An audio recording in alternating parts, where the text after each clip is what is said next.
Jim, you stand out being the only one in the white suit here. You know? I decided to make it some.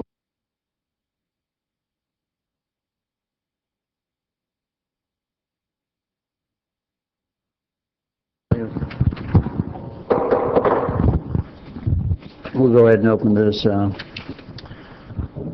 meeting of June 5th, 2013, and Oceanside City Council, Harbor District, CDC. Could we have a roll call, please? Mayor Wood? Here. Deputy Mayor Curran? Here. Councilmember Feller? Here. Councilmember Feline? Here. Councilmember Sanchez is absent.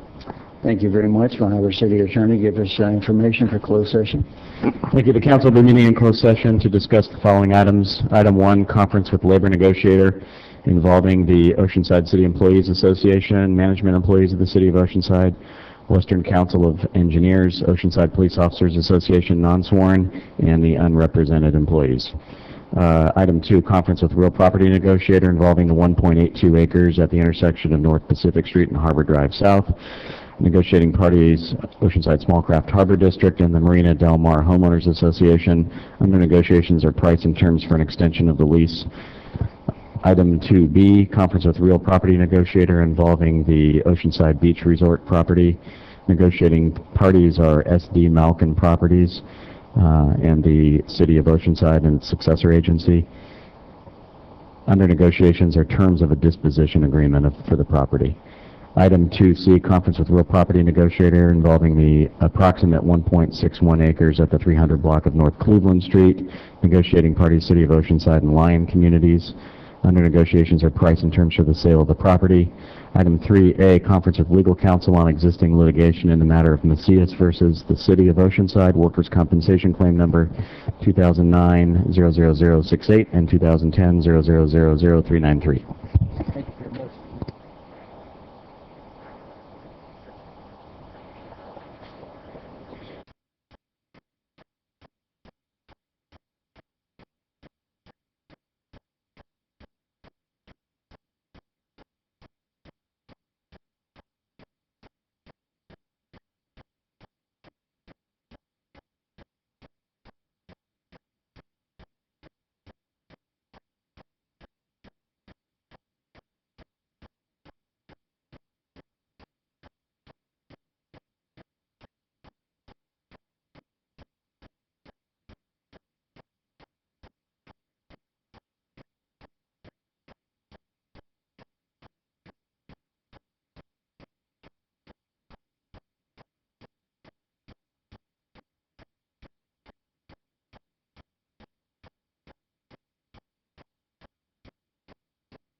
From where to where? Oceanside Boulevard to Ocean Ranch, and we're going to have vendors and their chairs.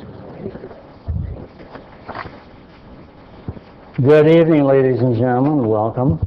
I'll go ahead and open this joint meeting of January 5th, 2013, Oceanside City Council, Harbor District, CDC. We have a roll call, please. Mr. Clerk. Mayor Wood. Here. Deputy Mayor Kern. Here. Councilwoman Sanchez. Here. Councilmember Feline. Here. Councilmember Feller. Here. Thank you very much. Ladies and gentlemen, we have two halves, 4 o'clock to about 5 o'clock, and we start again with some of our presentations. Right now, this is mainly consent calendar. We'll start off with that, please. Consent calendar items 4 through 19. Do we have speakers on any of these? No speakers so far. Move approval?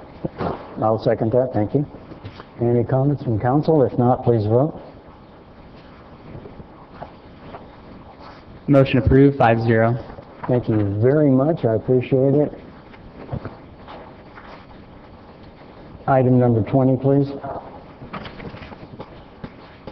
Item number 20 is adoption of a resolution approving temporary road closures, parking, and traffic flow plans for the July 3rd, 2013 anniversary in the El Corazon area and for the July 4th, 2013 holiday and for the future July 4th holidays in the beachfront area.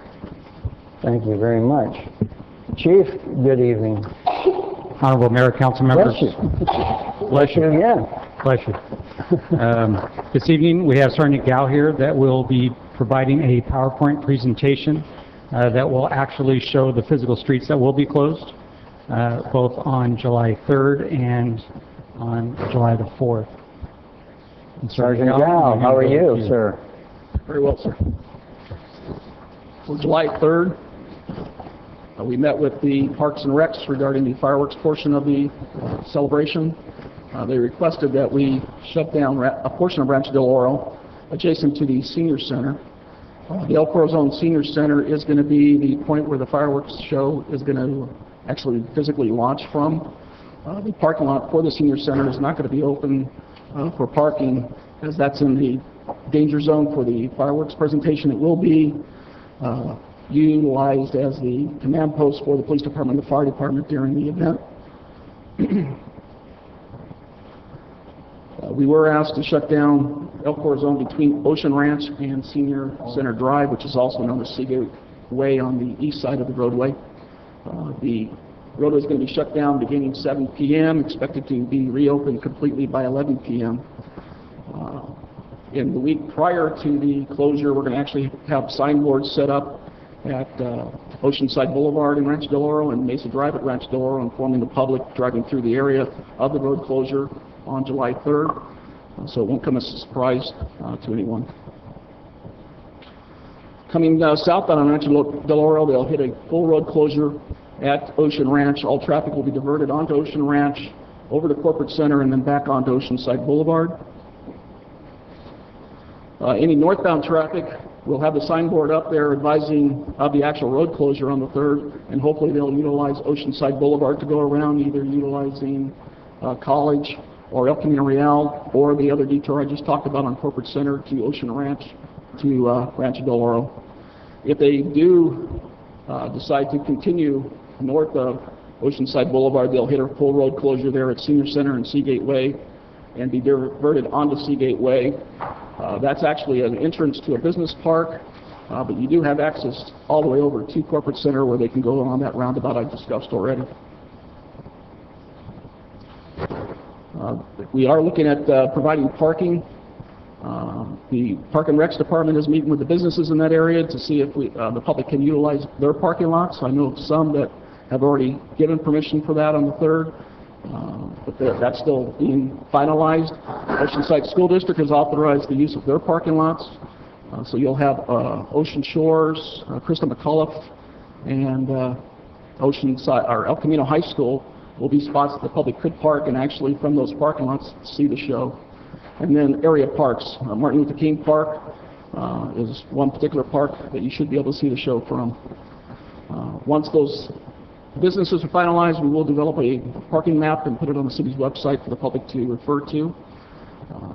The area of the road closure on Rancho Del Oro will be also available for people to actually sit on. They're not going to be able to drive there, but if they park in the neighborhood businesses, they'll actually be able to sit on the closed portion of Rancho Del Oro and observe the show as well. There's a team of officers that are going to be assigned to the event, patrolling those areas where we are expecting people to be watching the show to ensure the public safety during the event. Any questions regarding that portion? Thank you. And for council members, you have questions, please go right ahead. You said the fireworks are being launched from the senior center, or are they in the area above the... They're not going to be in the senior center parking lot. It's going to be in the field area, open field area adjacent to the senior center. above it? I'm not exactly sure. That's up, the fire department and Park and Recs have specifically picked the location. I see somebody nodding her head, That's a representative from Park and Rec, she would know. and she would you answer that question, please? Ms. Turk, since your head was moving, you've been called forward. Hello. Hello? Yes. Okay, the fireworks will be shot off, as Officer Gao stated, just north of the senior center on a dirt plateau. Oh, yeah. The senior center itself will be closed. That's going to be a command center for the fireworks. So, Okay, thank you. okay. And are they allowed to park, to bring their own chairs on Rancho Del Oro, or are we providing chairs? No, they'd be their own chairs or whatever they want to utilize. Okay. Anybody else? Yeah, go ahead, Mr. Kern, please. Just quickly, you're going to post, how far in advance are you going to post that road so that people know? Like, A week. A week in advance? Yes, sir. Councilmember Sanchez. Thank you, Mr. Mayor. And just so that the public understands again, we are celebrating, City of Oceanside is celebrating its 125th anniversary as a city incorporated, 1888. Rah, rah, yeah. So this street closure at El Corazon is the first of its kind. We're, Councilmember Feller brought forward an item to bring fireworks, and we decided, or we as a council decided it would be July 3rd.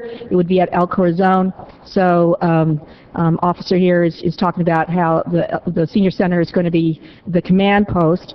But I also understand, and perhaps I know that what's here before us is the public safety's response on, road closures. But do we have, perhaps the city manager would know, do we have a sense of, are there going to be activities in this area? I've heard that there's going to be parking at Ocean Shores to look at the fireworks. It's kind of a bit of a walk from there, for some of us, to RDO Road.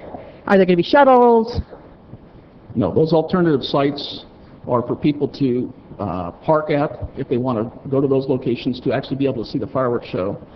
If they want to walk all the way down to Rancho Del Oro, that would be their choice to do so.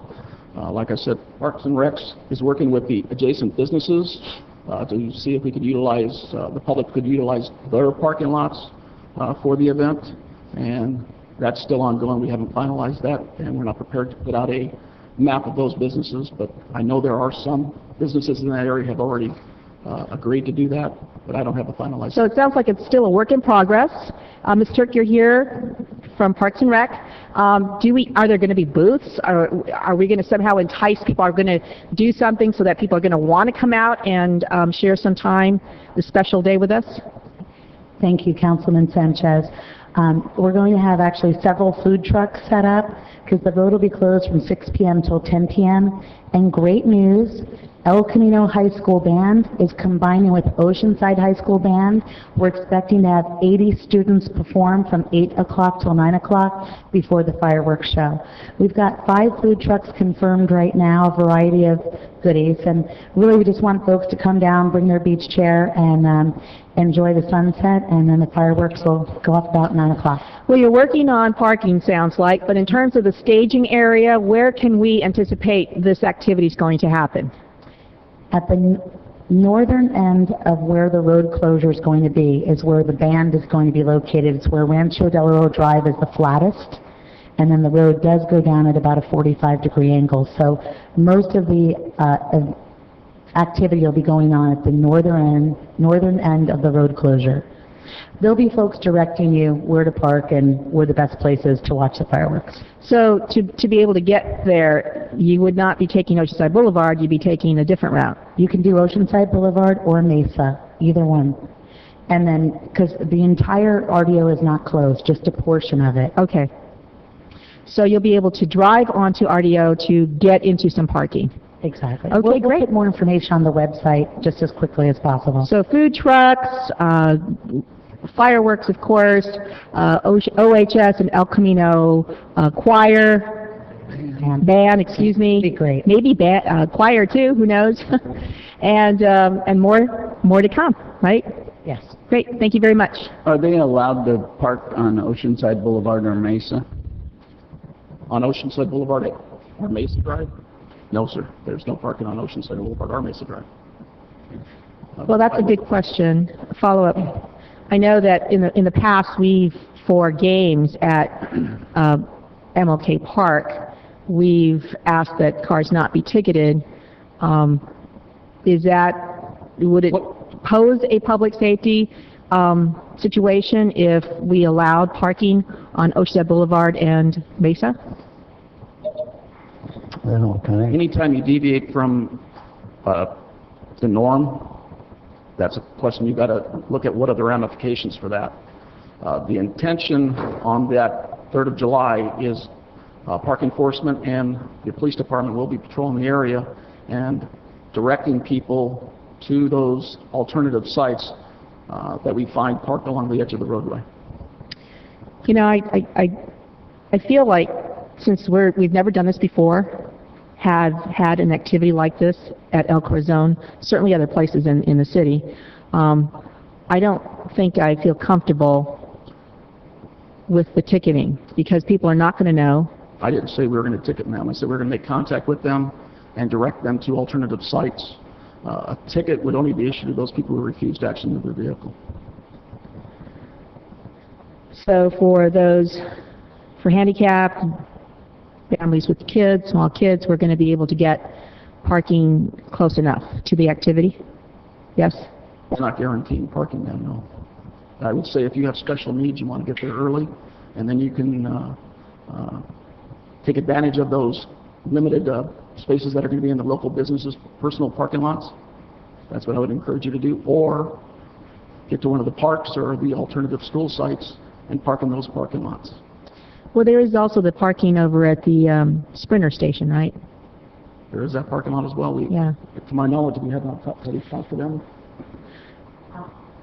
Everyone, this is a work in progress right now. We have been talking to Sprinter to actually run a later train that evening, and we've been talking with North County Transit about rerouting the bus line. There's only 2 buses that go by in that later evening time. So more details will be forthcoming very shortly, probably next Tuesday, a press release with a very detailed flyer will be going up on the website. So thank you for your patience.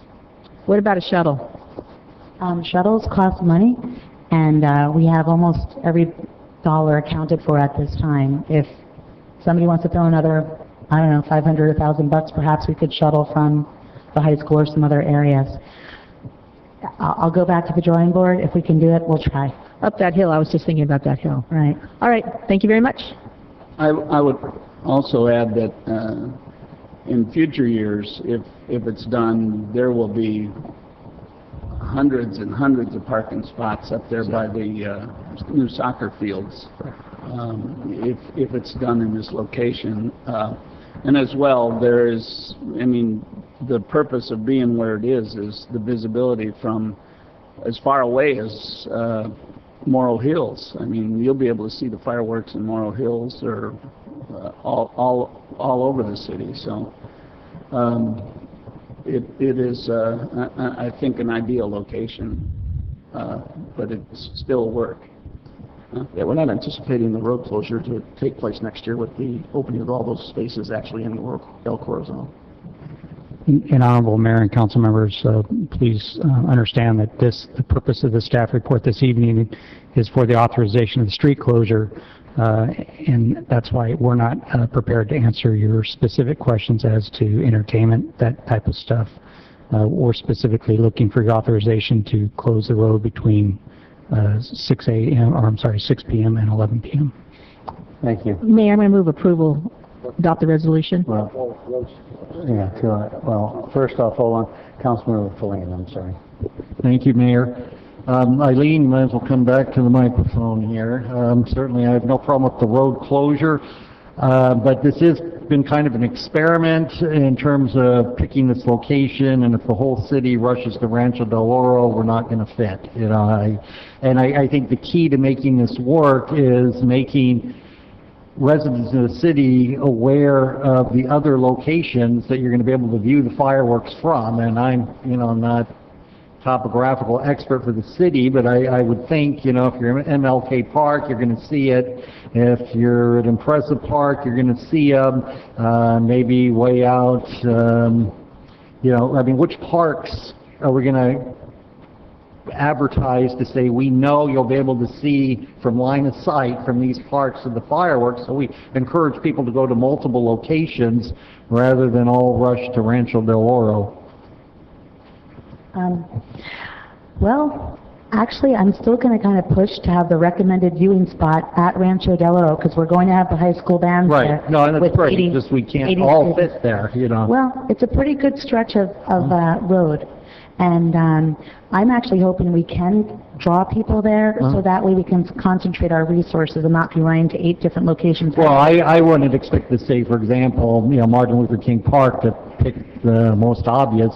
I wouldn't expect the city to be involved there at all, but it might be, some people might prefer to go there knowing they will view the fireworks rather than, fight the crowds at Rancho Del Oro. I certainly support the idea that the city event is at Rancho Del Oro, but I think people would be interested in knowing what areas have line of sight to the likely height of where the fireworks are going to be. Okay. Thank you, Councilman Feline. In our press release, we'll try and suggest alternate sites as well. And the fireworks are going to be shot off between 300 and 1,000 feet. So, and it's a fairly high plateau where we're shooting them off. Yeah. But you're right, there's a lot of hills around the El Corazon area. So this is an experiment. This is a pilot, kind of a one-time deal, and we appreciate your support.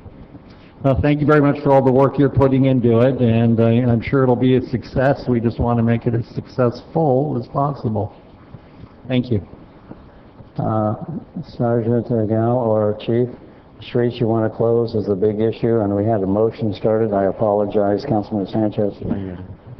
Excuse me, City Attorney here, do you want to have a comment? Just wanted to mention the resolution that's in front of you takes care of all the street closures for both the 3rd and the 4th. So all the actions that are needed to close various roads will Staff be recommendation. included in this resolution. And then for the 4th of July road closures, the resolution actually authorizes the closure of those in the future for future 4th of July events. So if that changes, we'll have to come back and amend that resolution. And we do have a PowerPoint presentation to show for the 4th if you would like to see that. You want to see the 4th? No, I think unless it's a dramatic change from last year, everybody's kind of used to the 4th. I just want everybody to understand that we're talking about. I turn on my microphone. Thank you. We're very talking much. about both days, just not the 3rd, but the 4th is aligned to last year's closures. Correct. And Honorable Mayor and Council members, the only difference between the closures this year in relation to July 4th is that we are going to include Pacific Avenue like we have in other years, so that street will be closed off to general traffic. However, it will be open to those that live there as well as their guests, and that road will mainly be used for residents to ride bicycles or visitors to ride bicycles up on Pacific Avenue during the 4th of July. And the Strand will be closed. The Strand will be closed to all traffic as well as bicycles. Okay, and I guess my last thing is, I guess the city manager, when will we have all this posted on the website, or the closures, and let people understand, or at least get it to Main Street so they can post it on their website? The 4th of July information will happen sooner, so we'll get it as soon as it's ready to go. We will post it and make it available to all the downtown businesses and residents. As we resolve the 3rd of July issues, we will post that as well. So that'll be a little more in flux, but the 4th of July, since it's similar to what we did before, we will have that up. Okay. Thank you. Councilman Sanchez, you had a motion you want to address. Just the motion? To approve staff to recommend. Was there a second? Second. No, sorry, second on it. And with that, please vote. Thank you, sir. Motion approved Thank 5-0. What? Motion approved 5-0. Thank you very much, appreciate it. Mr. Clerk, if you would, I'd like to take item number 35 for a request. Item number 35 is request by Mayor Wood for presentation and discussion of Senate Bill 555, Clean Energy, SB 555, financing district options, and direction staff to prepare the documents to create an SB 555 district and/or to pursue joining a regional SB 555 Clean Energy Joint Powers Authority. Thank you very much, I appreciate it. Instead of going into details for myself, I talked to the North County mayors, and why green was something we all talked about. I wanted Mr. Crawford to show up and give us some input on that, because there's a lot of information floating around the county that is a little bit confusing, the dates and times and whatever. And I know you want to do a presentation. I know you have to leave earlier, so thank you for being here. Thank you, Mayor Wood, and good afternoon, council members and staff, and thank you again for inviting me to come back today. And the mayor's correct, there have been quite a few developments since this council took action last summer to send a letter to the county. You have provided some information through the manager earlier this week, including a copy of your letter from June 15th to the county, asking that the county consider setting up a regional PACE program. And let's see if I can get the slides working here. I might have to have, there we go, there we are. So just to refresh everyone's recollection, I did provide a copy of that letter and the attachments, and appreciated that this city council has been so interested for quite some time now in opportunities and options for getting PACE financing, making that available to property owners in the Oceanside area, as well as North County in general.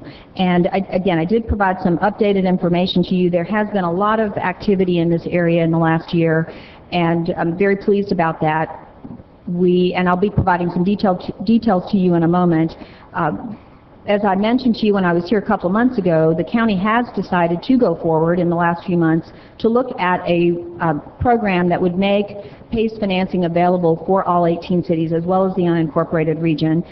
Cities would have, as you did previously with the CalFIRST program back in 2010, should the county go forward with establishing a regional program, then the cities would have the option of opting into that program, as opposed to having to set up your own individual city programs or multi-city programs, which is another option that we've been discussing here in the North County for the last year. So the county is going to be taking this up again on June 18th, and I also provided, just for your information, a little bit of the summary of the statement of proceedings from their May 14th Board of Supervisors meeting, where the County Executive's Office did come back to the County Board with a report on the comparison of the four options, the four program options. Unfortunately, we only had 4 supervisors at that meeting, and it ended up in a tie vote as to whether or not to proceed with the staff coming back with additional information. So that's going to be brought back to the board on Tuesday, June 14th for further consideration. So it's taken a while, but we're making some progress. And I did want to share with you some of the lessons that certainly I've learned in working on this effort for the last 18 months. And I have, again, provided some information for you all, just by way of background about Why Green, although I certainly have talked with you all over the last year about Why Green's program, and I've been here a couple of times. I've not made an actual presentation to you, so I did bring just a couple of slides today. The Why Green program is one that comes out of Sonoma County, which, of course, Santa Rosa, the Santa Rosa is where our headquarters is located, and our team has been involved for some time in setting up PACE programs, and was part of the group that put together the Sonoma County PACE program, the most successful program. But our model, of course, improves upon that. We currently have $100 million of project funding available today, should the city wish to go forward with the program. We provide both a statewide options for cities and counties around the state, and I'm going to give you some new statistics on how many cities and counties are participating in the Why Green program in just a moment.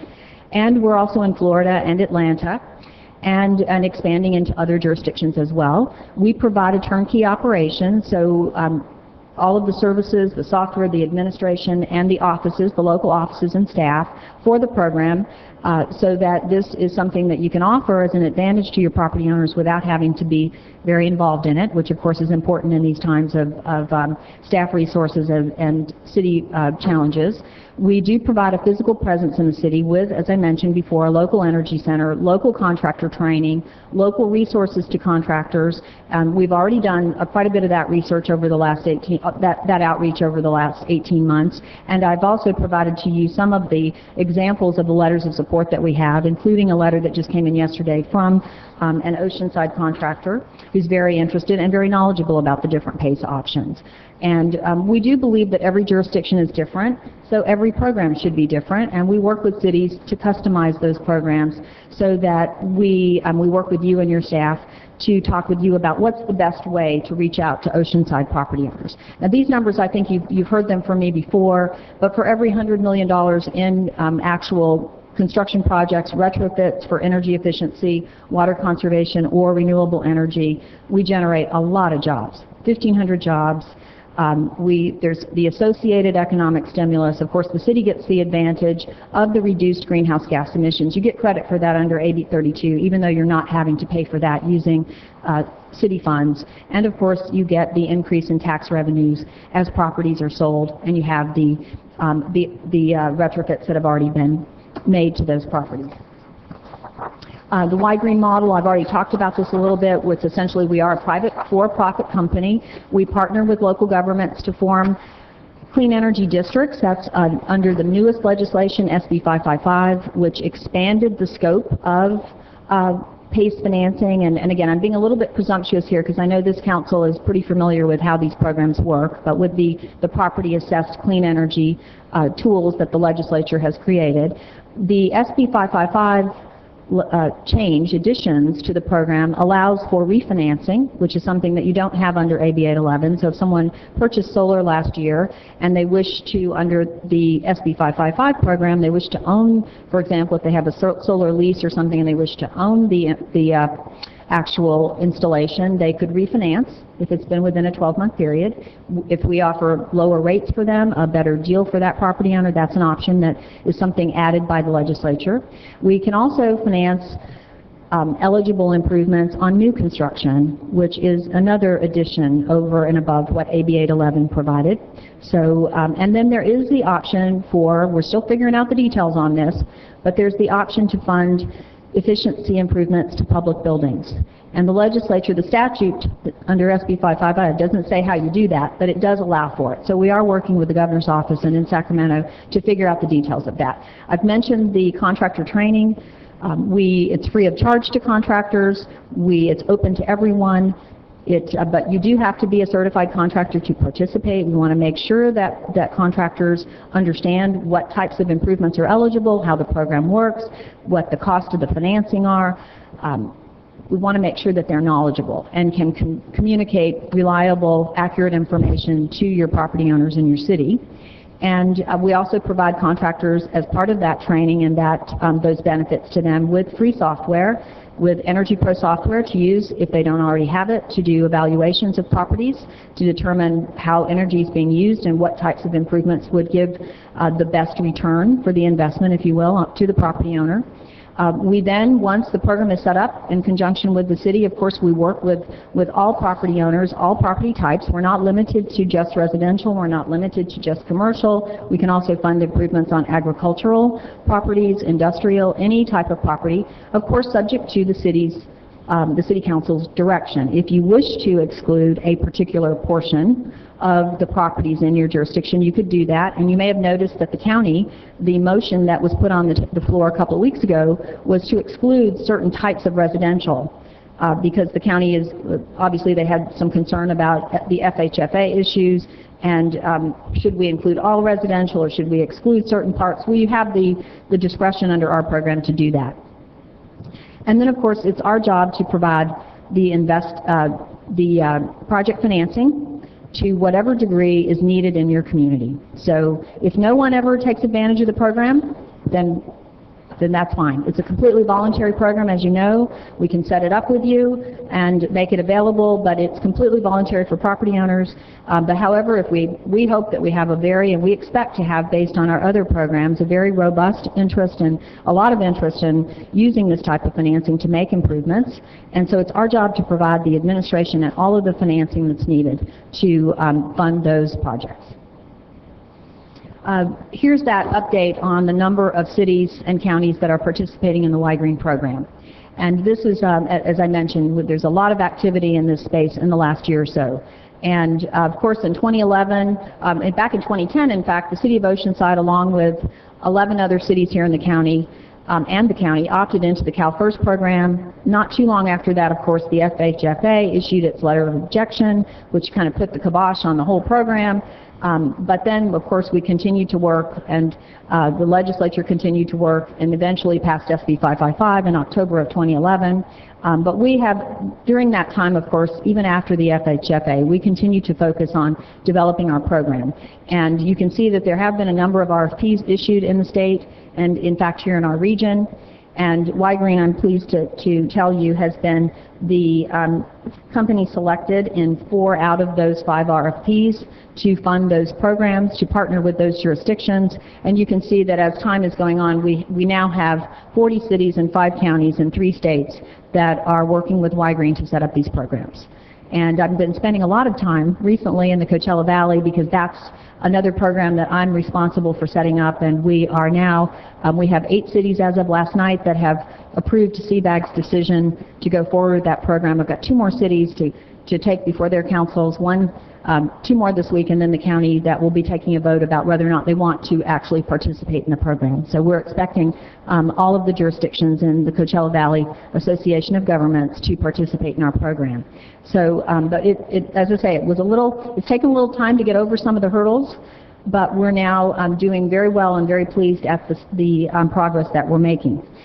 We've learned, of course, through this process, we've learned a lot about various program attributes and what works and what doesn't, as well as the cost of programs. And one of the other documents that I provided in your packet is a comparison that was put together at the request of the elected officials in the Coachella Valley. They asked the CBAG staff to actually do an apples-to-apples comparison as much as possible between the 2 programs. Y-Green and the WRCOG PFM HERO program, Renovate America program, were the 2 candidates.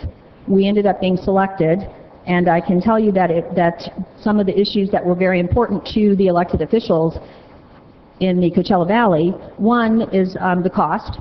They looked at the cost differential. Our program is over 15% less expensive on the residential side when compared to the WRCOG program. On the commercial side, assuming WRCOG does go forward with a commercial program, our cost of funds for a $100,000 commercial program was more than 10% less expensive.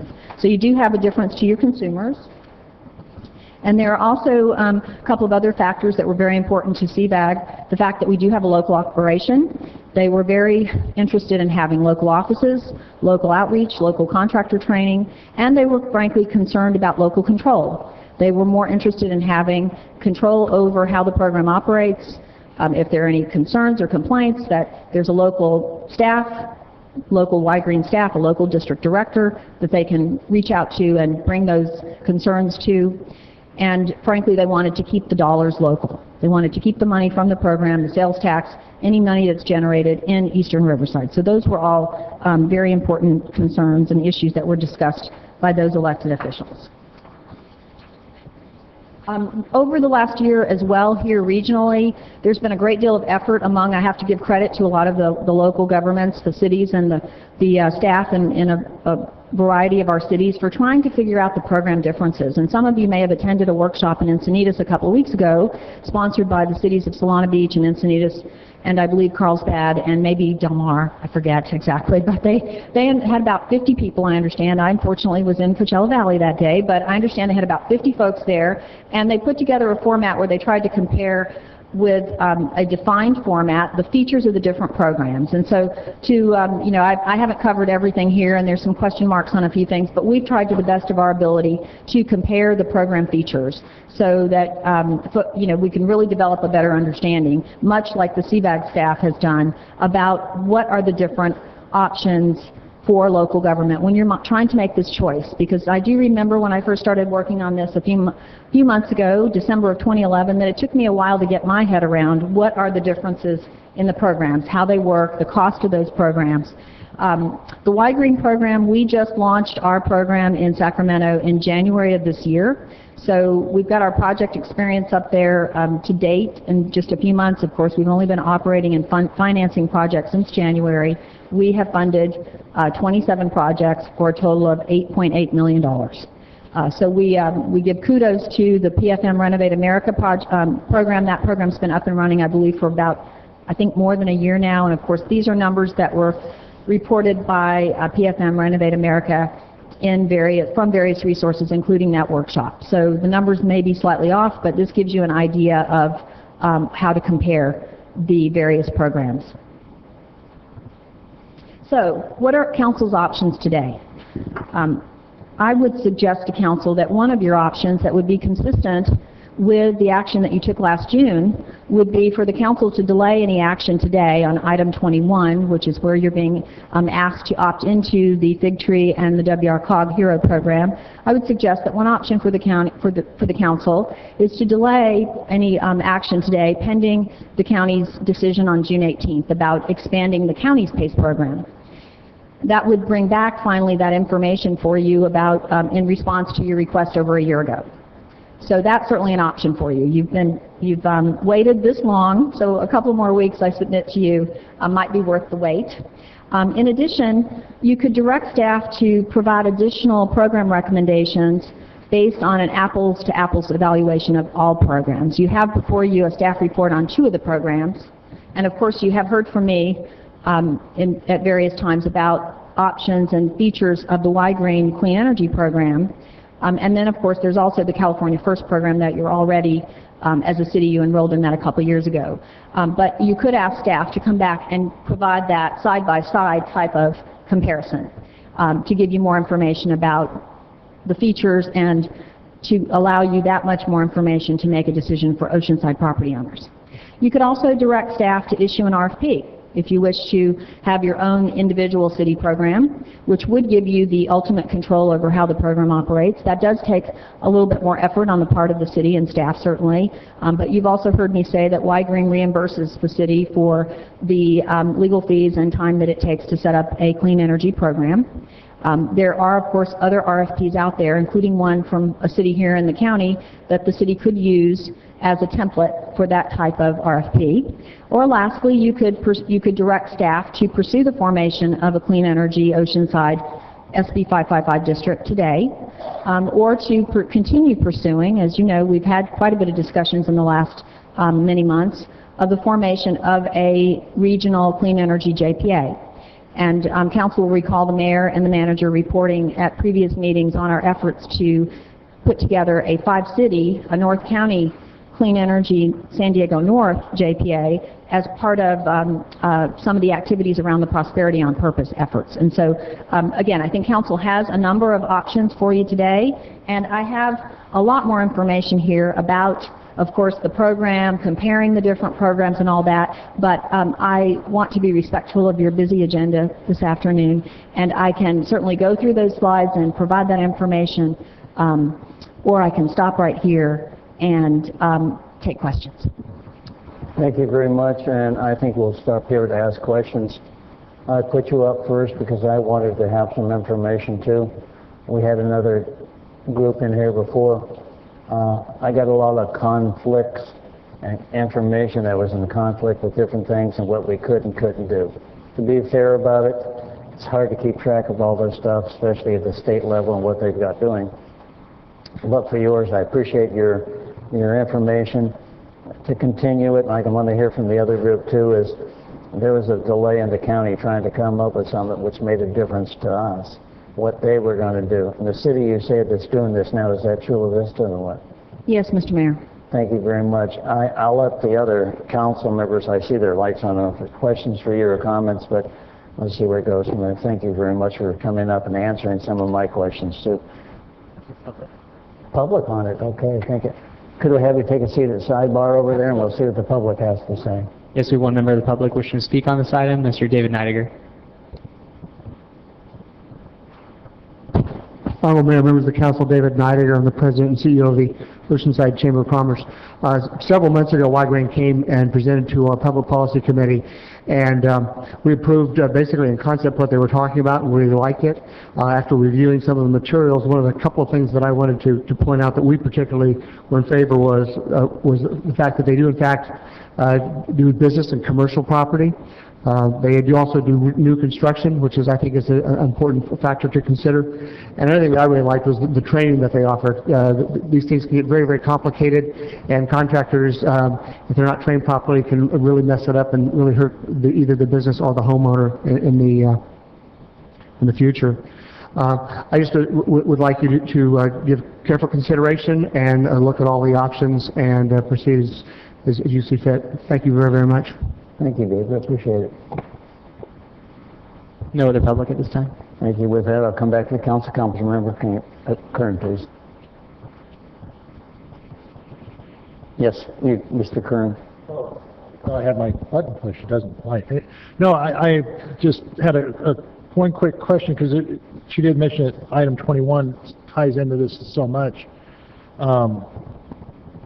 The idea, Dr. Moe, can you come up and just kind of explain what we're looking at here? Because there's a lot of moving parts. I talked to Ms. Crawford several times, and the idea about the county doing this, and I agree with you, I think probably we should wait till the county makes a decision, but also about Chula Vista any day now. So, but Dr. Moe, 555 versus the other issue, could you kind of give us a big overview of that? Actually, that's a good time, and maybe Ms. Crawford can have more clarification on what I know.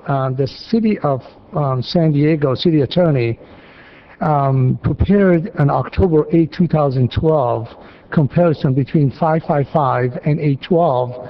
And if I may just read the excerpt of that two-page letter and just pick sections of that, it's basically saying that the 555 is a community facility district is formed under the Melrose Act that can finance these kind of things. But then when we're talking about that the process to form a community facility district under this SB 555 is virtually identical to the process under the Melrose Act and requires a number of public hearings before the City Council to authorize the various resolutions.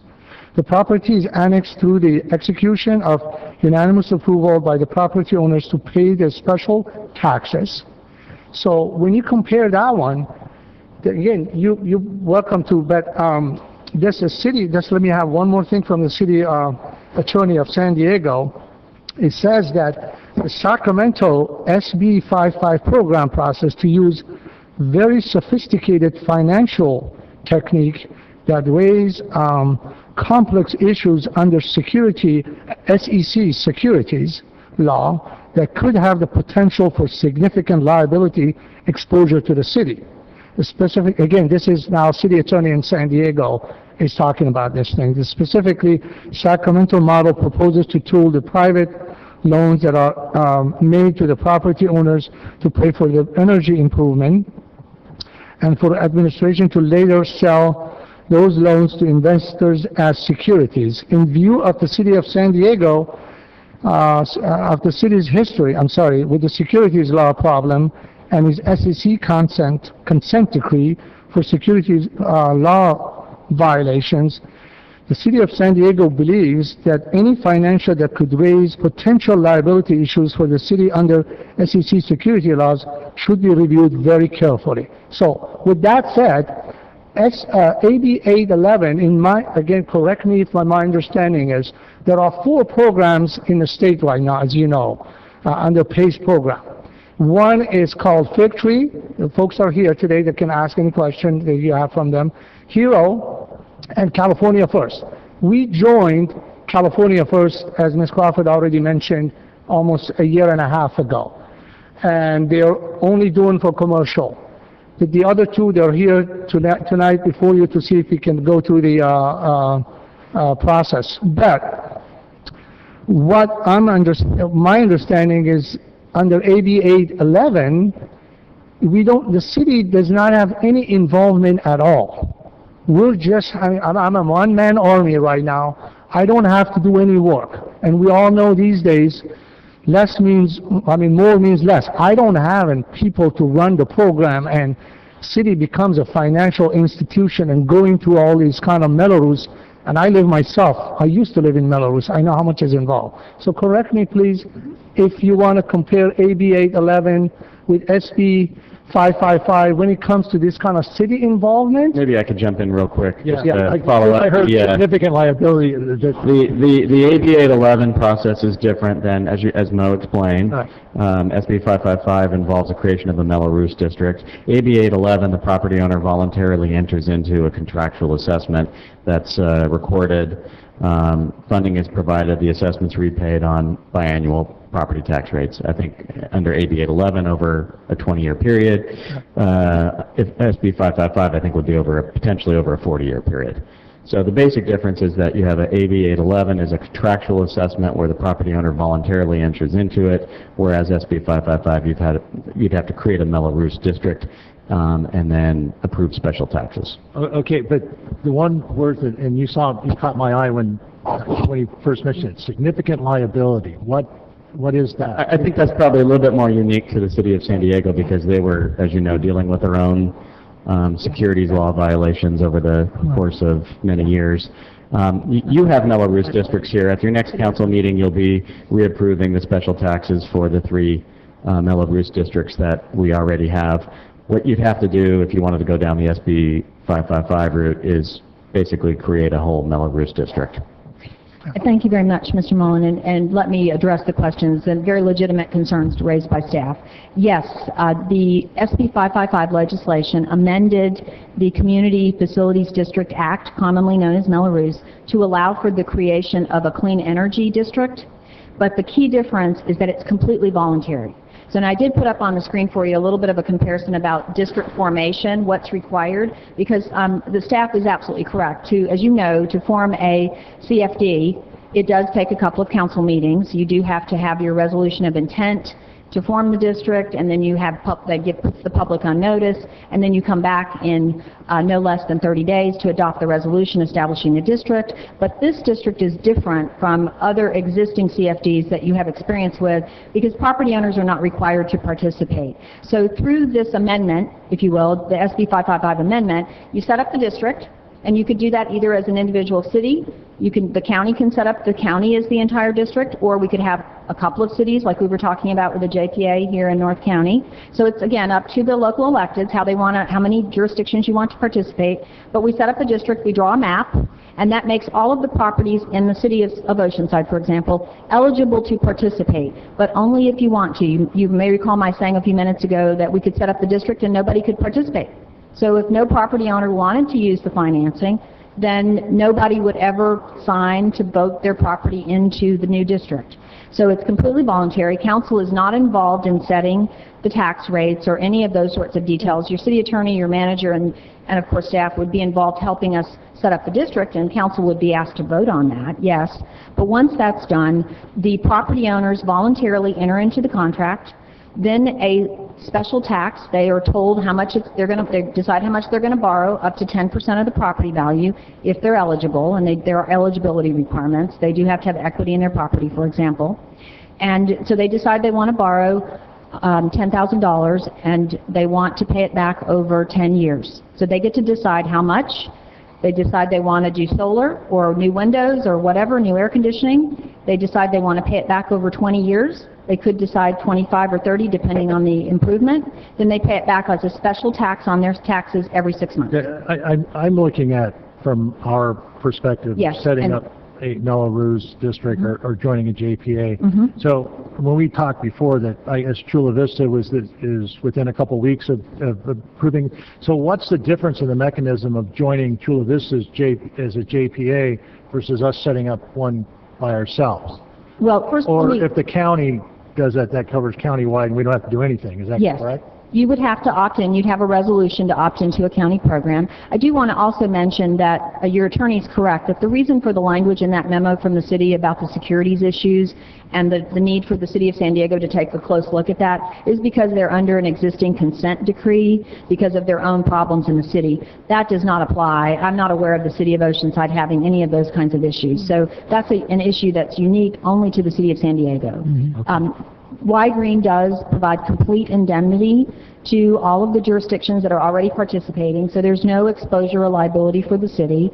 And if you, in response to your question about Chula Vista, staff has not brought back, has not reported yet to their council on the results of the RFP process. We are expecting that sometime in the near future. But that again, that will be coming to their council in the near future. One of the issues that the council will be asked to look at is setting up a regional program so that it wouldn't be just the city of Chula Vista. It could be Chula Vista and Oceanside. It could be Chula Vista and Imperial Beach. Again, that's a discussion that their city council will have to have.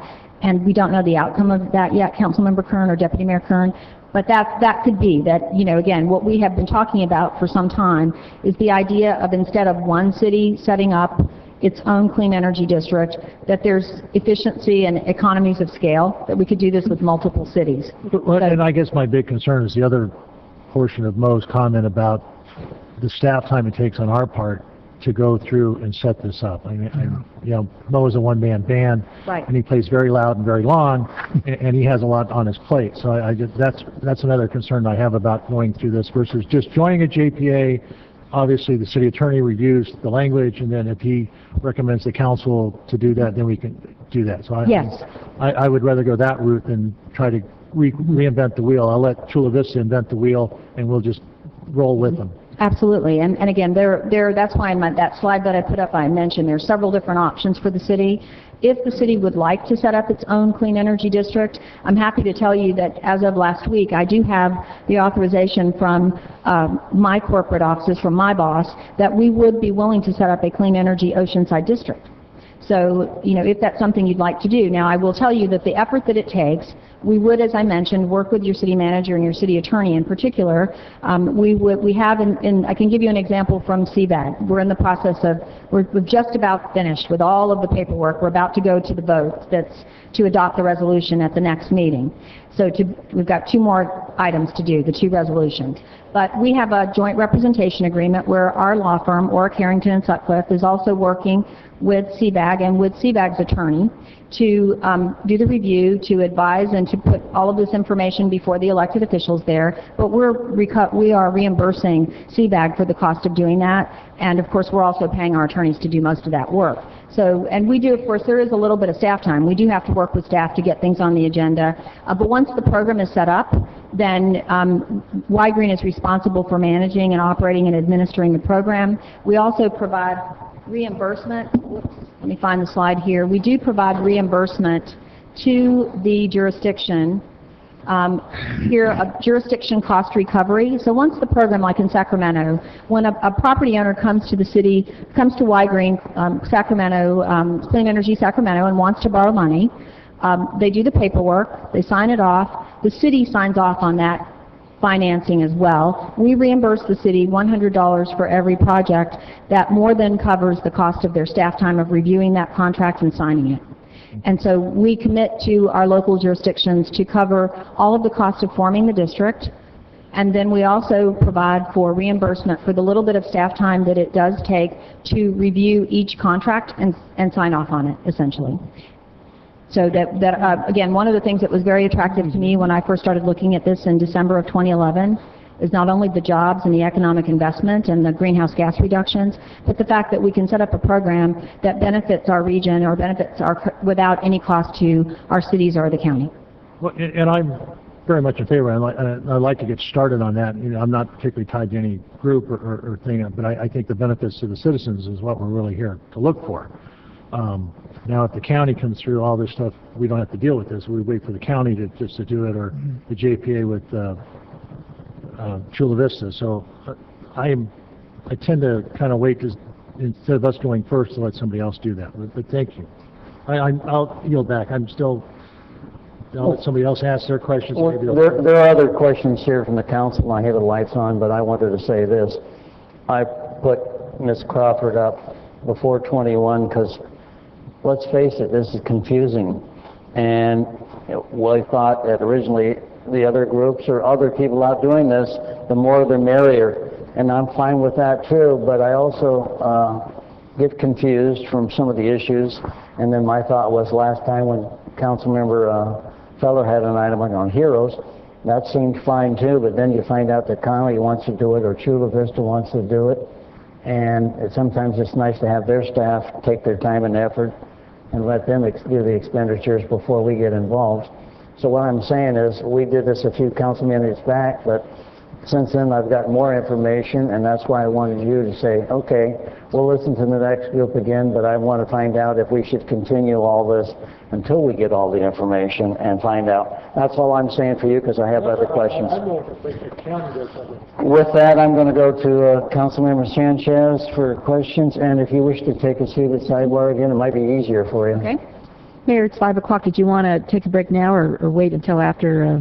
Well, we always like to take a break, and you want to do that now? I just noticed that it's 5 o'clock. Well, we have 21 after this, and we have 5 o'clock. If we may, I'm going to make this tough decision.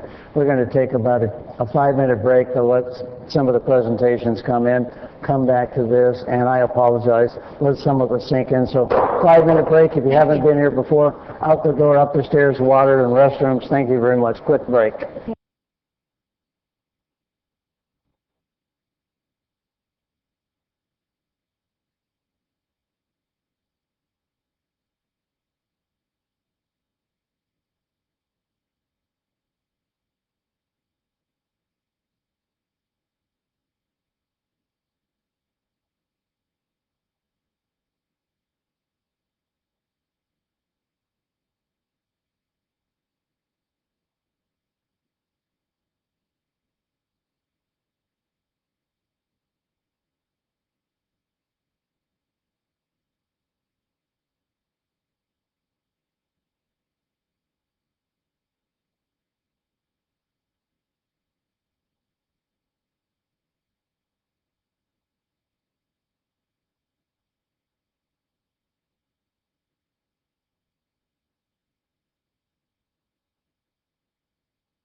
Oh, yeah.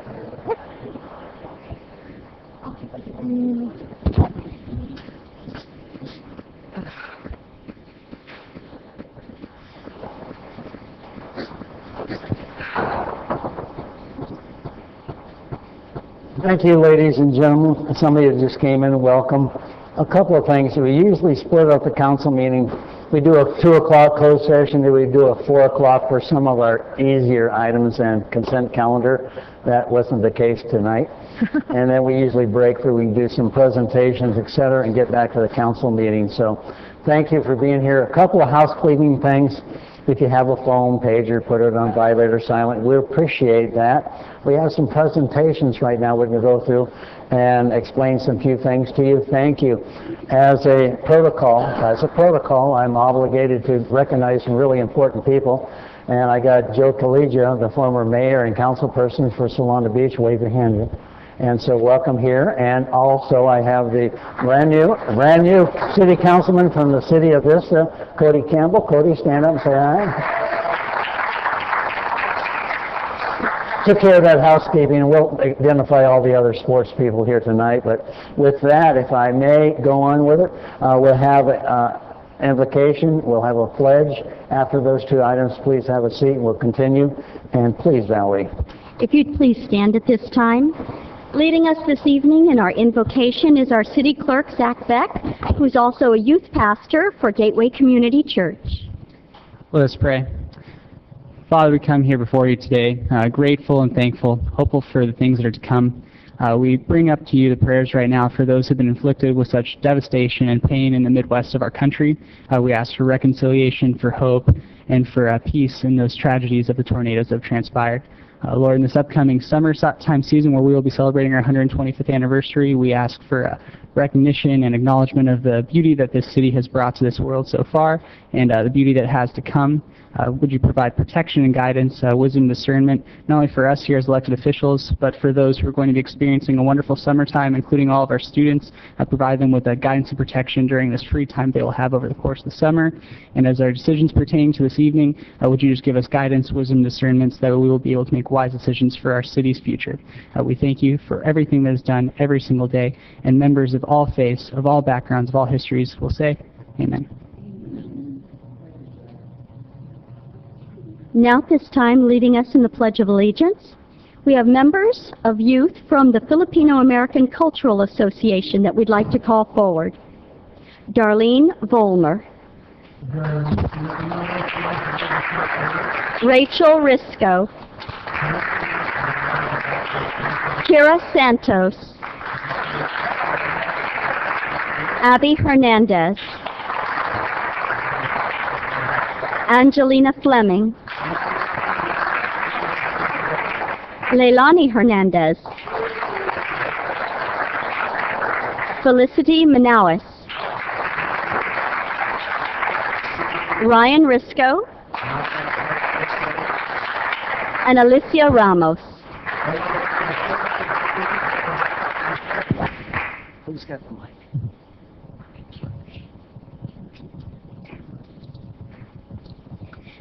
Put your right hand over your heart. Ready, begin. I pledge allegiance to the flag of the United States of America and to the republic for which it stands, one nation, under God, indivisible, with liberty and justice for all. Please be seated. Thank you very much. Valerie will have with you. And this is just a quick glance of what we'll have here this weekend for the Filipino American Society in these lovely costumes and outfits. But there's even more beauty over there with some of the adults. Go ahead, Valerie. At this time, we'd like to call forward from the Philam Association, Amelia Savage, Belle Limoges, and all the other members present from Philam at this time.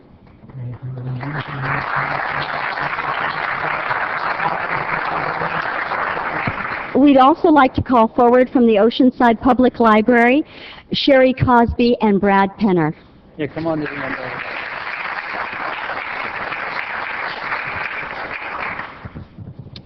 Proclamation in honor of Filipino Cultural Celebration, 2013.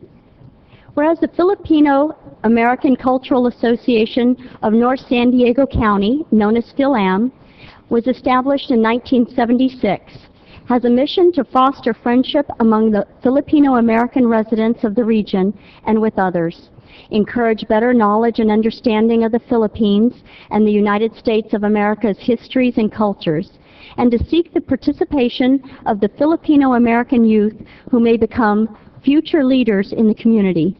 And whereas PhilAm has a broad membership representing all regions of the Philippines, and whose role in the community is especially important in Oceanside, where Filipino Americans have made vital contributions in medicine, the military, technology, government, and the economy. And whereas PhilAm is working to celebrate the diversity of our community and foster understanding and appreciation of Filipino culture by partnering with the Oceanside Public Library to present the 12th annual Oceanside Filipino Cultural Celebration on Saturday, June the 8th of 2013. And whereas the Filipino Cultural Celebration will be filled with music, dance, performance, fashion, costume, pageantry, and arts from the Philippines and from the Filipino American community, and will celebrate Philippine Independence Day. And whereas the event will have the theme of health and education, foundations of our nation, and will include presentations related to the scholarship and youth development activities of PhilAm and crafts and stories for children hosted by the Oceanside Public Library. Now therefore be it resolved that I, Jim Wood, Mayor of the City of Oceanside, do hereby proclaim Saturday, June the 8th as Filipino Cultural Day in our community.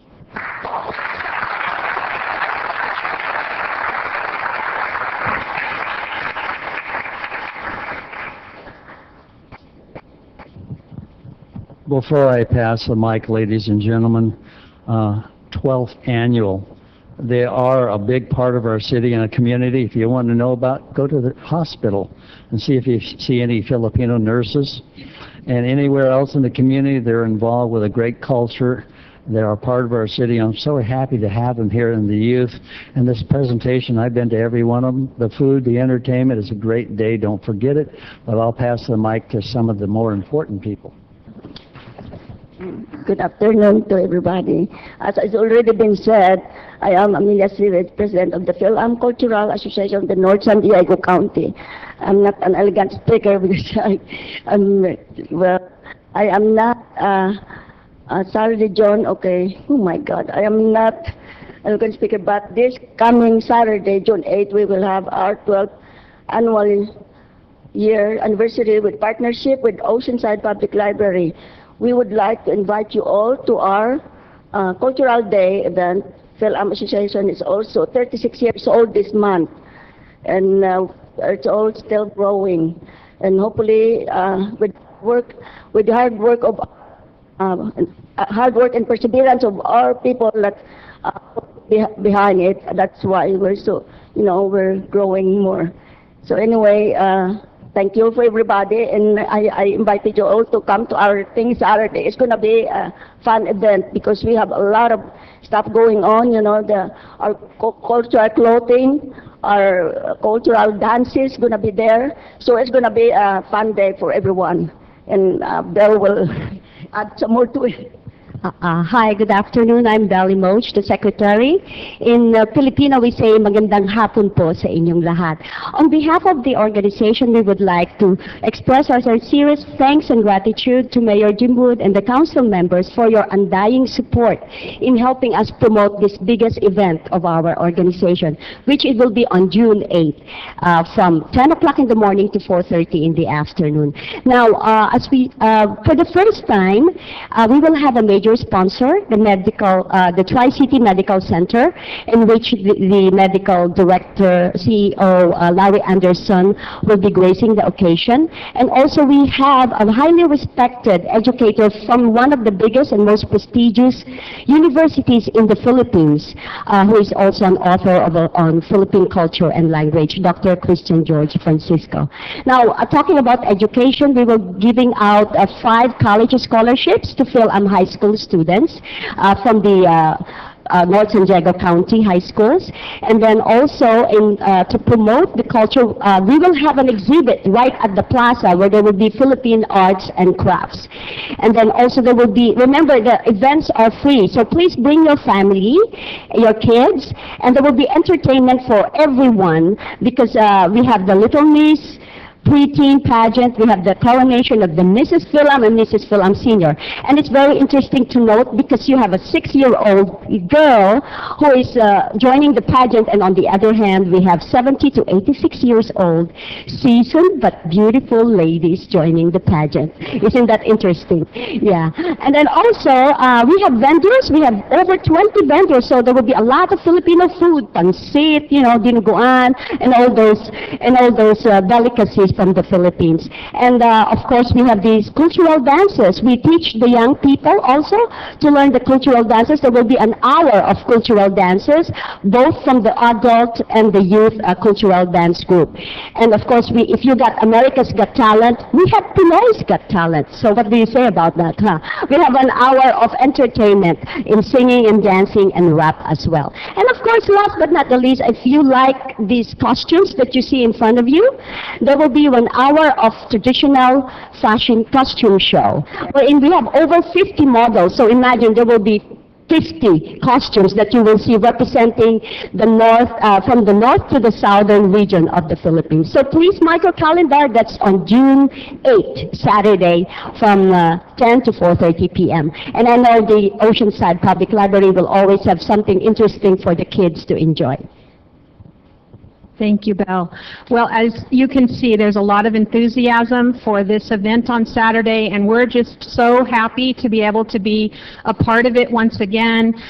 We just enjoy working with this group so much, and they have put so much work into this, and it truly is a community event, and we just encourage people to come and enjoy all of the whole day or any portion of it. So we hope to see you there on Saturday. Thank you. I'll just add, it's a delight to work with this team. I have the greatest respect and delight in working with them, and we are looking forward with everybody on the library team to joining Philam on Saturday.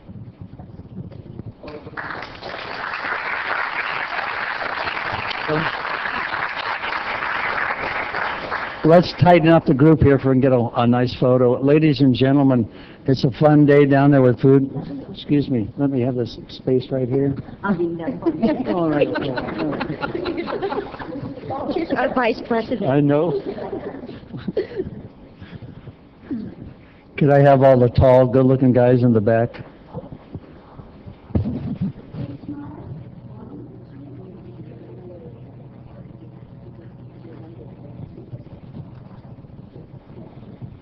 Let's hear it one more time. Great, thank you. Thank you. Thank you all. Good seeing you all. Thank you. Good seeing you. Welcome back.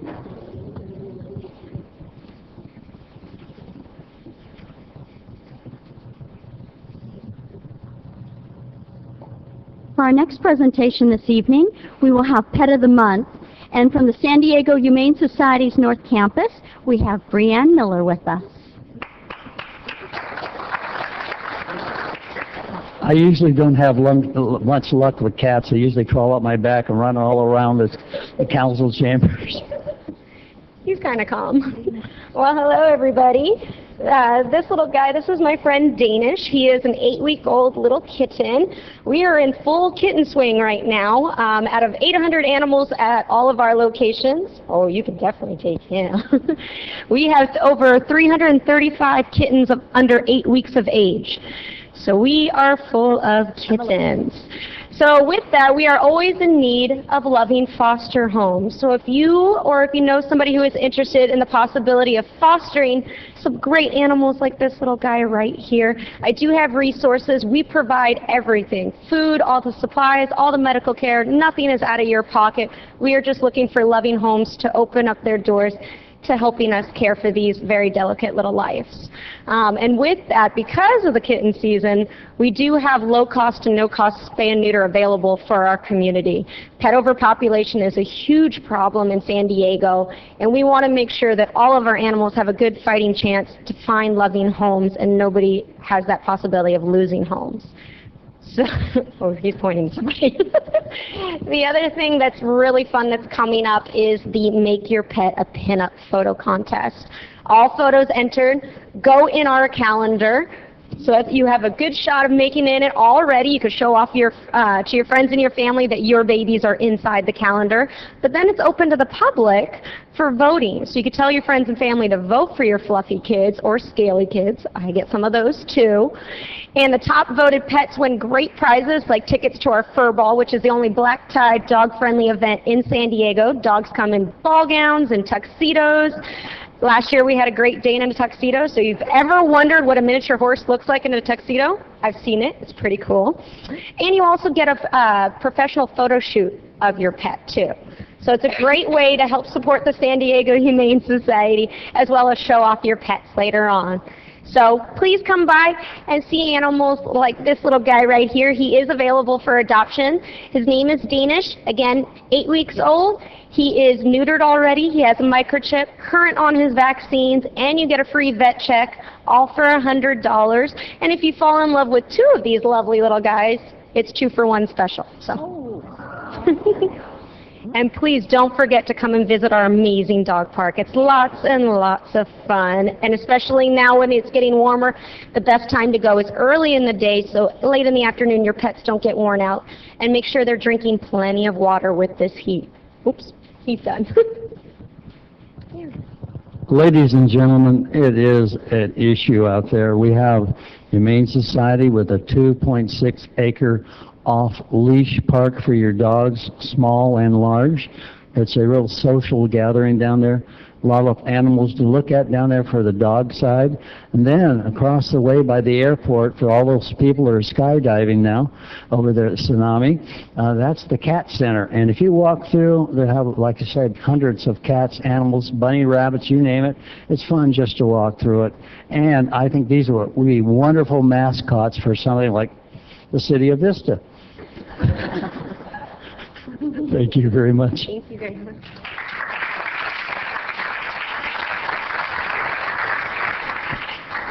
For our final presentation this evening, we'd like to welcome forward Miss Make-A-Wish of San Diego, Alexa Morgan. Alexa.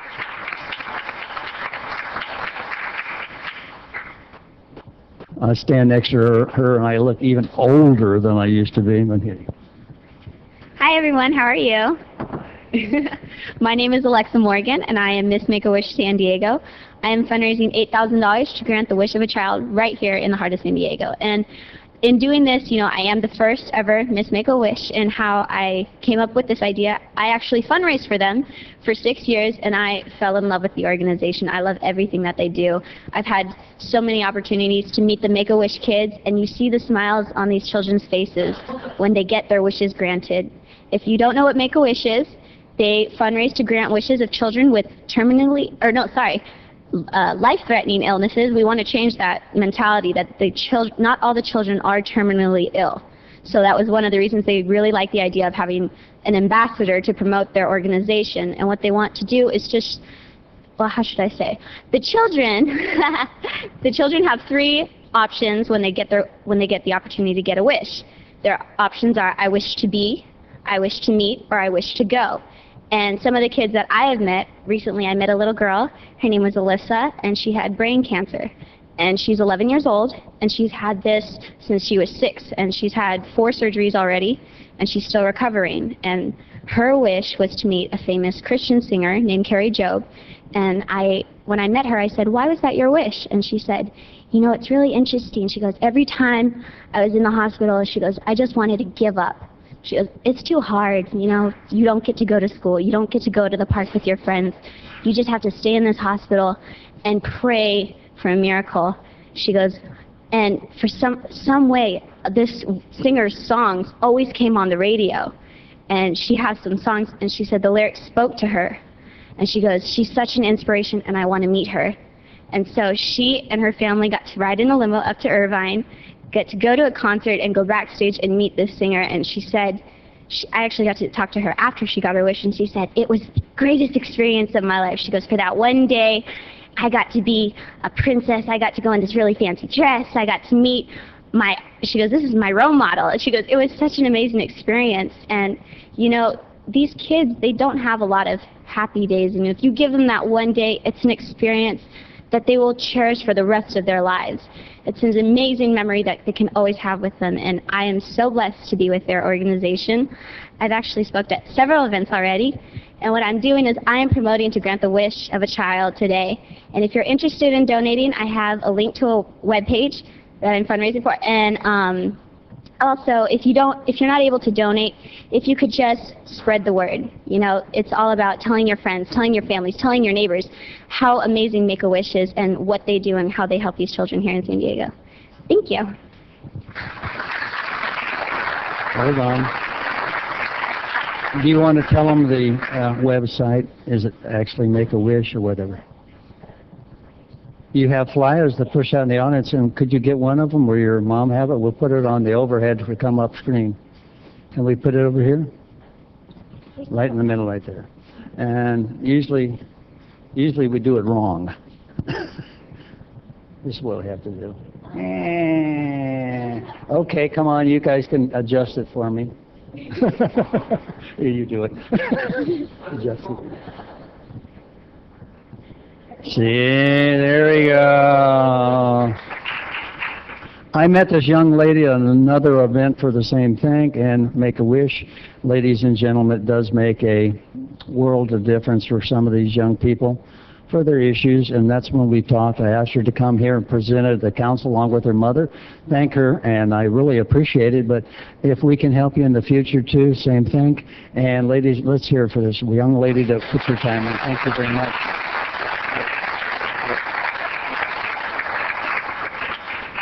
Oh, can't pass up on a photo like this. What do you say?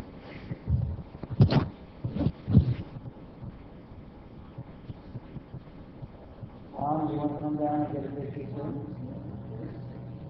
No, I don't need to take it. I need to get it.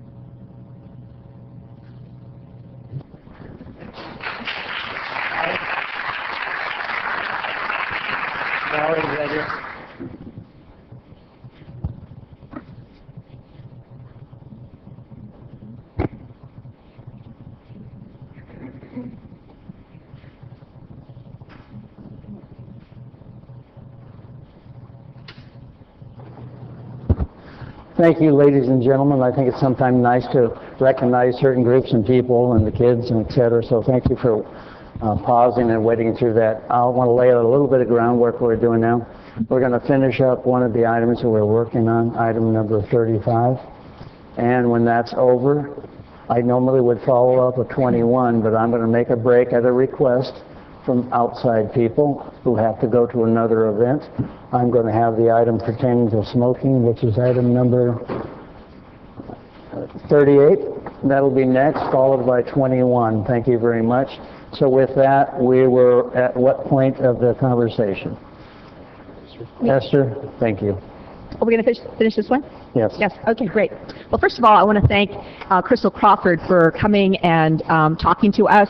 Crystal, I have followed your career, first as a council member, mayor, city of Del Mar for, what was it, 16 years before you decided to move on, huh? Oh, 12. 12. Who's counting? 12 years. And you're also an attorney.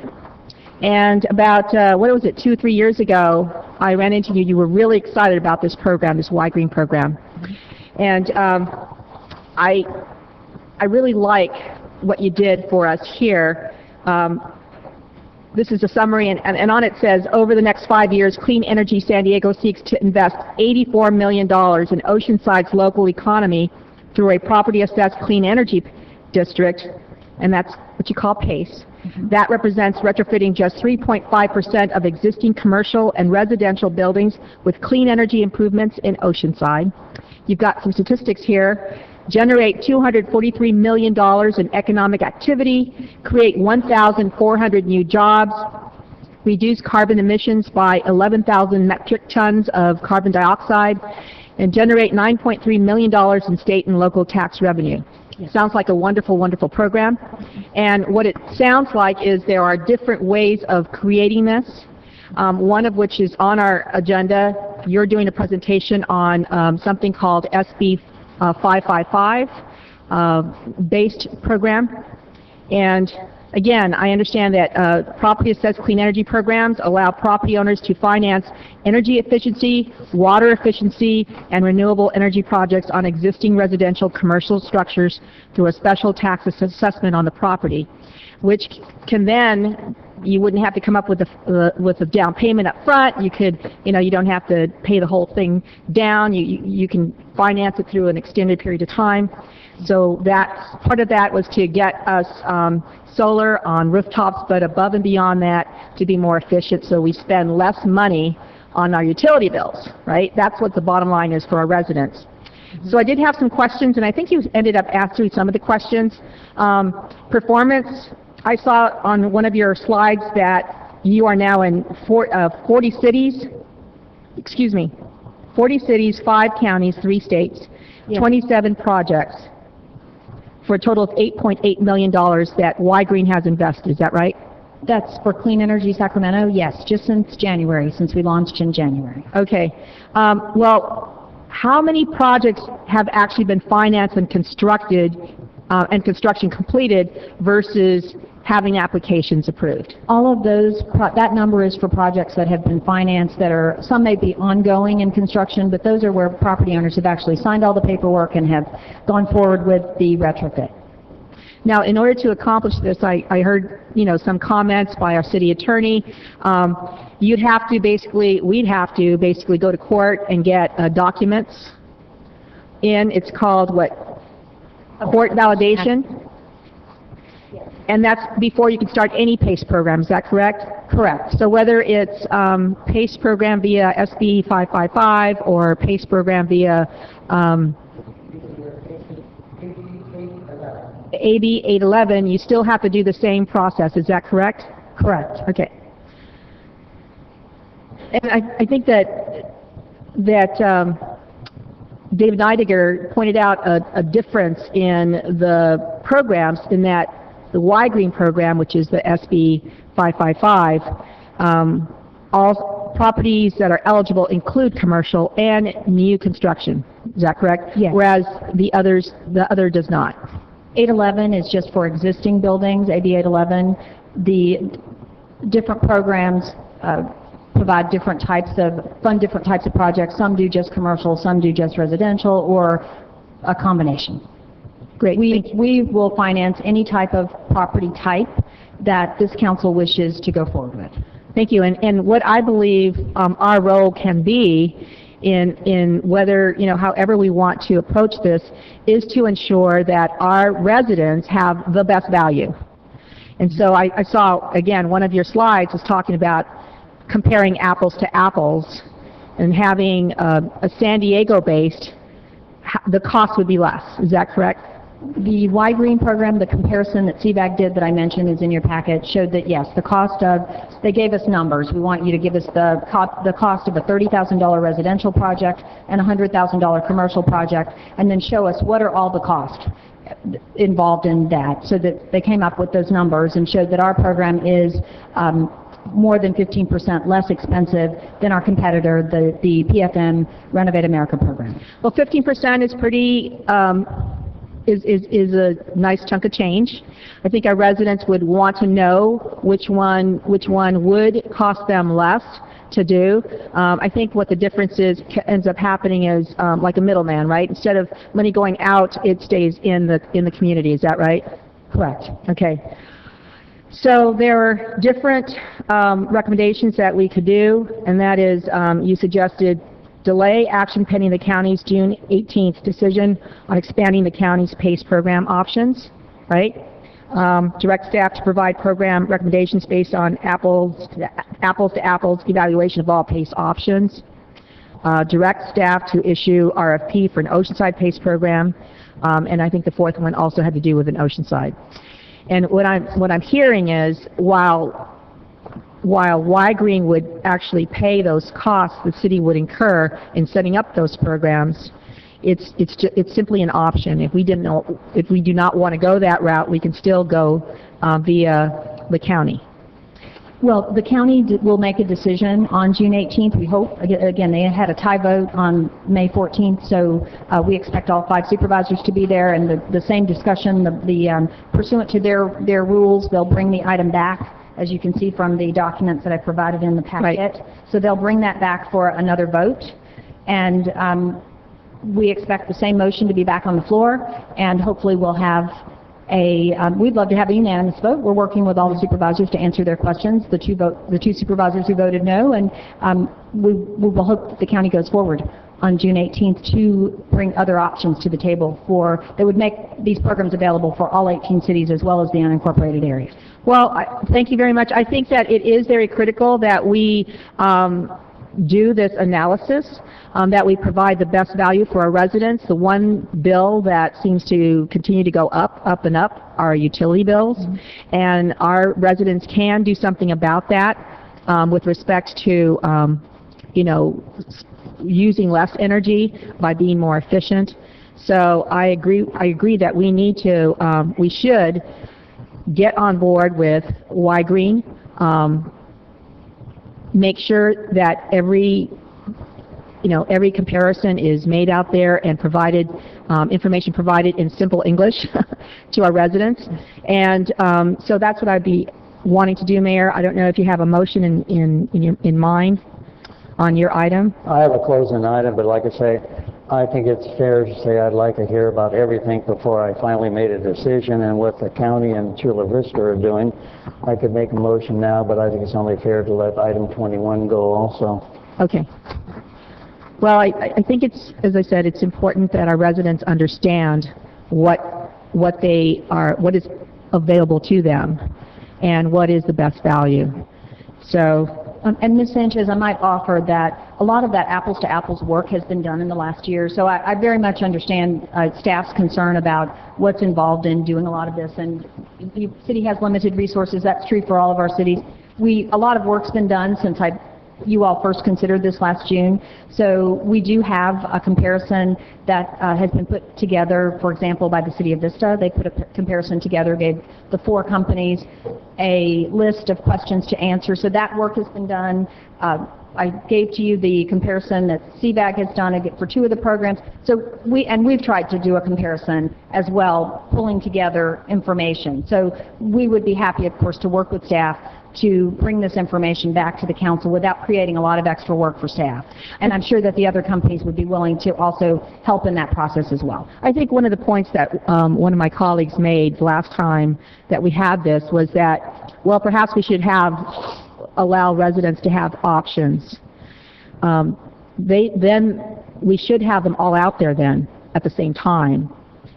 My concern is that if we just go with one and we don't have that comparison done and we are not able to let people know that this is a better value, then they're not going to be happy. They're going to find out about this program and say, why did the city go forward with this rather than, give me the option of going with one that's a better value.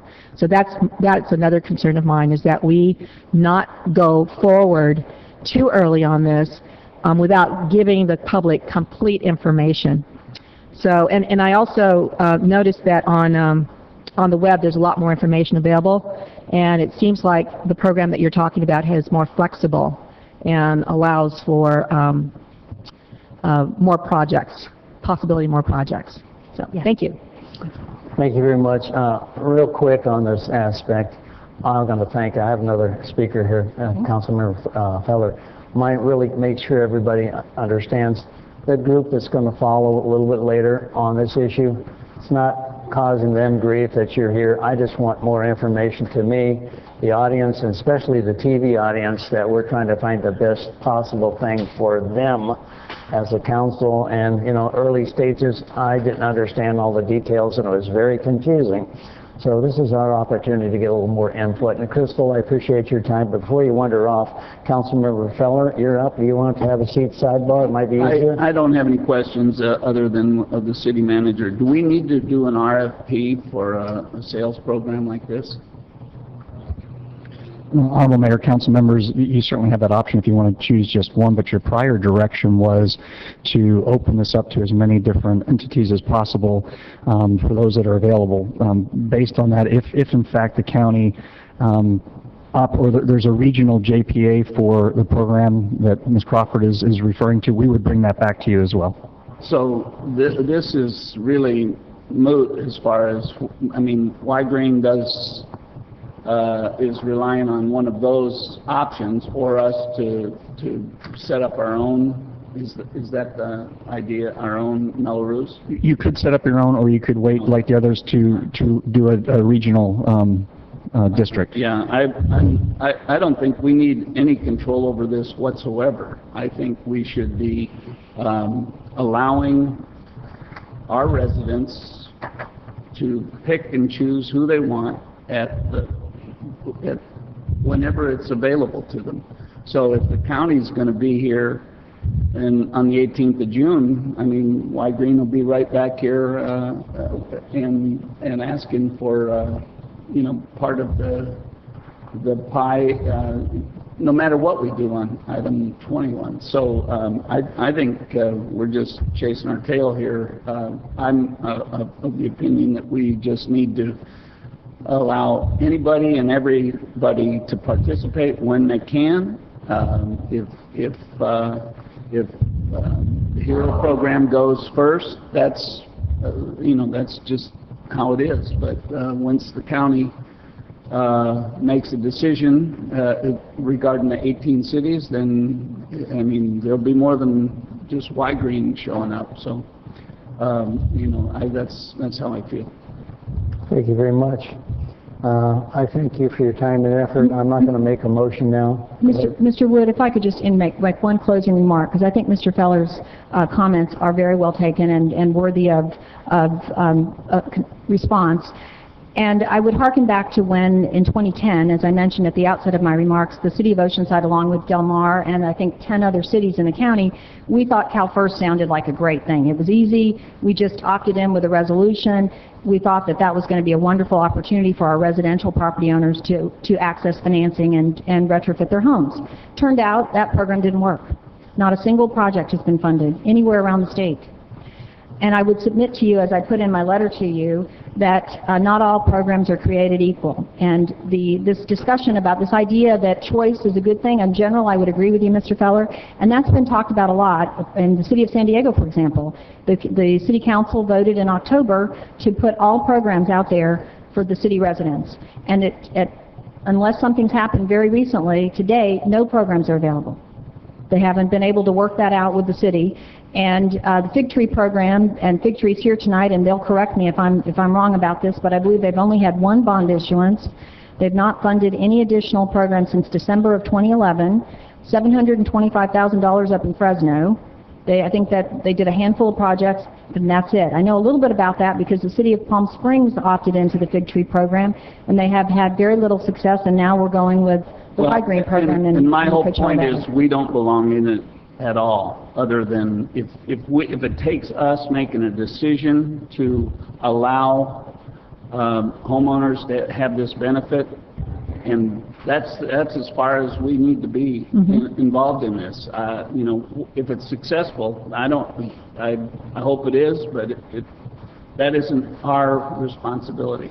Well, Mr. Feller, I'm not going to argue anymore about it. No, I'm not trying to argue with you. Absolutely, I hear you, and I respectfully disagree. I think it is up to elected officials. Certainly, that's how I approached it for 12 years. It is up to elected officials to look at opportunities that come forward to provide tools for their residents, and you have the opportunity, should you choose to exercise it as a council, to make a decision about which is the best program for the city of Oceanside. and you and I may disagree about that, Mr. Feller, and you and I have worked together for a long time, Jack, and I respect that. But I do think there are differences. We've clearly shown, and we've seen in a number of jurisdictions, and most recently in the Coachella Valley, elected officials like yourselves comparing our program and the WRCOG program side by side, and you've got that in front of you, and you can look at cost and features and make a decision about which is the best for folks who live in your city. And I think they voted for you to do that, and they appreciate that you take that seriously. And I absolutely respectfully disagree with that. It's not our job to decide what color their kitchen is, or, I'm sorry to be argumentative, but... Thank you, Crystal. I appreciate it. I don't want to get an argument at the council. I think we'll all make our own decisions, but I thank you very much. Thank you. I appreciate it. Thank you, Mo. No actions on that one. I brought it up for the reason I said. Now back to the public. Back to the public. I know 21, you should be following this, but I made a decision for some of our former and present elected officials asked for this item to come up, so I'm going to go along with it. Item number 38, please. Item number 38 is introduction of an ordinance amending Chapter 10A of the Oceanside City Code prohibiting smoking in indoor unenclosed dining establishments. Thank you. Before we all get started, Mr. City Attorney, please. Thank you. I'll be brief in my comments. The item before the City Council is the introduction of an ordinance prohibiting smoking in outdoor eating and drinking establishments. The Council previously discussed this item in May of this year, and after that discussion, the Council directed the City Attorney to draft an ordinance to prohibit smoking in outdoor eating and drinking establishments in the city. Chapter 10A of the Oceanside City Code already regulates smoking in many public areas within the city.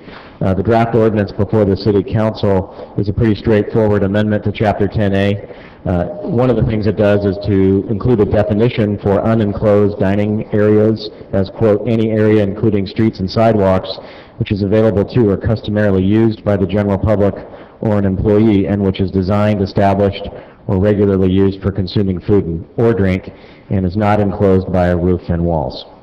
The draft amendment then goes on to prohibit smoking in unenclosed dining areas. The draft amendment also prohibits smoking within 25 feet in any direction from an unenclosed dining area. So if an individual is standing outside, let's say a patio dining area on a sidewalk, they can't just stand on the sidewalk portion and smoke there. They'd have to be 25 feet from that location. And finally, the draft ordinance requires a party who owns or controls the unenclosed dining area to post a no smoking sign at each point of ingress to the unenclosed dining area and one other sign in a conspicuous place to alert the patrons that smoking is not permitted. The city code allows for violations of this code section to be treated as an infraction, be punishable by a fine of $100 for a first offense, $200 for a second offense, $500 for a third. Again, this is a pretty straightforward amendment to the city code following the direction of the City Council at your May 1st meeting, and I'd be prepared to answer any questions that you may have. Thank you, Mr. City Attorney. And Mr. Clerk, public? Yes, we have 14 members of the public wishing to speak on this item. How many? 14. Okay, go on, sorry. The members of the public will be called in groups of 4. If you could do me a favor and line up at the podium in that order. The first 4 we'll have are Barbara Gordon, Erica Fung, Andrea Portiner, and Jose Perez. Excuse me, I'll interrupt this because of 14 different people that we had a long agenda tonight. I'm going to make it 2 minutes each, please. I'm sorry to cut you in case you have a written statement for 3 minutes. Kind of condense it down to 2 minutes. We'd appreciate it. Thank you very much. Mr. Clerk, if you'll time those, I appreciate it. There's 2 podiums. Ladies and gentlemen, if somebody's speaking and there's plenty of room, stand at the second podium. You'll be up next. It rotates back and forth. And first off, welcome to all of you. Thank you very much. Good evening. Could you put your mic down so we can hear you, though? Thank you. There you go. Good evening. I am Barbara Gordon, representing North Coastal Council PTA, which recognizes the health and the pleasant outdoor activities for adults and children are compromised by secondhand smoke. Children are especially vulnerable because they breathe in more air than adults as their lungs are still developing. They are at a greater risk of damaging health effects from secondhand smoke, including serious illnesses. This is no idle threat. since asthma is the #1 reason children entered emergency rooms in San Diego, California. There is no risk-free level of secondhand smoke according to the 2010 Surgeon General's report. It's important to remember that secondhand smoke was classified as an air contaminant by the California Resource Board in 2006. Every day, 3,000 kids start smoking. 90% of adult smokers begin at 18. And I think it's important that children and youth experience smoke-free behaviors and see adults as making healthy choices by not smoking in outdoors. The North Coastal PTA encourages the City Council members of Oceanside to take the action to reduce exposure to secondhand smoke, to extend the current inside-out experience of dining, take that outside. Smoke-free air is the right of all people, but especially children who are at the mercy of the decisions that adults make and affect the quality of air. Thank you. Thank you, ma'am. Good afternoon, my name is Jose Perez, and I'm a student at Rancho Buena Vista. And I just want to say I joined this movement because I really believe that this is something important, especially for younger students and younger children. I myself have a little brother and little sister that I'm very worried about having to deal with this kind of situation. And I remember I was 7 years old. This is the first decision I ever made in my life because it would affect my future. I was having a family meal at the family restaurant. We always went to it. And I was 7 years old. I had a little brother who was 5 years old. And I never had a clear idea of what secondhand smoke was. So when I started feeling woozy because I was smelling something, I thought it was normal. Maybe I was just tired. But I started like rolling back out left and right, and I was like, I had to clear my head, and so I left, and then I felt better. I went back inside, and 10 minutes later I started feeling the same thing. So this is something that affects kids, and they sometimes don't even know that it's affecting them. So this is something important that should be followed through and should be voted on. And I just believe that my participation in here is just something, if I could give something to the younger students or younger kids, it's being able to help them having to deal with this kind of situation. Thank you, sir. Appreciate it. Good evening. Good evening. I'm Andrea Portnier, and I'm a resident of Oceanside who likes to go out to eat, and who is also someone with COPD that was caused by exposure to secondhand smoke. And when I go out to eat, I'd like to eat many times on a nice day out on the patio and not ask first if it's safe to do so.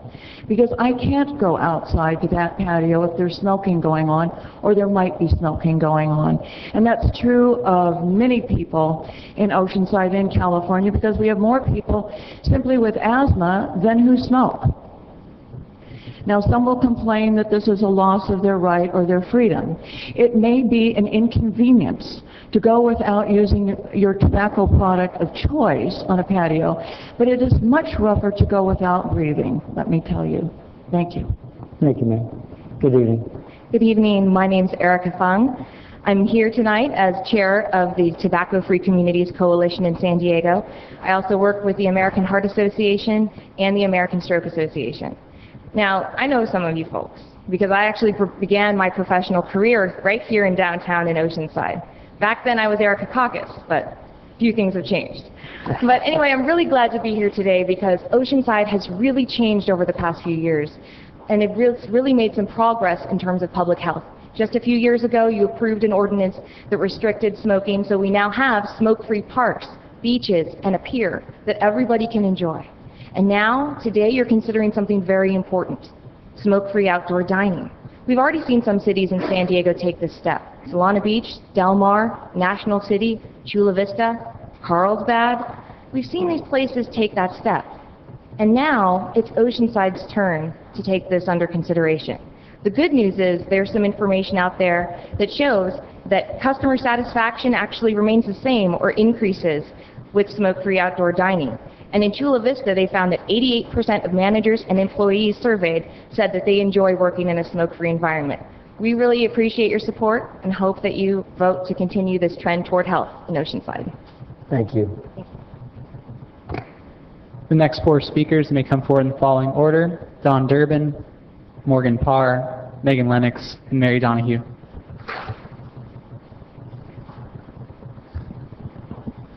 Good evening. Council. My name is Dawn Durbin. I'm a volunteer with the American Cancer Society Cancer Action Network. We are in the business of eliminating cancer in the world today. The American Cancer Society Cancer Action Network supports smoke-free outdoor dining. 13,000 Californians die of cancer, lung cancer, every year, and some of them die of smoke exposure. The Surgeon General has proclaimed that there's no smoke-free level of exposure that hurts our people. Think of pregnant women. I'm a nurse. Think of a small child. Think of somebody with emphysema. You wouldn't have them smoke. You wouldn't have them stand next to a smoker. We cannot expose these people. We cannot expose our young children because along the line, again, they will be a social and an economic and a health problem. We are not setting a good role for our children by showing them that we should separate smokers from non-smokers. We support this ordinance. The American Cancer Society is 100% behind it. Thank you. Thank you, ma'am. Good evening. Good afternoon, Mr. Mayor and City Council. I am Morgan Parr. And I am Megan Lennox. And we're here on behalf of the Smoke-Free North County Youth Squad in support of cancer-free dinner. I support smoke-free dining because there's nothing that ruins a great meal more than the smell of cigarette smoke while you're eating. Also, secondhand smoke is the third leading cause of preventable death. I support smoke-free outdoor dining because 111 cities in California have adopted smoke-free outdoor dining policies, including 7 cities in San Diego County, which include Carlsbad, Chula Vista, Del Mar, El Cajon, Encinitas, National City, and Solana Beach. It's time to adopt a local law to protect residents from secondhand smoke exposure in outdoor dining areas. We encourage you to support smoke-free outdoor dining in Oceanside. Thank you. Thank you. Good evening.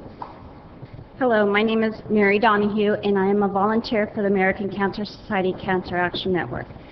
Shouldn't the best seat in the house be smoke-free? American Cancer Society Cancer Action Network supports smoke-free outdoor dining. 86.9% of Californians don't smoke. Levels of secondhand smoke exposure outdoors can reach levels attained indoors depending on directions and amount of wind and the proximity of smokers. We applaud you for this ordinance. Thank you. Thank you, ma'am. The next 4 speakers may come forward in the following order: Aaron Bizak, Joe Collegian, Deborah Kelly, and Joe Jeffrey.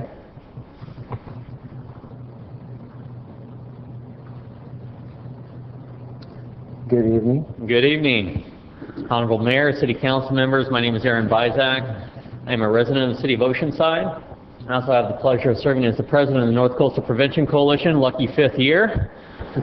We have worked with you many, many times in the past to pass measures that promote public health. You've heard about some of them tonight. We're making an amendment, hopefully, to one of them tonight, smoke-free beaches and parks. I think this is a great opportunity for us to take the next step forward, the next logical step forward. It's not only the right thing to do from a public health standpoint, it's also a very popular thing to do. Our tobacco control program at Vista Community Clinic did a survey of over 500 residents here in the city of Oceanside, and 90% of them were in support of this.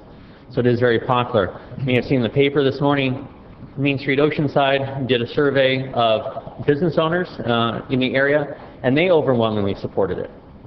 And the other thing that I want to focus on is that when you talk to the business owners themselves, when you talk to the employees themselves, many of them don't want to have to make the decision themselves and say no smoking here. They would actually prefer that somebody else tell them there's no smoking. That way they don't have to face the wrath of the customers. They'd rather have somebody else make the decision for them.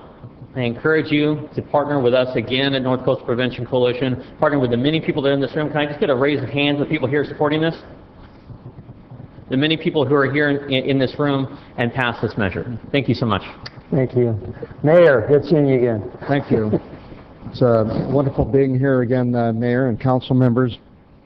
I'm here again to act as a resource on this issue and ask you to join the 111 cities in the state of California and other venues that have gone no smoking. And I may say that many of you know that I own a residence here in the Marina Towers. It was, I believe, the first condominium structure in the county of San Diego to have no smoking, not only in the units, but on the property itself, which is a feather in the cap to the council and those who serve the city of Oceanside. I also have a business here, our family business. We have thousands of people that come in a month into it, Ecology Auto Parts, and it's completely smoke-free, and it has been for years. I'd like you to also support. I wanted to mention some other venues that have that you may not know about that are no smoking. The City of San Diego sidewalk cafes are non-smoking. Petco Park, the zoo, the Wild Animal Park, college campuses throughout San Diego County, and hospitals, of course. We've mentioned that. I realize that many of you have concerns about individual rights. I too value individual rights. The rights of the 90% of the people in the state of California and over that here in San Diego County who don't want smoke when they're enjoying patio dining here in San Diego County at its best. I also value the individual rights of the scores of waiters, waitresses, busboys, busgirls, receptionists, and others who work in this industry who want to have a safe and healthy environment. Earlier today, I had a conversation with the mayor of Carlsbad. A few months ago, they passed the same ordinance that you're looking at. And he wanted me to tell you folks, and I'm sorry he couldn't be here tonight, he wanted me to tell you that, and you may already know this, he and others on that council were very apprehensive about passing this ordinance. Took some time, but they finally got to the point where they said we're going to do it. He wanted me to tell you they have not received one complaint about smoking. And you're welcome to call him and talk to him about that. As I've said before, as an elected official, we're sworn to protect the health, the safety, and the welfare of those who we serve in this city, and also those who visit our fine city of Oceanside. Please support the ordinance. Thank you. Good evening, ma'am. You can pull that mic down for you. Thank you. It'll start as soon as you start. Thank you. My name is Deborah Kelly. I'm here representing the American Lung Association of California, and thank you so much for taking a look at this really important issue. To me, there are sort of two fundamental questions. One is this type of ordinance necessary? And two, does it actually work? And I will say that it's been almost a decade since the California Air Resources Board declared outdoor secondhand smoke to be a toxic air contaminant, and they didn't do that lightly. They looked at a lot of the science. And one of the things that they realized is that if you can smell secondhand smoke, you are already experiencing a serious level of exposure. I think that a lot of, many of the studies that they based their decision on were actually conducted in outdoor restaurant patios. And they found that sometimes the level of secondhand smoke in those areas approximated what we used to have in indoor areas. There really isn't any question about the dangers of secondhand smoke. I will also say that in terms of looking at the practicality of this, we've had a lot of experience working with other communities. This really sends a positive message to the community about your community. It's important to protect kids and seniors. About half of us actually are ultra vulnerable to secondhand smoke. I happen to be one of them. I have asthma. If somebody is smoking outdoors, I cannot enjoy that facility. The business community has really embraced these ordinances around the country, around the county, and I think that we can say it's really needed to protect kids and seniors, and it works, and it works easily. People comply, people are happy. It creates a level playing field for all of your restaurants and outdoor dining areas. So we really urge you to move forward with this important ordinance. Thank you. Thank you, ma'am. Good evening, sir. Hi there, my name is Joe Jeffrey. I'm the owner of Junkyard Sports Bar and Grill located in Ocean Ranch, right by the Marriott's up on top. And I actually installed an outdoor eating area approximately a year ago just by the request of my customers. They do want to go outside, they do want to bring a drink with them, have something to eat, and be able to smoke. Prior to that, they had to stand out there and smoke, and they'd leave their food inside, go in and out. I had people walking outside with drinks, people walking outside with food. So I actually, to comply with what my customers wanted, installed it, which we'll go ahead and change if you guys adopt this resolution.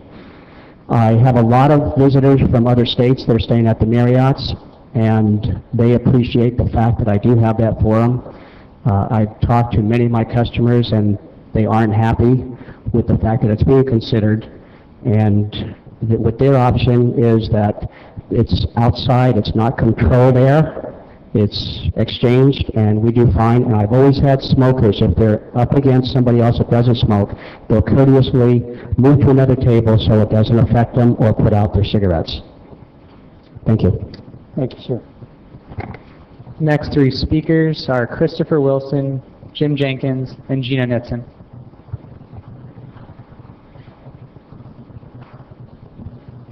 Good evening, Mr. Mayor, members of the City Council. My name is Christopher Wilson. As I said before when this came up, I'm a smoker, and I support, at least in principle, the idea of creating smoke-free outdoor eating areas. I realize that my right to smoke stops where it interferes with someone else's right to breathe. So this is not really an issue for me. However, looking through the ordinance, there's a couple of things that I think might be addressed. I believe Mr. Kern, when it was initially discussed, mentioned potentially issuing permits for like cigar events at establishments. I didn't see that addressed at all in the ordinance. So that might be something to consider before necessarily introducing it as it exists right now. The other thing is, when you ban smoking within a certain radius of the establishment, you're pushing the people that are smoking out farther, and if that takes them away from a place where they can dispose of their cigarette butts, they're going to throw them in the gutter, on the sidewalk, in the street. And so I think that the effect of that, and which then potentially could impact the quality of the sand on our beaches as those cigarette butts wash down through the storm drains and wind up on the beach, is something to consider as well. So you may want to consider installing additional receptacles or something so that that doesn't become an issue. Thank you. Thank you. Good evening. Honorable Mayor, City Council members, just a couple items I wanted to add to that. It's not just a secondhand smoke that's an irritant. The respiratory irritant is also the ashes. I've been in a number of restaurants with my kids sitting there and ashes are blown all over my food, some people that are smoking. So respiratory irritants are not just an inhalation hazard as a result of a vapor, a gas, or a mist, but it's particulate. So the ashes that are there are really significant as well. I support this ordinance, and I think it's important, and to control that, to prevent, or to create a healthy environment for people to dine and enjoy themselves. So thank you very much for that. Thank you, sir. Good evening, Honorable Mayor and Council members. My name is Gina Knudsen. I'm the Program Manager for the Tobacco Control Program at Vista Community Clinic. And I wanted to make you aware of the outreach that we did regarding this ordinance. We wanted to make sure that all of the restaurants with patios were aware of what was going on. So we conducted to all the residents in Oceanside that had patios, we did conduct outreach to them. There are more than 470 restaurants here in Oceanside. We called each one of these to determine which one had an outdoor dining patio. Out of those, we found out that there were 160 restaurants that actually had outdoor dining patios. We then went to each individual restaurant, gave them an information packet on the issue. We also gave them a fact sheet about the ongoing meeting that was going tonight, the date, the time, where the location was. We also gave a phone number, and well, we didn't give the phone number, but we gave your email address so that if they sent in a comment, it would go to all of the council members. So all of the restaurants have been notified, and you've heard from some of them tonight. So I just want to make you aware of that. Other than that, if you have any questions that you have, I'm available right now, or you can email me. At this time, I see. Thank you. Okay, thanks. One more member of the public wishes to speak. It's Cody Campbell. Council member, how are you, sir? Fine, thank you. Good evening, Mayor and City Council. I am coming here tonight to urge you to support this ordinance because ultimately this is not an issue that affects just Oceanside. It's an issue that affects our region. And I urge you to join cities such as Carlsbad and North County in banning smoking in outdoor dining areas. In my city of Vista, next Tuesday, we'll be bringing forward this ordinance that's substantially similar to this, hopefully joining your city in protecting public health. Because this isn't a political issue, it's an issue of responsibility as elected leaders in our communities to provide for the public health and welfare. And that's truly what this is. So I ask you to support this measure and pass it this evening. Thank you. Thank you. And I hope you have the same speakers at your place. And Mayor Wood, we have two members of the public who've submitted correspondences. We've distributed them to all the council members, and I did receive one prior to the council meeting that you do not have. I don't know if you'd like me to read them on behalf of the constituents or just leave them in the public record. Please, go ahead. You like read them or? Okay, the one is from William Markey, and I'll read that one. The other one you have in your file. It's Honorable Mayor and City Council members. I'm William Markey, an Oceanside resident. This ordinance placed before you tonight for consideration and introduction is absurd and driven by outside special interests using children as their political shield. I'm voicing my opposition and encourage you to vote no on the prohibition against smoking in outdoor unenclosed dining establishments. We the people have been regulated and barred from smoking in restaurants and bars, which force the public to step outside to have a cigarette, puff on a cigar or pipe. I know people who stopped going out because of the bans on indoor smoking. Being prudent business owners and wanting to retain their customer base, restaurant and bar owners have established outdoor seating areas where smokers can eat, drink, and socialize while spending their money in Oceanside. Now we have this new leash being proposed to further regulate the people by the broad definition of an unenclosed dining area as any area available to the use of the general public or an employee and designated for consuming food or drink and not covered by a roof or walls. This includes outdoor dining and drinking areas on private property. If a person were to be smoking while walking down the sidewalk and pass within 25 feet in an unenclosed dining area, they would be in violation of the ordinance and subject to citation of an offense punishable by criminal penalty. This ill-proposed regulation will choke the livelihood out of many Oceanside businesses and infringe on the rights of private property owners under the guise of protecting our children from tobacco use. Please vote this ordinance down. Signed, William Markey, resident of Oceanside. Thank you, sir. I appreciate it. And the other one we've received, I understand. With that, let's go back to council. I'll start off with Councilmember Sanchez, please.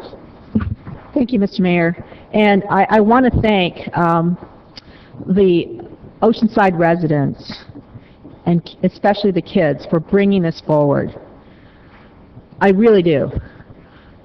I have several friends and family members who either died of cancer or are currently in remission. And they're not smokers. I know that this is a critical public safety issue. For us here in Oceanside, in terms of getting more and more people to come to our city, people are thinking twice about whether or not they feel comfortable being able to dine. In a beach city like ours, where we encourage people to come and dine outside, and we're encouraging more and more restaurants to have an outside dining area, this is becoming more and more important. So I want to thank you very much. I want to thank you for contacting and doing the survey, because I know that we need to know, we need to find out how our restaurant owners feel. And you've given us the information that overwhelmingly they support this. I've been contacted by restaurant owners, I've been contacted by those dining, all supporting this. I'm going to move introduction of the ordinance. And again, I want to thank you. I do hope that we become city number 112 in the state of California that recognizes that public health, you can also attract a lot of business paying attention to the public health. Thank you. I'll second that. Thank you very much. And with that, Councilmember Kern, please. My vote hasn't changed on this. I'm going to vote against this. This is a survey a couple months ago, about a couple weeks ago, that California is 49th in freedom. I think we're trying to race to number 50. You know, to give people to take away as much freedom as we possibly can. Now, I understand Joe Collegian, he's been a friend of mine for a long time. I understand where he goes on this. This is a community clinic. I understand what they want to do. But the idea that these people that smoke in these outside restaurants, they do it because they want to be there. If you don't want to be there, don't go there. I would leave it up to the individual owner of the business to make that decision. We're not here to make decisions for people on their private property. So, you know, we're 50th in business climate. We'd be 51 if there was more, because we're trying to race as much as we can to be as restrictive as we can in this environment. So I have a couple questions. So this $100 fine, Mr. City Attorney, who pays it? Well, assuming a police officer issued a citation, it would be to the party in violation. So if there's an individual smoking in violation of the ordinance, then they could be cited. I would anticipate that their attempt is going to be for voluntary cooperation, just like the other provisions of the Chapter 10 that prohibit smoking elsewhere. But there's ultimately, it would be the party who is cited, which would be the smoker. Now, the owner also needs to put up a no smoking sign in the area. That's a requirement as well. But we have restaurants in town that don't allow smoking in their outdoor dining area, and they don't have signs. So those owners have already made those decisions. So the idea that we have the ability, they have the ability to do that. Mayor Collegian just talked about his homeowners association. His whole building is smoke-free. That was a decision that was made by the homeowners association without government interference, I would expect, right? So that's a decision was made privately to do something on private property. It didn't take an act of government to do that. And then I have a couple other things. The idea that exemptions. We talked about cigar nights, because I go out to Stone Brewing about, a couple, 3 times a year for a cigar night. There's nothing in there to do that. We try to get people in here to do that for different events. So why can't we carve out that exemption? The other thing I'd like to realize, what about golf courses? Obviously they serve food at the golf course. So you can't stand on the first tee and light a cigar because you're too close to the building. So you're going to get a ticket if a police officer's there and you light up a cigar on the first tee. Because, now people may say that's extreme. But that's certainly the case within their bailiwick to do that. So before we start limiting freedom, and I'm hopefully, Mr. Campbell, I know you're just new on the council, don't be in a hurry to regulate everything. Be cautious. The idea that we up here, and I've had conversations with my colleagues about how terrible the atmosphere is in California because of restrictions and over-regulation. But I'm sure tonight I'm going to go down in flames on this one, 4-1, because they want to regulate something, and they'll go home tonight being very happy about regulating one more thing. And then they'll complain next week how over-regulated we are. So when they make that vote, the idea that they have to understand that they're part of that problem of over-regulation. We have businesses tonight, the restaurant, Joe, he actually purposely put in additions to his restaurant to allow his customers the right or the freedom to smoke outside. He accommodated them because he wanted to accommodate his customers. Now, if Joe tomorrow decides, I don't want smoking outside in my restaurant, he can make that decision for himself. He doesn't need government to make that decision for him. So we need to be very cautious about when we go down this regulatory path, because, and the students out here, they wrote those postcards. I'm a retired teacher. It's not hard to get a bunch of postcards. Now, if you make them write a 500-word essay of why, you may get 2. But signing a postcard in class is pretty easy to do. So the idea, before you go down that path yourself, think about it. Because the next thing may be something that you like and that's going to be regulated. Whether it's plastic bags, Solana Beach, or there was something that came down that almost made it through to somebody about limiting the size of soft drinks, that we're going to regulate the size of soft drinks. And I'll bet you dollars to donuts, within 3 to 5 years, there's going to be some law regulating the size of soft drinks, and we're going to have a group with a bunch of postcards coming up that we need to regulate the size of soft drinks in the city of Oceanside, because if we don't, children will die. You know, that, we're on this regulatory bandwagon. I know people think that I'm being kind of extreme in my opposition to this. But when do we say enough is enough? When do we say we have enough regulations that let people make their personal choices? It may be choices we do not like, but it's their choice.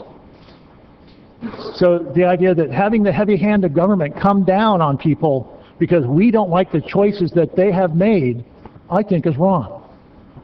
So I will leave it less to my colleagues, but when we talk about beaches and parks and civic center, those are areas that we control as a council. That was our policy decision because we control that land, and we made that decision on the land that we control. And I fully agree with my colleagues and all of that except the beach, and we'll get there some other time. But the idea, those are decisions made by the people that control that property. I think the owners of those restaurants should have the same right and the same control that we have on the property that we control. So I have to vote against this. I hope my colleagues will reconsider and think about this, about over-regulating. But if you do vote for this, don't ever complain about the over-regulation in California again, because then you become part of the problem. Thank you. Councilmember Feline. Thank you, Mayor. Well, I guess the first thing we're going to have to do is call Logan Jenkins and get a revision on who the most conservative council member is here, you know. But I'm proud to be in competition for that title, but you're putting in a new entry here. Yeah, I guess, you know, I appreciate Councilman Kern's passion on this issue and the points he's made regarding the private sector versus the public sector and where our writ should be. But I look at this, and smoking is kind of unique in that smoking, unlike other vices, is a shared experience. And I think that's what makes it a little different. Now, last time when this was up for a vote, I voted to allow it to move ahead to the drafting stage while publicly saying I wasn't committed to supporting it.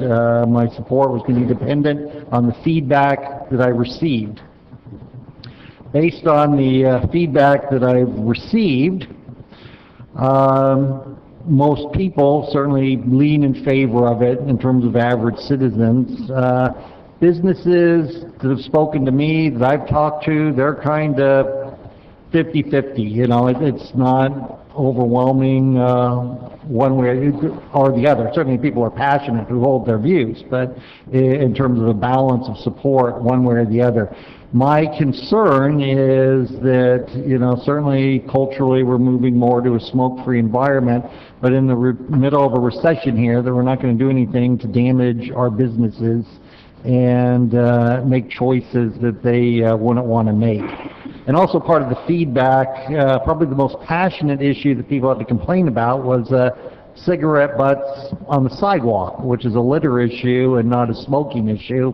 And so that seems to be the area that the public is, and businesses in the downtown area are more concerned in addressing.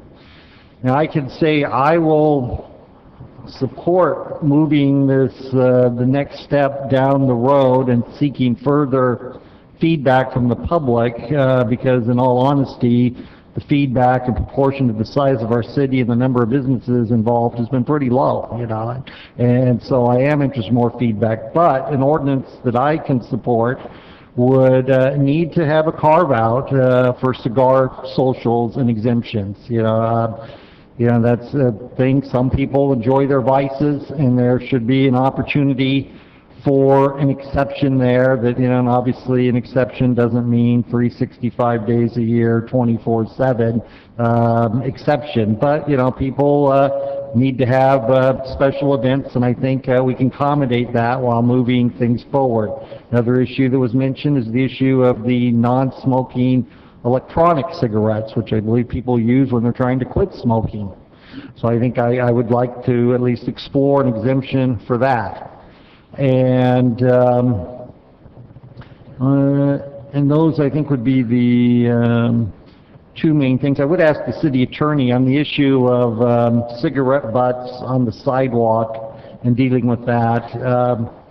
Is that too far beyond the scope of the ordinance we're considering? Can that be amended or considered here, or is that just going to have to be another issue on another day? What is it that you're seeking to accomplish, if I Well, just could ask? well, the issue is just whether or not we should have a basically a enforced penalty for litter, of cigarette butts. Right, we already have that, so that would already be included. Okay, well, then apparently I guess I will pass on to the city manager. That's not being enforced to the satisfaction of many people there. So if that issue's already been addressed, I guess legislatively, then that's a dead issue, but certainly implementation, I think, leaves something to be desired. And so those are my concerns. And so in terms of, since Councilman Sanchez is the one who introduced this item, oh, I'm sorry, I did have item number 1 here that I didn't see, is the other item that had a lot of complaints on is the sign requirement. And so the sign requirement would need to be revised to make it voluntary, and I would imagine the city, if we want to put up 1 or 2 signs around areas that have a lot of restaurants and businesses, could have a flyer behind the cash register if someone wanted to have documentation that the city has an ordinance. It could be handed to anyone who has that, but I don't want to be forcing businesses to be buying and posting a bunch of signs. So basically we have the sign requirement revised, exemption for cigar socials, and I'm not knowledgeable enough on electronic cigarettes if there's any issue there, but that was brought up to me, and then I'd be willing to take the next step. If I could just respond briefly, I don't believe that electronic cigarettes would fall within the definition of smoking as it's defined under our current city code, so you wouldn't need to come up with an exemption for that. Okay, great, and that eliminates one issue, so then... Sign issue. Please, Sign issue provides notice. Otherwise, you can't cite someone for violating it. So that's Well, I think the issue is first, most people, when was the last ticket that was given out on a beach or a park for someone smoking? I think most people find out that it's against the law, they voluntarily comply. I think it's certainly far more an education issue, once it's implemented, than an enforcement issue. And I just am not going to support forcing a bunch of businesses to nail a bunch of signs all over. I think now we can all, if it turns out to be some big issue that I'm underestimating, you can always come back and look at it. But that's part of the feedback that I've gotten in terms of concerns from businesses of the impact of the ordinance. And so I'm putting that out there. And so I think the sign thing needs to be looked at, and a carve-out for cigar socials of some kind. Oh, yes, and a personal constituent request for a golf course patio exemption. How many cigars are smoked at a golf course? Since I don't golf, I'm not part of the gentry there. Personally? Yeah, that probably covers most of them, yes. So personally, how many cigars are smoked at the golf course? I usually about 3 per round. Thank you. Wow. I think we have a client for the health clinic here. We Well, I guess honestly now, because I know we've discussed this issue a little bit. Now, are you talking about smoking on the course while you're hitting the balls? Or are you talking about No, what happens is table after what happens the way, because the place that serves food, the clubhouse, is within a short distance of the putting green, right, and the first tee and the last hole, the last green, and the idea to go in and get a beer and finish your cigar out in the patio. I mean, there's got to be some refuge from government someplace, and I would hope golf course would be one of those refuges. Well, we can certainly hear what the feedback from the rest of my colleagues are on the golf course issue. I certainly put out my markers on the sign requirement. Cigar socials are the 2 main ones, and we'll see where we end up. Councilmember Feller, please. Thank you. This is a pretty difficult decision because it is rights of two different factions.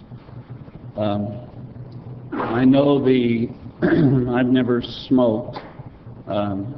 I burn up a cigar about once or twice a year on the golf course. And then I end up going home and my wife will say, you've got the breath of 1,000 camels. You know, that's not really appealing to anybody around you or your grandkids or any of those types. I don't get what people like about smoking at all. It's, as the young man said, it makes you dizzy and you know, it just doesn't make any sense. Does this affect standalone bars? So this... Yes. So any bar... I asked that question at the last council meeting. The direction was to include it for drinking establishments as well. So, are we talking about on private property, or are we talking about on public sidewalks? We are talking about an unenclosed dining area, which is defined to mean any area including streets and sidewalks, which is available to or customarily used by the general public or an employee, and which is designed, established, or regularly used for consuming food or drink, and is not enclosed by a roof and walls. So if you had a patio dining facility on a city sidewalk, then yes, it would be covered. And in addition to that, there is a requirement, there's a definition for a reasonable distance, which is modeled after Carlsbad's ordinance, that smoking is prohibited within 25 feet of an unenclosed dining area. So they could walk up and down the street 25 feet away from the restaurant in front of somebody else's business. Is that... Well, they couldn't if it were another patio dining facility, Yeah. but if it wasn't, then yes, they could. You know, I'm not in favor of taking it away from, you know, for instance, Joe talked about his place. He's not on public property. That's private property. He's gone to the expense of it. There are, Monterey Bay Canners is discontinued allowing smoking. I don't think 333 has a smoking area in their general area. And it's the, you know, that's where it's kind of, you know, getting fuzzy for me. When we have smoking at our skate parks, we have smoking at our Little League baseball games, in the parks, our football games on school properties. Well, I know it's not allowed. I'm just telling you where people smoke. Everywhere they're not supposed to. What about, how many tickets have we written for, in the last 10 years for smoking in various locations? Anybody got a little bit of an idea on that? I bet it's not very many. You know, probably about as many as you can count on my hand. My good hand. I would think that we regulate in the public right-of-way, which is public beaches and parks. I might be open to supporting in the public right-of-way this ordinance, but I will not.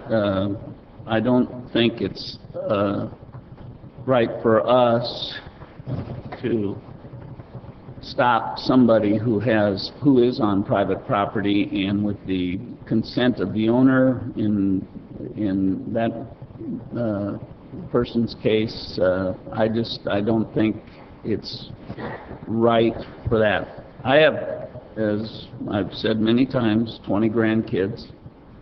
One great, nobody smokes around them. And we try to prevent that as much as possible, except, you know, when we're at the baseball park or the skate park, I can't prevent it there because we regulate them. And we don't, you know, enforce or write enough tickets.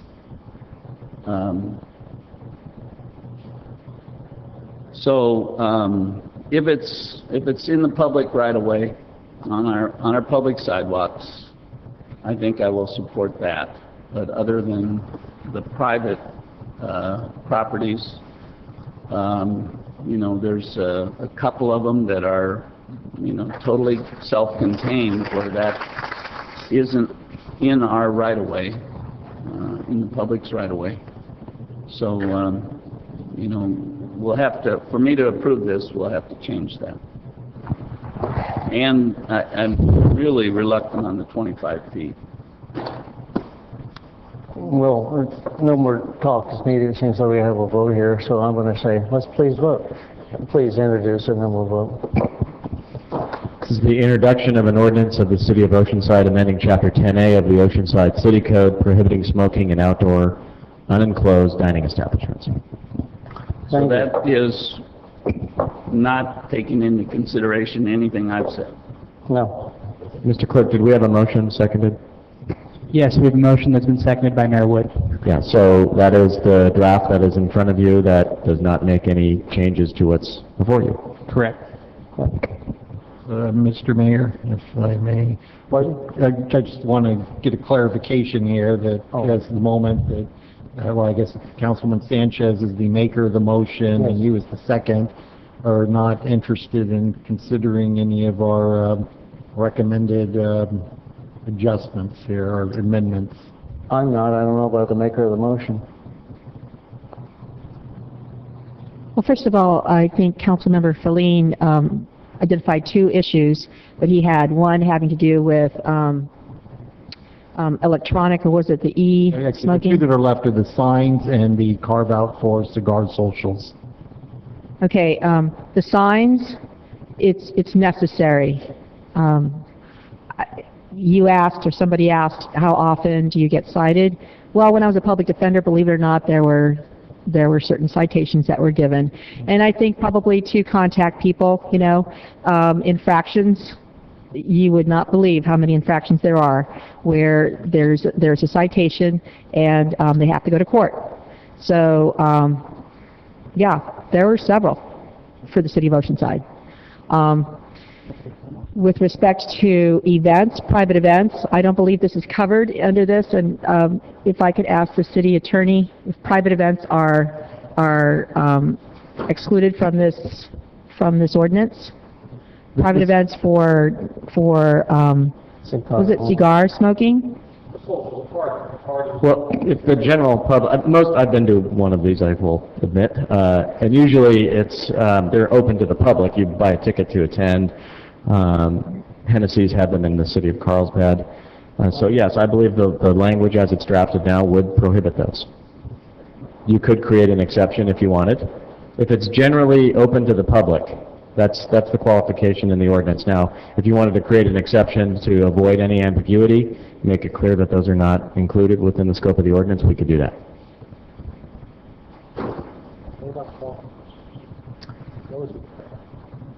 Well, I'm going to jump in. Golf courses are parks. 98% of the state people don't smoke, and we've been told that, and all the people contacted the bars, they didn't seem to care. So we're back to this over a couple of issues. Cigar smoking, which is going to be the same thing. It needs to be in the ordinance. As for signage, I think that's required. Other than that, I don't know what to tell you. It's one of those things where you see it coming up all around the county. It's your decision to make. I'm going to call for the question real quick and let everyone make a decision, because I don't see how I can back off on a decision that everybody has spoke on, and that's everybody individual's call. But with that, I see Councilmember Feller's light on again. You're the motion maker, so you want to see if you want to change it. Councilman Feller. I think that private property should be exempted. And, you know, that the public may still be going there, but it is private property. And, you know, we're talking about the use of public property on the sidewalks. And I do support that. So, well, there's quite a few ordinances that pertain to private property that have been passed by the state and cities, so I'm not sure this is the one that you're exempt on, but that's your call. Let it vote and let it be done.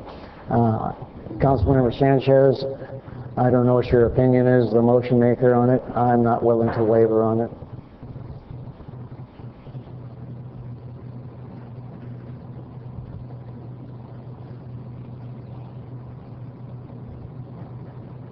Mr. Mayor, I'm getting conflicting information regarding private parties.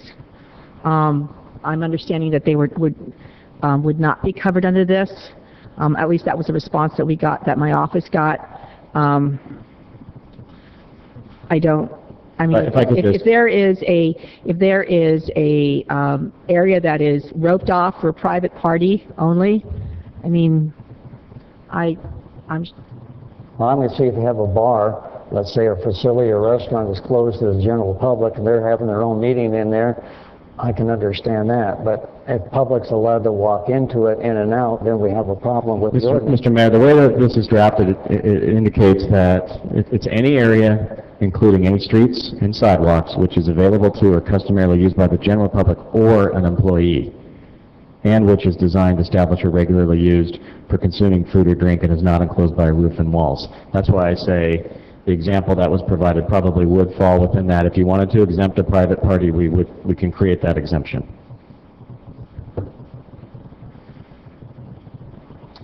I'm not sure if there would be a third vote with that added in, though. I don't know.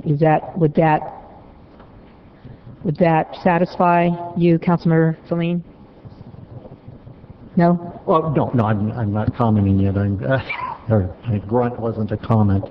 No, I think, you know, we talk about compromise here, and we've had a couple points that are brought up, you know, and politics is like watching sausage get made. It's not always pleasant to see getting done, but you can sometimes be pretty satisfied with the result. And, you know, we have certainly a different mix and match of ideologies up here, and we have a sign issue, a cigar social issue, and an issue of private property versus public property. And I think with a little effort here, we can craft an ordinance that's a step forward. Everyone's not going to get what they want, but we take a step forward for public health while recognizing, you know, certainly the feedback I've received and apparently Councilman Feller's received, and based on where people's major concerns are. And so, you know, I get kind of a feeling we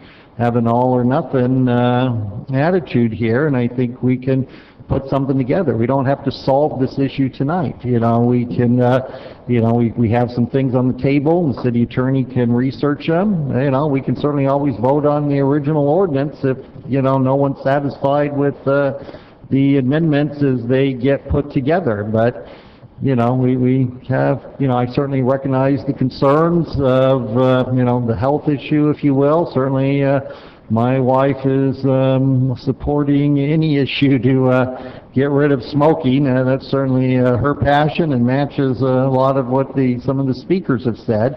I certainly share some of Councilman Kern's concern and Councilman Feller's concerns with the government trying to be the nanny state and tell people on their own property what they should be doing. And I think we can come up with a compromise where no one's happy, but everyone gets something they want. But, you know, I have, you know, see if there's any interest there. Thank you. I'm going to call for the question. Thank you very much. Call for the question because we're going to go all white on this thing. I get tired that nobody in the council wants to represent the populace of our city on most issues, so let's go for the call for the question. I don't think we need to vote on it, or you're just going to vote. Okay, with it. Please, this is going to be Mr. a Mayor, question. I am still not satisfied that this was intended to include a private party. So I'm willing to exclude a private party. What was it, for cigars? A cigar private party. So if the city attorney can tell me where that would go. But I'm not, again, my question was, will that satisfy a private party, a private cigar party? Will that satisfy? Is that what I heard? Because I'm not getting an affirmation. What I'm getting is a list of things that, you know,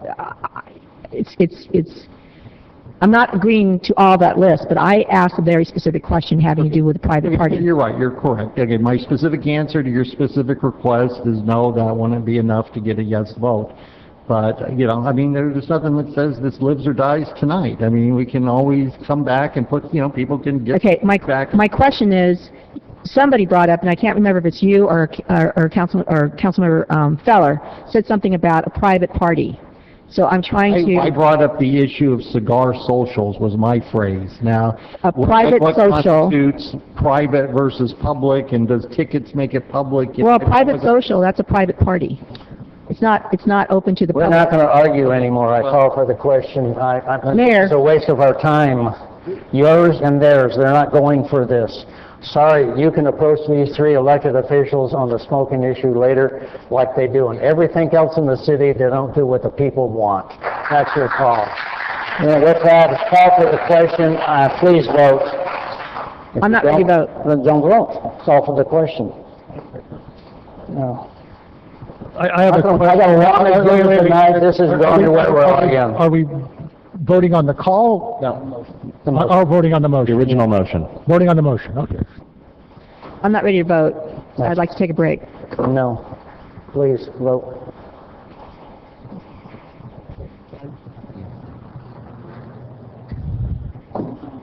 Okay. I have to apologize to restart the vote. Mr. Feller is requesting to restart again. Could everyone please submit a vote again? Vote again? Yes. Okay.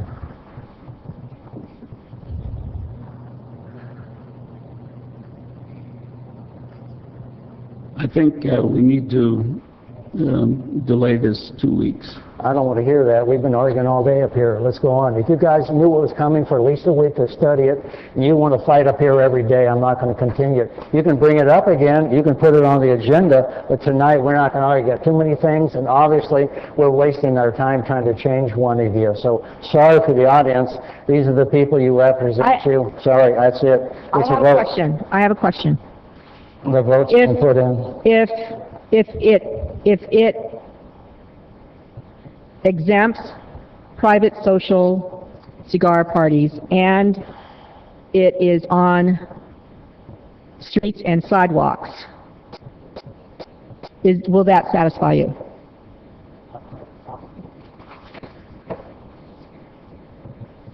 And some modification in the sign requirement. Those are the three issues. I'm not sure what your passion there is. Mr. City Manager, here's the thing is, they can always bring it back. They won't. But you can bring it back. What we're doing is cutting this down to be absolutely nothing like it was presented to us. That's what I'm concerned about. What is the problem with the $10 sign? My question is, what is the problem with the $10 sign?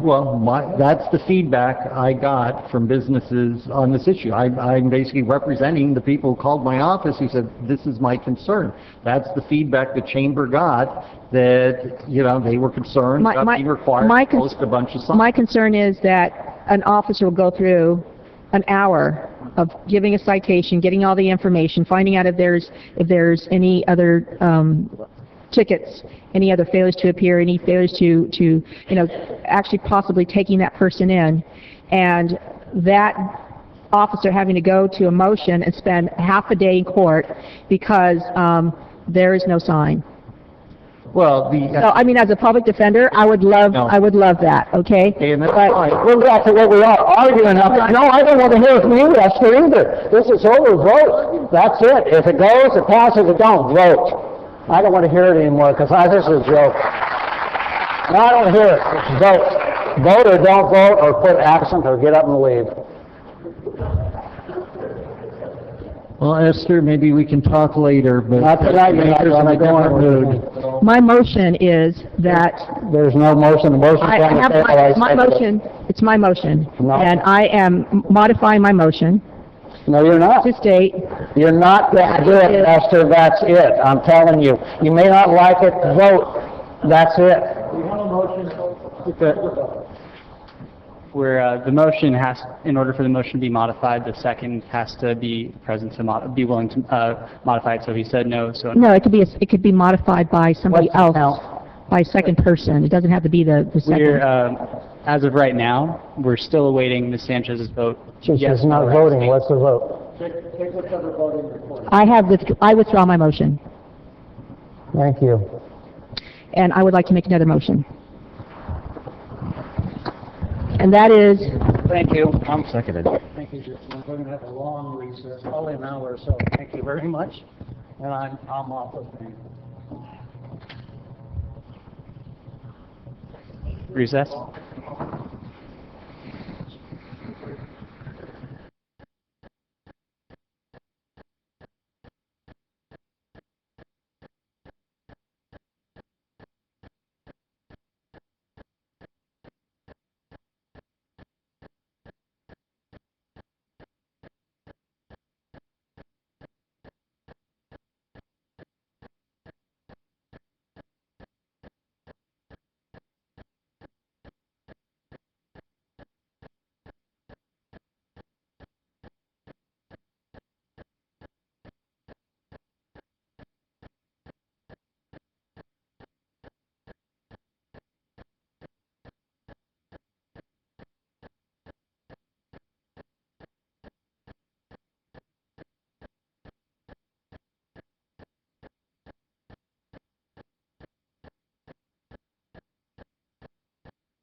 Ladies and gentlemen, we're back in action here. I'm going to pass the gavel to the Deputy Mayor, Mr. Kern, while I excuse myself. Thank you very much. I can't work with these people. Okay. Well, do I have to sit there? Can I sit here? Okay. All right. Thank you. Okay. We're back in session for now, and hopefully the mayor. And to tell the truth, I totally sympathize with the mayor's frustration on this issue. Right now, this is what I'm going to do. I'm going to make a substitute motion because I don't know exactly where we're at. Mr. City Manager, can you guide us through this, and we'll make a substitute motion and kick this down the road. Honorable Mayor, council members, just from the discussion you've had and the conversation, guess we need to stop? We can't. We have to wait for one more person to come. So as soon as Mr. Feller shows up, we can have a quorum. I think he's out smoking a cigarette. Yeah.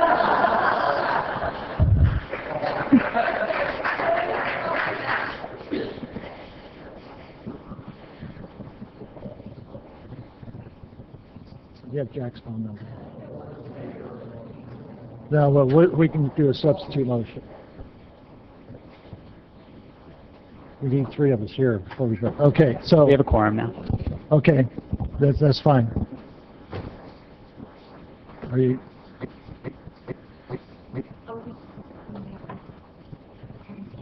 So.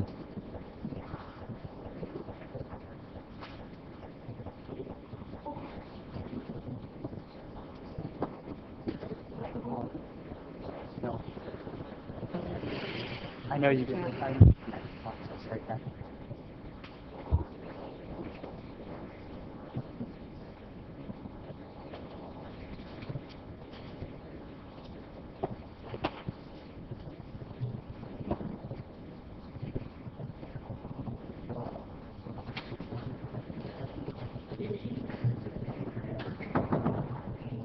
You have? You're welcome.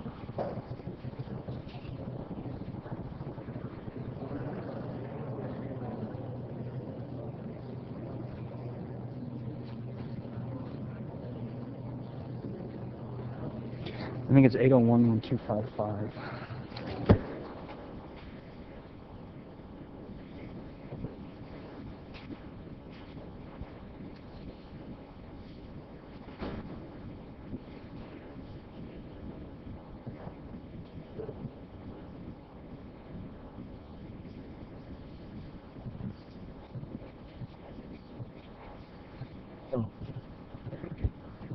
Okay, now that Councilmember Feller is back, we can continue. Mr. City Manager. Honorable Mayor, council members, based on your discussion, I'm sensing that there seem to be some support for prohibiting smoking within dining areas that are within the public rights of way. My recommendation to you would be is that at least for the time being, I think everyone's somewhat supportive of some type of a ban on smoking, and my recommendation would be is that we restrict those under the definitions and the prohibitions to those dining areas that are within the public rights of way. We already regulate those. If they're in the public rights of way, they have to do certain things and get permits from the city as far as the types of fencing they put around, how far the encroachment can be. So my recommendation, just so you have something, because I think it is a good idea to look at those public dining areas, that we prohibit smoking within any public area that would be an unenclosed dining area within any public street or sidewalk area, and we can make those modifications. I will tell you, I believe the sign is important, and given the cost that businesses need to enclose those dining areas, even through our normal requirements, I don't believe the sign would be a significant issue. I get if they had to post a number of signs, but those that are within the public rights of way, I think it's reasonable to expect them to put a sign up. I believe we can make those modifications and bring something back to you. Well, what we could do is, under definitions, we would say unenclosed public dining area shall mean any public area within any street and or sidewalk which is available or customarily used by the general public. I did make a note within reasonable distance shall mean a distance, and I understand there's an issue with the 25 feet. We would recommend 10 feet. That should not put you significantly encroaching into anyone else. And then smoking is prohibited smoking prohibited unenclosed public dining areas. Smoking is prohibited in unenclosed public dining areas within the city of Oceanside, along or within any street or sidewalk area, except places where smoking is already prohibited. Okay, Mr. City Clerk, did you get all of that? We'll make Okay, that's my substitute motion. Where's the cigar social carve-out issue or the definition of That's private versus That's party? private. This is all on public streets, so a golf course clubhouse is private property. A roof deck and restaurant that is on entirely private property at this point would be exempt. And so that's my substitute motion, if I can get a second on that one. And I will call for the question. Just one point of discussion, Mr. Deputy Mayor. I just want to point out that I'm open for more public feedback. My yes vote is to move the process forward, and we'll see where the final feedback is, and thank you very much. Thank you. However, the people who asked this to be placed on here, during the break, they said they did not want this as is. They would prefer that it go down, that what they asked for is exactly what was presented tonight, and they preferred to have a vote on that. So my understanding then, it would be 2 to 3, 3 against. So the city clerk actually had a recorded vote on the original motion that we need There's to an make. original, on the original motion, I'll display the results of that, and then we're going to take a vote on the new substitute motion on behalf of on behalf of Deputy Mayor Kern.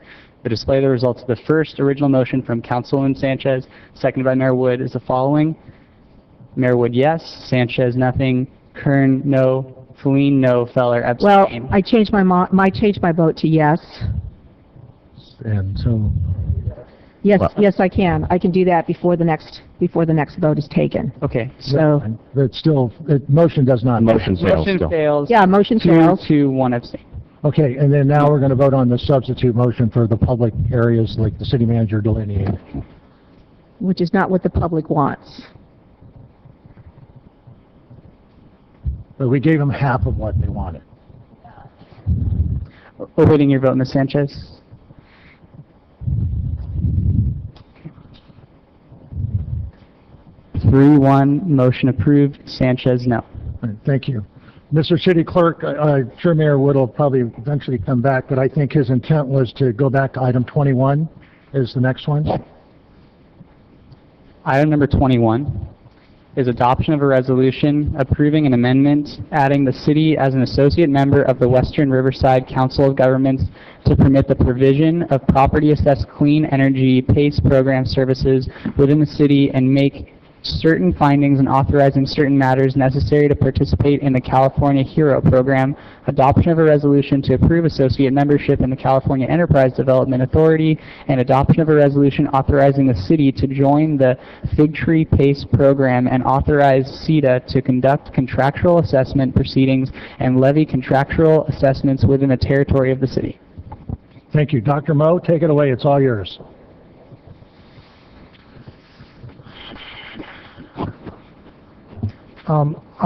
Honorable Deputy Mayor, Mr.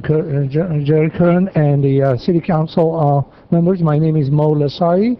I'm the Environmental Officer, and yes, I'm the One-Man Army program that I mentioned earlier, and I prepared a staff report for your consideration to review and make your opinion about these two programs that have been introduced to our city, and these programs are basically property assessed clean energy, and there are HERO and Fig Tree. So I'm here to answer any question, and by the way, the representative of these two programs are also in here in case you have a question that I don't have exact answer. I'll be calling those reps to come.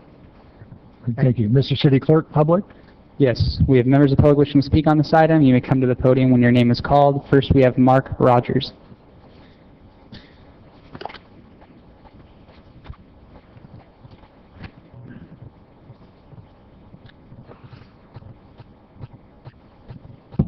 Thank you. So appreciate the opportunity to be able to talk here tonight. We've talked a little bit about PACE, talked a little bit about smoking. We're hoping this will be something a little bit more simple to digest and actually move forward on. We've spoken about this a number of times that I've been in this room. We've spoken about pace and pace again and pace again, and what keeps happening is we're making a decision to put it off and put it off and put it off again. What we're hoping tonight is we can actually see something other than indecision here and a motion to move forward and actually get going on pace. So what I'd like to do is speak a little bit about some of the previous commentary that was offered. Was very good. Ms. Crawford, obviously, we see each other in a lot of places. We get to hang out a lot in late evenings like this. I will say that you have nothing on Villa Park as far as late meetings. Their average is about 1:30 in the morning, so this is a piece of cake. A couple of points of clarification on some of the information we received earlier. I'd like to be sure that we understand a couple of things. First of all, we are referred to by 3 different names, and the name of our program is the HERO program, quite simply. It's not referred to by any other name. It's simply the HERO program. Now, we are in partners with a number of different industry experts. In fact, we find to be the best in the industry for bond counsel and for entirely the bond conduit and for a number of various aspects of delivering PACE. It's complex, and to think that one company can pull it all together would be pretty presumptuous of anybody. So we have a great partnership. It is called the HERO program. I just want to make that very clear to everybody. It's not the PFM program. It's not any other name. My partner WRCOG is also here. Again, we're one of many partners in the program bringing it to you, and we can talk a little bit more about the partners as we go. The fees. I want to make sure that we clarify on the fees. I do have some additional handouts here. I don't know if I can just hand these over to you.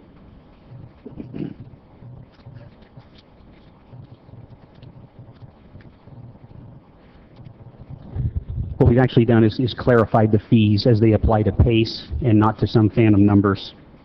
Just grabbed out of thin air, 30,000, 100,000, that's great. But it's fair to say we're the only program that has actually culminated enough data to have an average of what the average PACE project would be. So we use that number, it's $18,000.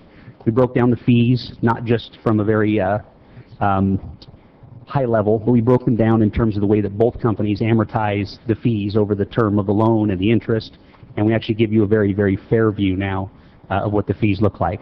So I think you'll find it's quite different than what you've been presented, again, based on truth versus speculation.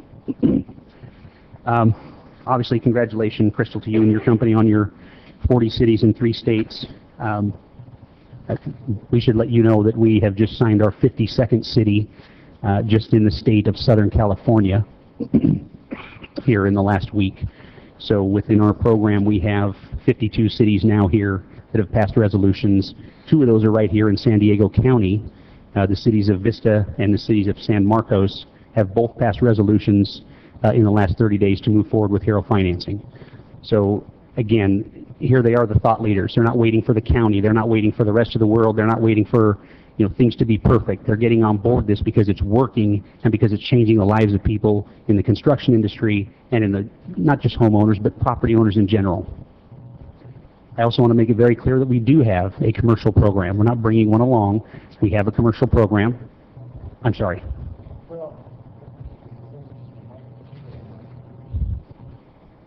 Use the city attorney's mic because I can't figure this one out. You're under a 3-minute time constraint here because it's just general public comment. Oh, is that correct? Correct. I'm sorry. I was here to answer questions and give a little commentary. Is there not a chance for rebuttal?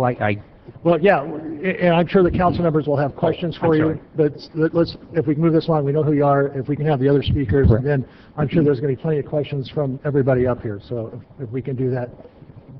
Well, if there's anything you want to, question you want to raise, and then we can have Mr. Lasai or Dr. Lasai. Sure, that's fine. At this point, we'll just take questions. I'm good with that. Thank you. The remaining 4 speakers for this item may come forward in the following order: Joe Flores, Mark R. Young, Gary Pullen, and Andrew Berlin.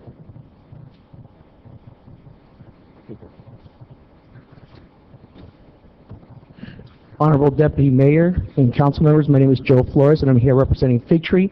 I do realize that we are under the 3-minute time constraint, but I do want to just, first of all, tell you that I do understand how confusing the PACE landscape can be. However, we're pleased with the city of Oceanside and leadership that you're taking in adopting the PACE programs that are now active and readily available, Fig Tree being one of them. The city of Vista did a similar conducted a similar research. They asked their staff to come back, compare the programs, and I was pleased to see Councilmember Cody Campbell because the city of Vista unanimously voted to bring on the Fig Tree PACE program and the Workhog program. What we're asking you is make these programs available today. There are contractors ready to get to work. There are property owners that need this. By you adopting this program, you're not excluding the city of Oceanside to later explore once the White Green program is ready and they've fleshed out their details, then you come back, revisit it, and even adopt that one. We are advocating an open market PACE landscape where property owners can ultimately choose which program best meets their needs. The city of San Diego did a similar thorough vetting, and they determined that that Fig Tree was a great proposition for them, and they adopted it, similar to the city of San Marcos. So certainly what you have today before you, you're not taking on any risk. You're not taking on any new untested programs. Our programs have already funded projects. We have more in the pipeline, and as a matter of fact, we're poised to make additional announcement about additional projects that we're going to be funding here within the next few weeks. Again, if there's any questions, as Dr. Lessette said, we're here to answer them. And lastly, I'll leave you with this. It's easy for us to go through, and we can refute all of the comparisons that were made by the White Green representatives because, again, you're looking at one side. What we're saying is don't just choose one, let the property owners decide. Thank you.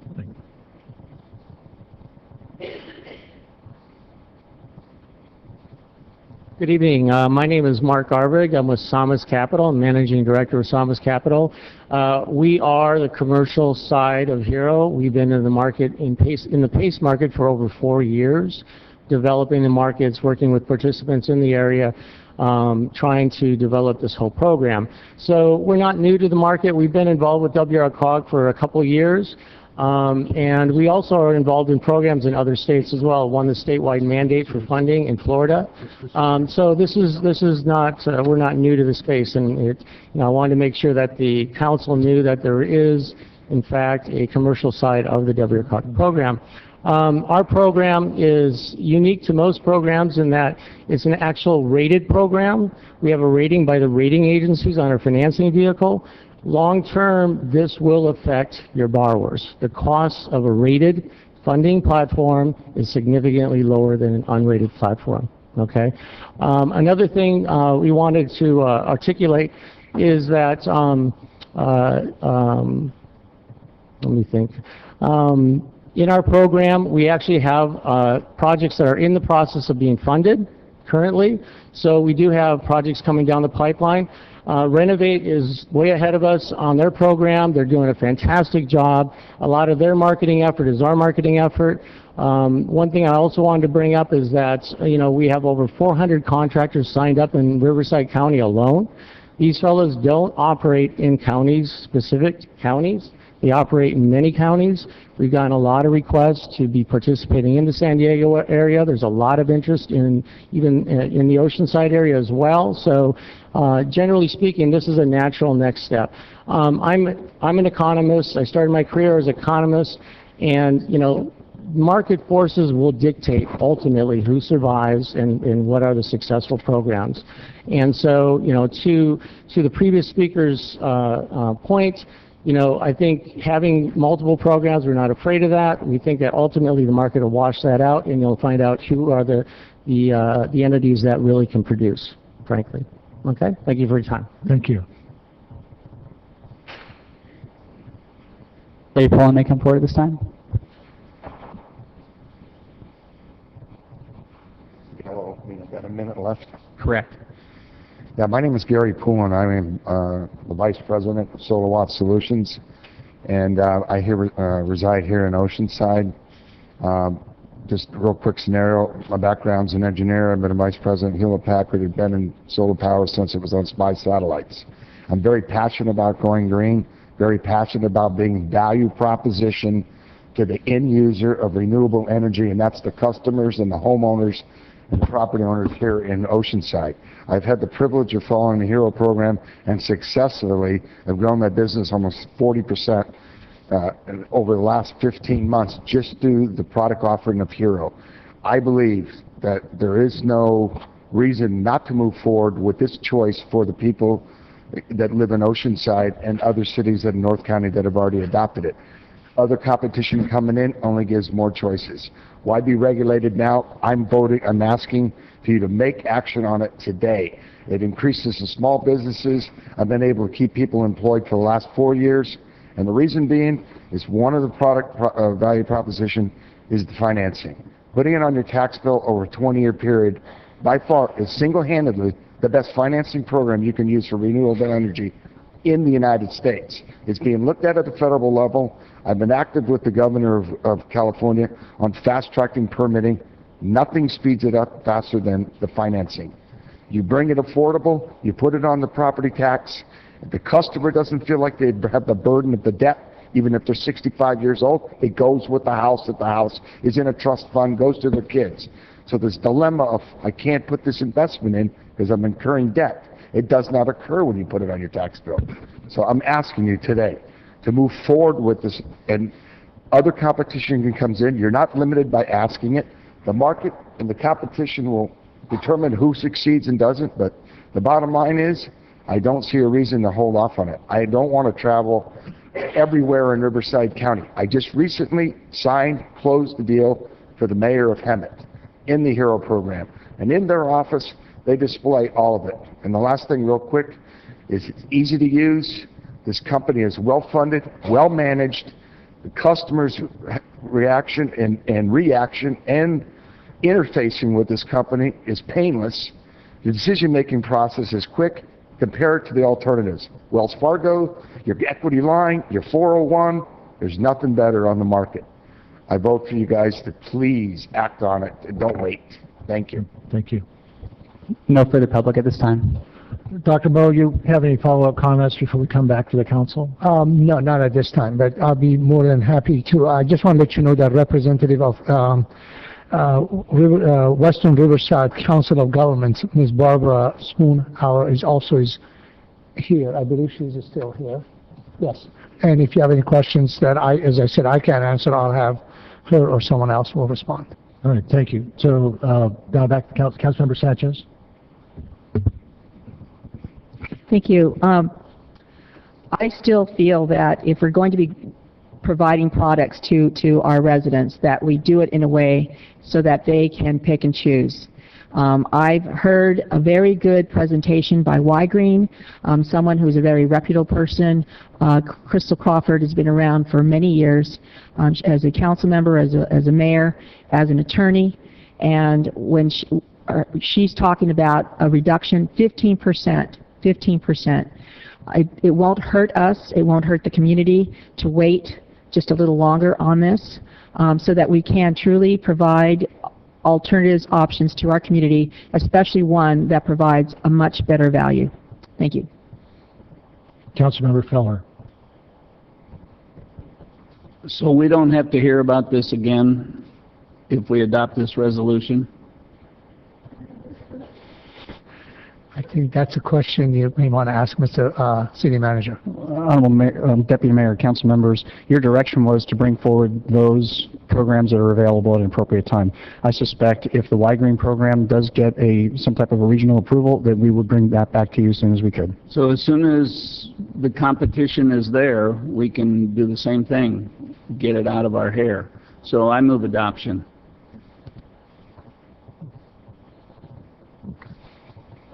Well, I guess Councilmember Feline is all talked out after the last amendment.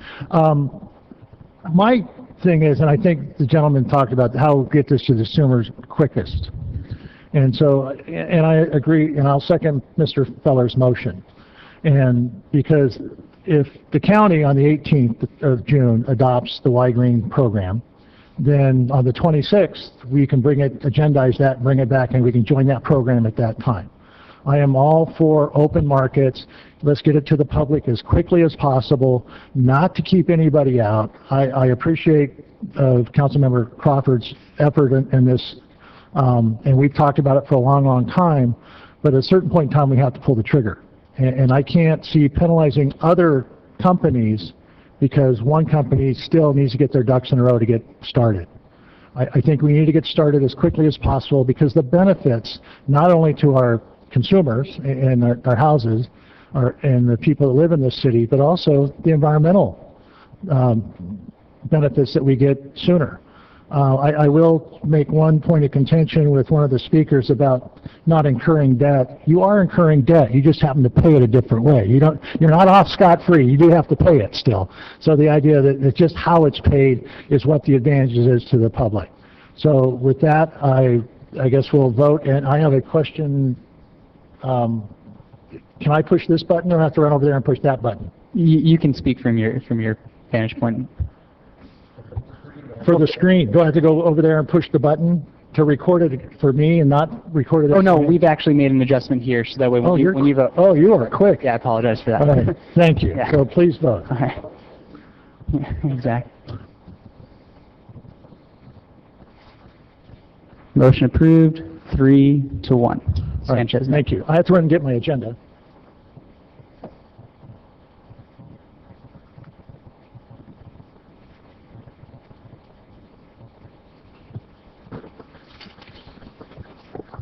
I got to figure out where we're. Oh, okay. Well, let's do the public. Okay, Mr. City Clerk, let's go to the items not on the agenda because I see Kathy Nykel waving her flyer in front of me. So let's go to that one. Item number 29, or 28. It's a nice hat, Kathy. Thank you very much, sir. I appreciate it. Like this, these flyers on the back, so everybody got them. It was all about independent reading. The people at home cannot hear you. You're going to have to get closer to the mic.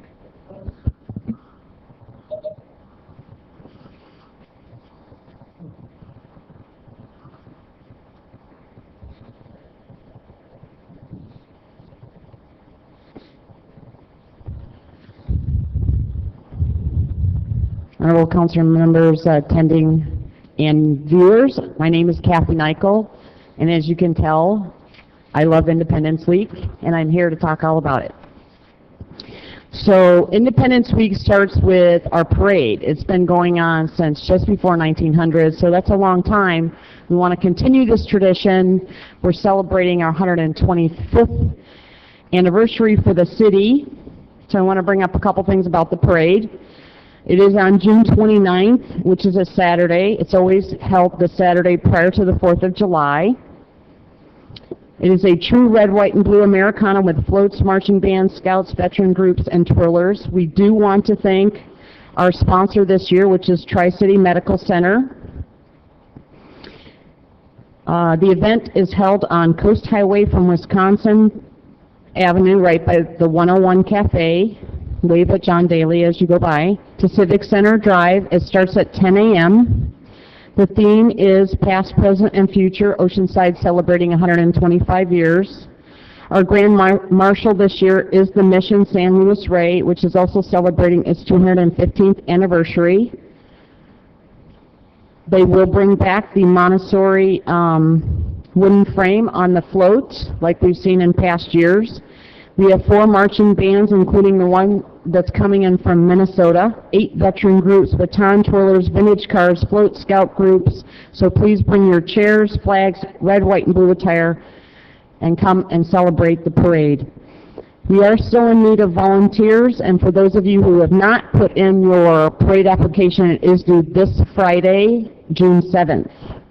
Information is on our website about everything concerning the parade. Very easy to remember, oceansideparade.com.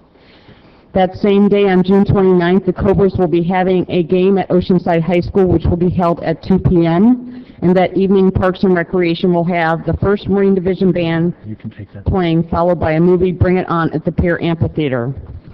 On July 3rd, Oceanside celebrates its 125th anniversary with a presentation, food and entertainment at 11 o'clock at City Hall. Then that evening, fireworks will be shot off from the center of our city at El Corazon at 9 p.m.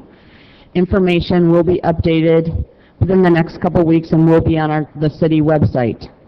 On July 4th, on the beach adjacent to the pier, planned for fun-filled July 4th, we will have extended areas for your entertainment with some extra food and retail experiences right down on the Strand.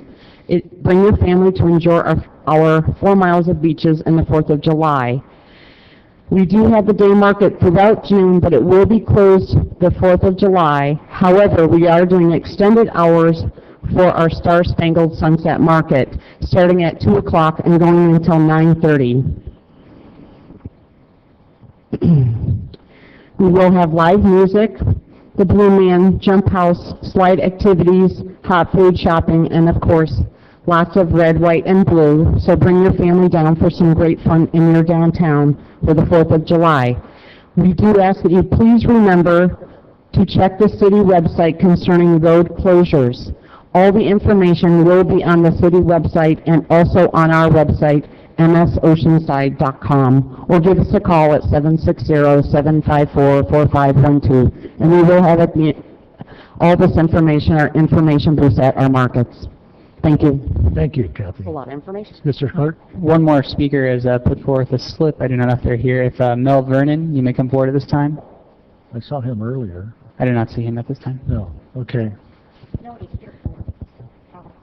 Oh, okay. Do you want to go ahead and talk about the powwow then? Mel Vernon is head of his tribe, the Luceño Band of Mission Indians. Unfortunately, he left. We do have the annual powwow this weekend, and it is, I believe it starts at 10 on Saturday and goes to about 9, and the same thing on Sunday, 10 to about, I think, 6. Come, it's a wonderful event. There are booths that you'll be able to have fly bread, and some other traditional kind of Native American foods, as well as see some really, really phenomenal traditional dancing. So please come. Thank you. Great, thank you. And that's at the Mission. Yeah, that is a good event, and if you want part of the culture to come out and look at the Mission, and they do a good job. Let's go to the time certain 5 o'clock public hearings. Okay. Item number 30. Yeah, we'll go to item 30.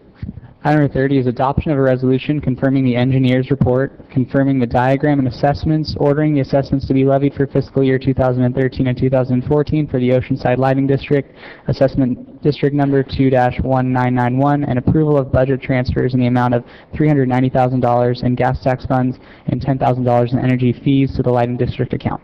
I see the city manager is going to pitch it for Mr. Redow, so take it away, Mr. City Manager. Disclosures? Disclosures? Oh, disclosures. Disclosure. No public on this item, no disclosures or correspondences in the City Clerk's Department. Public hearings, Mr. Feller? Just staff. Staff only? Staff. Good evening, Deputy Mayor, council members. This is your annual renewal of the lighting district. If you recall, not that long ago, you had more of a detailed discussion about this item when we set the public hearing. So unless you have any questions, I'm prepared to submit this item for your consideration. I'll entertain a motion. Move approval. I'll second. Please vote. I Wait. I have one. Councilmember Feller, you have a comment? Oh, there was no public. Go ahead. The question I have is about how, we have been billing RDO in Yeah, the RDO, people that are within the RDO where the lights have been removed have a reduced assessment similar to other areas in the community where there's no lights. So that's already been taken into consideration. And the other action you approved for a separate overlay within RDO is not part of this. That'll come back to you at a separate time. Thank you. Okay, I have to do some housekeeping here. I have to actually open the public hearing. Chris, This is a public hearing. If any members of the public who wish to address the council on this item, you may come forward for 3 minutes to the podium.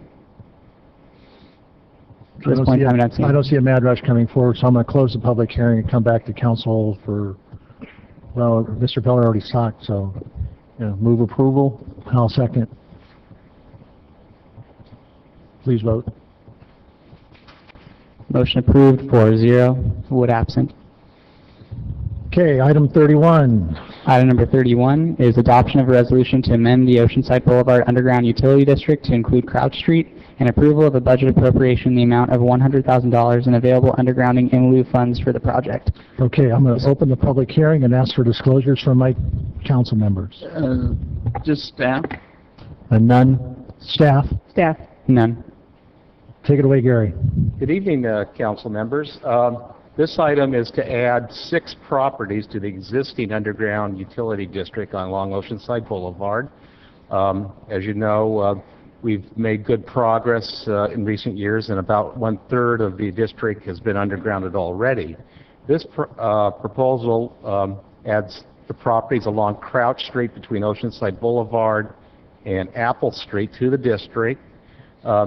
Just this week, I got clarification from SDG&E that they're willing to combine the work on Crouch Street with the remaining work around Crouch on Oceanside Boulevard, around the bar, and going a block back to Greenbrier, borrow their funds 2 years ahead and do it in one shot to be completed in 2015.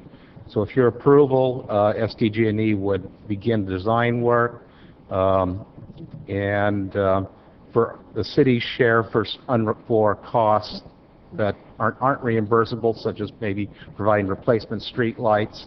There's also no request to appropriate $100,000 from in lieu developer fees paid for this purpose. Good. Thank you. Go ahead and have a seat.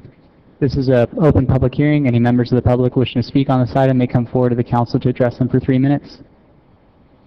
At this point in time, I'm not seeing anyone. Okay, I'm going to close this section of the public hearing and come back to the council. Councilmember Sanchez. Thank you. I understand that this was actually delayed. It was intended to be part of the project for the district. And I understand, I know that there is a priority list. So Oceanside Boulevard, long street. So once that's done, I'm sure we'll get to the next segment. Move approval, move adoption, and approve the budget appropriation. Second. No. I see no other lights. Please vote. Motion approved, 4-0. Okay, let's move to item 32. Item number 32 is approval of a franchise provider's request for annual adjustment to the contractor compensation under the city's solid waste service contract with Waste Management of California, adoption of a resolution increasing maximum rates for the collection of waste matter within the city of Oceanside by adjusting the current solid waste rates by 0.87%, which will result in an increase of 15 cents for the basic residential solid waste and recycling rate, or 0.87% to all other rates for services provided under the solid waste contract, and direct staff to implement the user rates and franchise provider charges. Okay, we'll open the public hearing and ask for disclosures again. Only staff. Staff. Staff alone. No contact. None. Take it away, Ms. Dale. Good evening, Deputy Mayor and council members. For the sake of brevity, I'm only going to go through about 3 slides that I had prepared this evening, but we're going to be talking about the annual consumer price index adjustment for the waste management contract.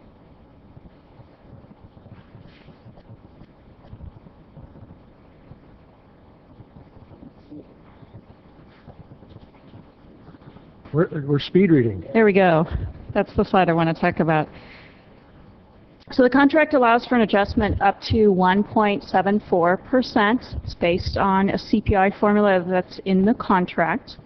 Staff's recommendation is to offset half of that increase, or 0.87%, with the solid waste or rate stabilization fund.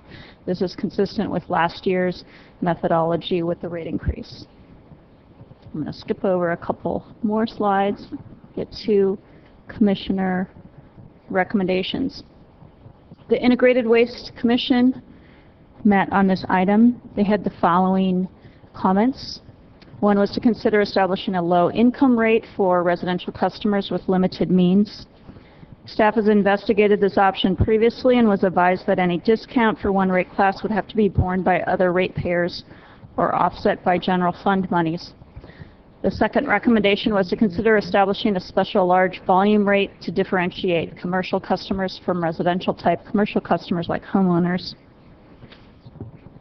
If so directed by council, staff can investigate this possibility, but there are concerns about whether this is feasible under the current billing system and contract language.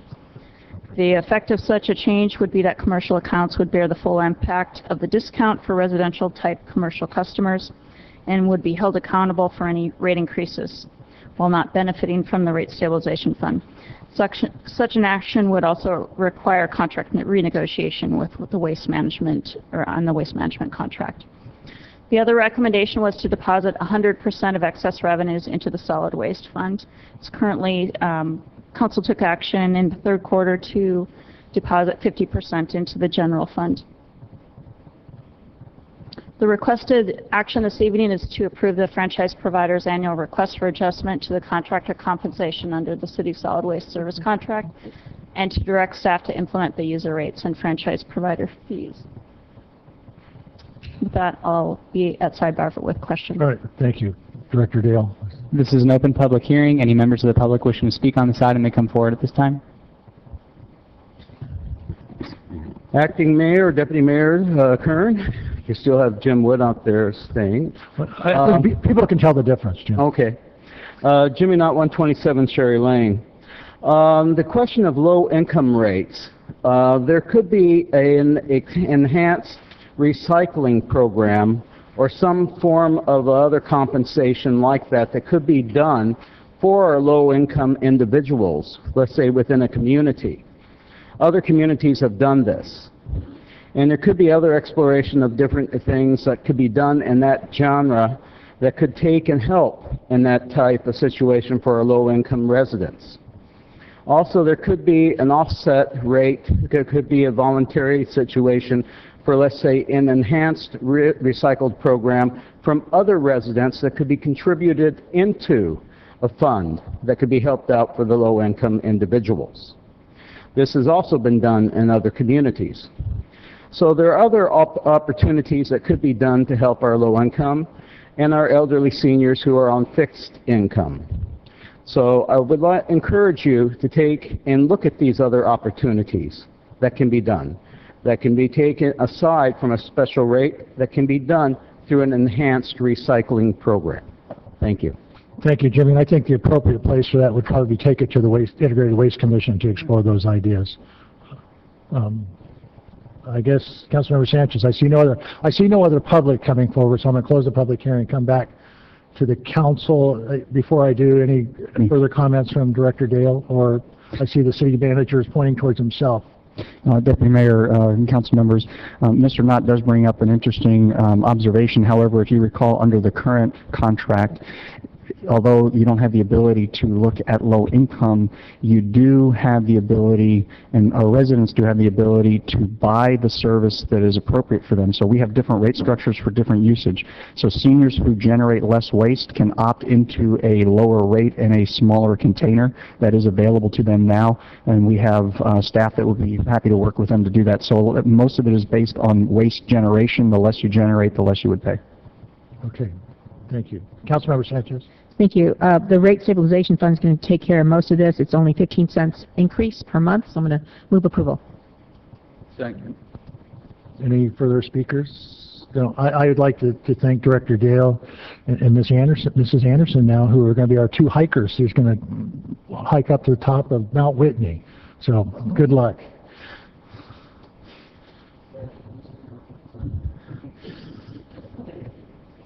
Awaiting Ms. Sanchez's vote. Motion approved 4-0. Thank you. I'm going to skip over the budget and we'll take it last. So right now we're going to move to item 34 and then we'll come back to 33.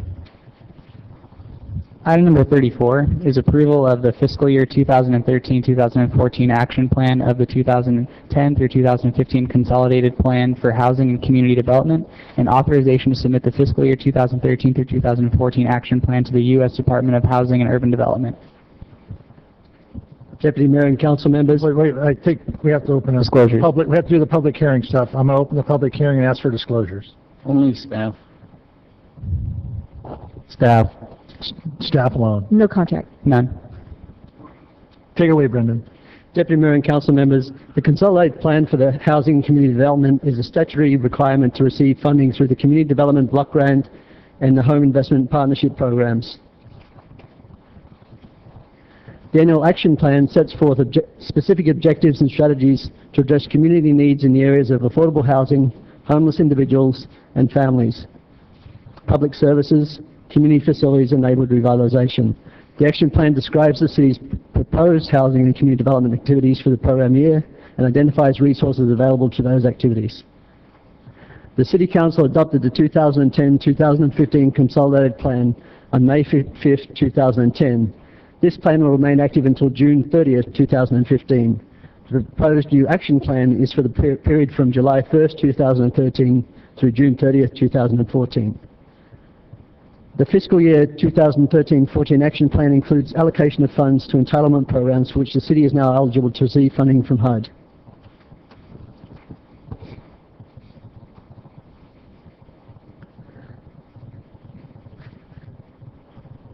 When we actually wrote this staff report, we were expecting a 6% decrease in CDBG funding. We've just been notified that we'll actually be getting a 6.8% increase, which is about an $80,000 increase from last year. So we'll actually be returning to Council with an amendment to this plan and an amendment to the CDBG budget as well. But we actually need to pass the plan tonight because we have to actually submit it to HUD. Okay.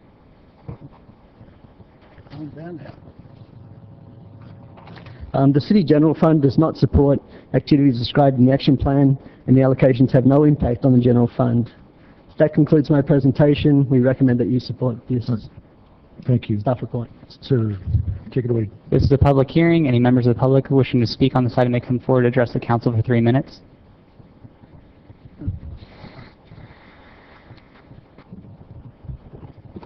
Acting Mayor, Council, Jimmy Knott, 127 Sherry Lane. I'm speaking on behalf of my park manager. Since this as part of the action plan is inclusive of Section 8 funding as well. The problem that the funding having with a lot of the different, let's say, apartment owners, mobile home park owners, things like that, using conventional type of depositing. They are used to be getting the check and then depositing. Well, what's happening now is that they're going to strictly direct deposit. Well, in some of the cases, they are having to take and do a lot of balancing that is involved with the balancing from what is owed from the consumer or renter that's involved. And they need to take and have that to be balanced out. And there has been some questions and problems involved with that. And what the request is, from especially from like my park owner and manager, is that this be continued on with the conventional checks until such a time that such a transition period can be done, let's say with software for the private owners at that time. Thank you. Any other members of the public wishing to speak on this item may come forward at this time. I'm going to close the public hearing, and I'm going to come back to staff. Any comments before we bring back to the council? Do you want to address the issues that Mr. Knott brought up? If you would like me to, Deputy Mayor, I'd be happy to. But the reason that we require all of the landlords to do direct deposit is because we have had a reduction in staff and a reduction in our administrative costs provided by HUD. And we spend a lot of time looking for lost checks and researching it. And by having direct deposit, we eliminate all of that running around and extra work. And that's a great streamlining effort for us. And we intend to move forward with it. All right. Thank you. Back to the council, Councilmember Sanchez. Yes, thank you. This is $1.1 million of community development block grant funds that we get. And staff does a wonderful job in making us stretch a long way. So I'm going to move approval. Thanks. Councilmember Feller. Second, and is this as good as you can do? No. Yeah, I know. Before we vote, I just have one question before we vote. You say he has to come back. Will that just come back as a consent item, or we're going to have to come back and open another public hearing for? It'll have to come back as a public hearing. It'll be an amendment to our plan, and also we'll be amending the budget CDBG at the same time. Okay. All right. Please vote. Motion approved 4-0. Okay, let's go to the main event. Item 33. Item number 33 is adoption of resolutions for the following: approving the appropriation limitation as required by Article X111-B of the State Constitution as modified by Proposition 111 for fiscal year 2013-2014, as calculated in the resolution approving the fiscal year 2013-2014 City of Oceanside operating budget, approving the fiscal year 2013-2014 City of Oceanside capital improvements program budget, approving the fiscal year 2013-2014 Community Development Commission operating budget, approving the fiscal year 2013-2014 Harbor District operating budget, and approving the fiscal year 2013-2014 Harbor District Capital Improvements Program budget. And this is a joint meeting of the Harbor Board of Directors and the CDC as well as the City Council. Okay, I'm going to open a public hearing and disclosures. The only people I've heard from is staff. That's staff and public. I've heard from staff and people in the public. Staff and most recently from the public having to do with Marshall Street Pool. Okay. No correspondences or petitions. Thank you. Director, take it away. Good evening, Deputy Mayor and Council. Tonight we are bringing forth the annual operating budget for fiscal year 13-14, which starts July 1st of 2013-14. As the city clerk read, one of the approvals you are required to adopt is the GAN appropriation limit. That was a California Constitution amendment voted in by the voters in 1979, which established an appropriation limit on an annual basis on what agencies, city, state, etc. can spend from taxes. That formula is modified on an annual basis based on population growth and inflation. The information is provided to us by the Department of Finance, and that is one of the resolutions that's before you. You have 3 separate resolutions for the operating budget and 2 for the capital budget. The operating budget totals about $341 million. I'll go into a little bit more detail about that. There's a CIP budget, which is a separate document, although you're approving on it tonight, of about $40.7 million. Now this pertains to the operating side. There are 6 categories, the way we classify the budget. There's the general fund that seems to always be on the focus of everybody's mind. That's the daily operations, and that represents 35% of the overall budget. The special funds is where you would find your housing projects, grants, LMADs, gas tax, stuff like that. That's 12% of the budget. Debt service, just as the name says, it's the debt that the city owes, 4%. The capital project, that's not capital CIP, that's the operating aspect under the capital funds, that only represents $3.5 million. Enterprise would be your water, sewer, airport, solid waste, and harbor. And then internal services are the support services provided to the rest of the city for information technology, buildings, fleet, risk management, that sort of thing. So we're looking at a total operating budget $341 million. If we shift gears and just focus on the general fund, I put up a comparison of where the revenue is coming from compared to last fiscal year. As you are aware, when I've been standing up here for the various quarterly reports, we have been doing very well with seeing increases in our property taxes and sales taxes. So our property taxes have gone up about $1.6 million compared to the budget last year at this time. Sales tax has gone up about $900,000 compared to last time. Other taxes would be your franchise fees, your card room tax, your hotel tax, and we are seeing about a $200,000 increase for the hotels. Charges for service, that is your permits, your licenses, and just your service charges that slightly going up there. The all other sort of a encompassing thing that would include, let's see what we have in there, your fines, your interest earnings, transfers from other funds, just miscellaneous things that don't fit in those other categories. That category does have a significant increase from last fiscal year. We are seeing that permits are going up almost $600,000, good sign for the economy. We do have a $1.2 million transfer from the solid waste to pay for some city, solid waste city services, which is now being represented in the general fund.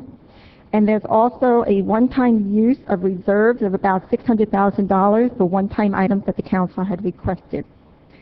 The pie chart on the right shows the breakdown of where the city gets their the dollars, and you can see between property tax and sales tax that's over 50% of where the revenue comes from. On the expenditure side, the city does spend over 61% of its budget on public safety. That is a priority for the city council. In comparison, the budget went up about $5 million. The general government, there were some increases there as the city has in here various contracts for outsourcing. We recently outsourced the EMS, the parking, accounting. Those are funded there for the contract. This also includes the $600,000 for one-time items, such as the pier maintenance, lifeguard towers, Wi-Fi, the community services gap that we have various, let's see, a school resource officer, the REACH, the Lifeline sort of thing. There's beach restroom funds being transferred to that project. Public safety went up about $1.8 million. Basically, that is just the various MOUs that are going up for step increases, benefits, health insurance. Public Works did go up about $1.2 million. The majority of that is the solid waste city services that is now being reflected in the general fund, funded by the solid waste. Community development, gone up about $300,000. That's a positive sign based on the development activity going up, revenues going up. And then on the community and cultural, Parks and Rec services are going up. As the revenues are coming in, the services are there. And then, of course, the reinstatement of the library hours. To look at the general fund at a different format, I broke it down also by personnel, M&O, and the various services here. So if you look at it this way, 70% of the budget goes toward personnel. Personnel did go up overall $1.8 million, and as I said, predominantly that's just for existing MOUs, which addresses health insurance, pensions, and other benefits. Maintenance and operations, as I mentioned, the solid waste services, there were one-time items, and then all departments pretty much had about a 1% CPI adjustment there. Interfund service charges, again, that's what the general fund is paying for, risk management, fleet, information technology. Debt service actually went down due to the refinancing that the city council approved. And then capital transfers and transfers are pretty much flat. One item that we do have in here is we have $300,000 to enhance reserves. Speaking of reserves, this chart here is a 2-year actuals where we were at June 30th compared to where we think we're going to be June 30th in 2013. If you look at the very bottom line number, you see in a favorable way that the reserves have been increasing. The first line, and I identified it in red, is not available. That's basically land, advances to other funds, things that you cannot liquidate. The rest of the reserves here with council policy can be either modified, used for another purpose. But I do want to bring your attention to the line that says undesignated. Back in June 2011, there were no undesignated funds available. Last year, we ended up with about $2 million, and this year we anticipate a minimum $5.5 million. I think that number will go up. These numbers are based on May 31st. We haven't finished out our fiscal year. A good chunk of that is the $4.7 million that we received from the sale of the land there. But I think that number is going to go up as we have been getting a lot of one-time dollars from the property tax residuals. So I think this is a good way to start off the fiscal year with a good, healthy budget and a good reserve, and be available to answer any questions you may have. Thank you, Director Farrell. Please have a seat, because I'm sure there's going to be questions. So, public? This is an open public hearing. Any members of the public wishing to speak on this item may come forward at this time to address the council for 3 minutes.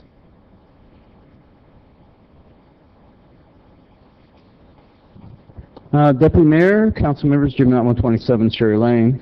I was asked to be here tonight to speak for the South Oceanside Community and Merchants Association. I was first asked to say very simply that we missed you at our meeting, and just wanted to say thank you, that please do remember us in July when our next meeting. One issue that was brought up, and Councilmember Sanchez brought it up into the beginning of this item, was Marshall Street Pool. There has been a noted increase in some criminal activity due to some of your successful activities in other areas. What's happening is that as those areas are being affected, it's moving the crime towards South Oceanside, where we have been relatively quiet for about a couple of years now. And so what's happening is it's being pushed south. Plus also, there's a natural increase, as we know, during summer, with people coming down from the Inland Empire, targeting some of our people at our beaches and then some of the homes. But we also have a lack of activities for some of our youth in South Oceanside. So what we're looking at is potentially the parents and also a lot of the families and businesses are looking at potential ways of taking the youth energy and using it. One way would be potentially seeing if there's any way possible to reopen Marshall Street Pool, and to coordinate maybe some activities with Parks and Rec around that. I don't know if that's possible. They asked me, and I said, I don't know if it is or isn't. That it would be entirely into the council's hands.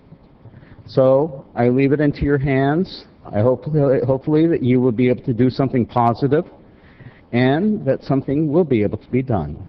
Thank you. Any other members of the public wishing to speak on this item may come forward at this time. I do not see anyone. Okay, I will close the public hearing. I just have one comment. We had, I think, a very minor item tonight about the smoking, and we had all these speakers. Tonight, we're going to pass a budget that's basically $341 million. This is the most important thing we do all year as a council, is to vote on this budget, and we had one speaker. So I think if we talk about public engagement, we need people to give us more input on the budget than we do about smoking. So I'm a little disappointed that we didn't have a higher turnout for our public hearing portion on the budget, because this is going to determine what we do for the next year. So I don't think there's any comment on the Marshall Street Pool from the Director Farrell, so I will go back to Councilmember Sanchez. Thank you. There has been an increase in demand for the Marshall Street Pool. We do have a surplus of $463,547. We are anticipating an additional increase to the general fund of about $50,000 for some activity that will be that is being processed for the Ocean's 11. This is a very critical program for the residents of South O. It is the only recreational program for the residents of South O. It's been closed for 2 seasons. I understand that to have it open for the summer would cost about $50,000 to $60,000.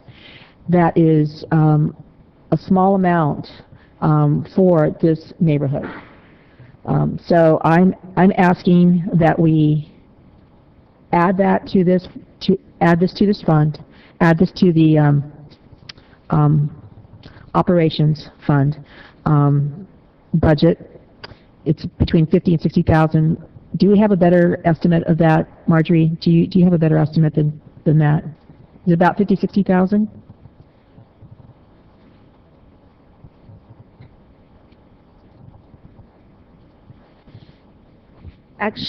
Actually, when we eliminated the Marshall Street pool, it was open only during the summer hours, and the estimated savings was about $80,000.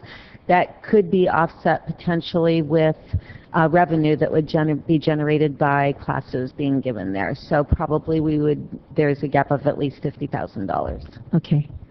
So I'm going to move approval, but with the addition of the Marshall Street pool. I know there are a lot of other things that we've cut, but this is one program that is really being felt. This one cut. 2 seasons have gone by. This is a program that provides scholarships, a door to the possibility of going to college, along with having a place for the kids to play. So there are a few things that I'm going to ask that my opposition just remain on record. That is the sewer study for Morrow Hills, the Melrose Extension, and the Mission Avenue improvements, based on the reasons that I've given before. But as to this one program, I'm asking that we add that to this year's budget. Okay. Councilmember Feline. Well, Councilwoman, I'll trade you the millions for Mission Avenue, Melrose, and all the other ones for the 50,000 on Marshall Street pool. But yeah, I would kind of echo Councilman Kern's comment. I guess the debate over issues is inversely related to their importance, but yes, and I have to officially ask if Jimmy Knott counts as a speaker in this case, since he speaks on every item, but that's a credit to you to be involved in the community. So yeah, but on the positive side, and maybe it reflects the lack of speakers this evening, I think as a council, we did make a concerted effort to have workshops and get the public, anyone who wanted to be involved in the process, involved at an early stage, so that we could have the staff factor the concerns into the budget. And I would like to optimistically think that that process was successful and led to the lack of speakers tonight. I guess well, I'll ask Terry first, for the benefit of the public, to confirm that, once again, that the $5 million surplus that we have in undesignated reserves it's one-time money. And in terms of our operating budget, whether Terry, the city manager, can refresh me on what's the surplus we're expecting for the coming year in our operating budget? About 435,000. Okay. And the reserves is one time.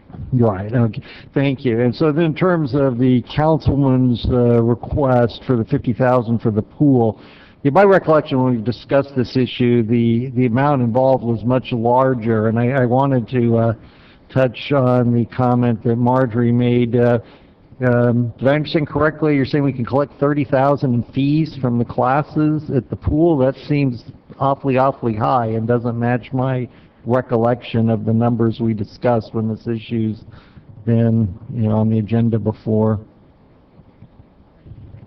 That's correct. That's what our estimate would be.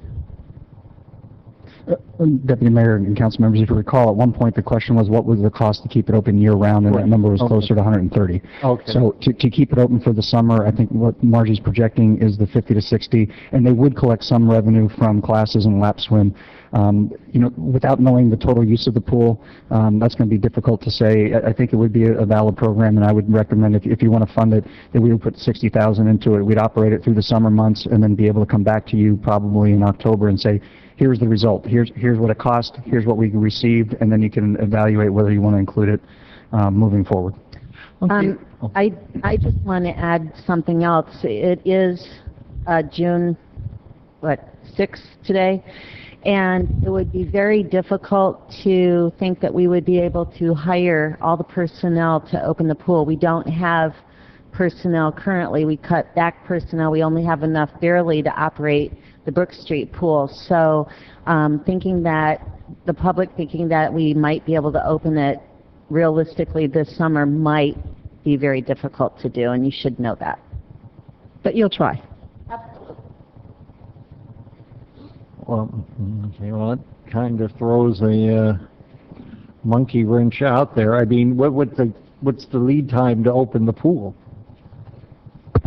If you authorized it, even though the budget will take effect, we would move as expeditiously as possible. We do have lists that have been established for lifeguards, so I believe we could probably get something operating within the next, hopefully within 30 days. Okay, and then what is the current activities going on in the Brook Street pool, and why do we feel that the Marshall Street pool, or the Brook Street pool isn't doing enough, and that we need to open the Marshall Street pool? Well, I'd have to have either Eileen or Marjorie address the current activities, but I am aware that they, although the summer, although in the fall and spring we do make Brook Street available for all of the high school swim programs as well, but the summer programs, I believe they're fairly backed up for most of the swim programs there. And We really are doing very well.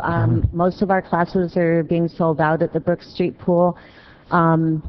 So on the other hand, you know, we really would have to look towards marketing this also, because of course the summer guide's already gone out, and that's why everybody's been signing up at Brook Street. But no doubt there's a big desire to open Marshall Street, and if we can program it efficiently, we should be able to do well. Okay, well, I would certainly support a budget amendment for net $60,000 to open the Marshall Street pool. So, Chief, Councilmember Sanchez, you're going to That's my amend the motion. motion. So that's a second. Amend the motion to 60,000, because you said 50. I said 50 to Why 60, not? yeah, 60,000. Yeah, and the city We manager did is saying 60,000, but the city 60. manager mentioned. So. 60. So we'll do 50,000? 60. 60,000. Okay, I just want to make sure that was clear, because there was a discrepancy in the numbers. Councilmember Feller. Would the chief come back in, please?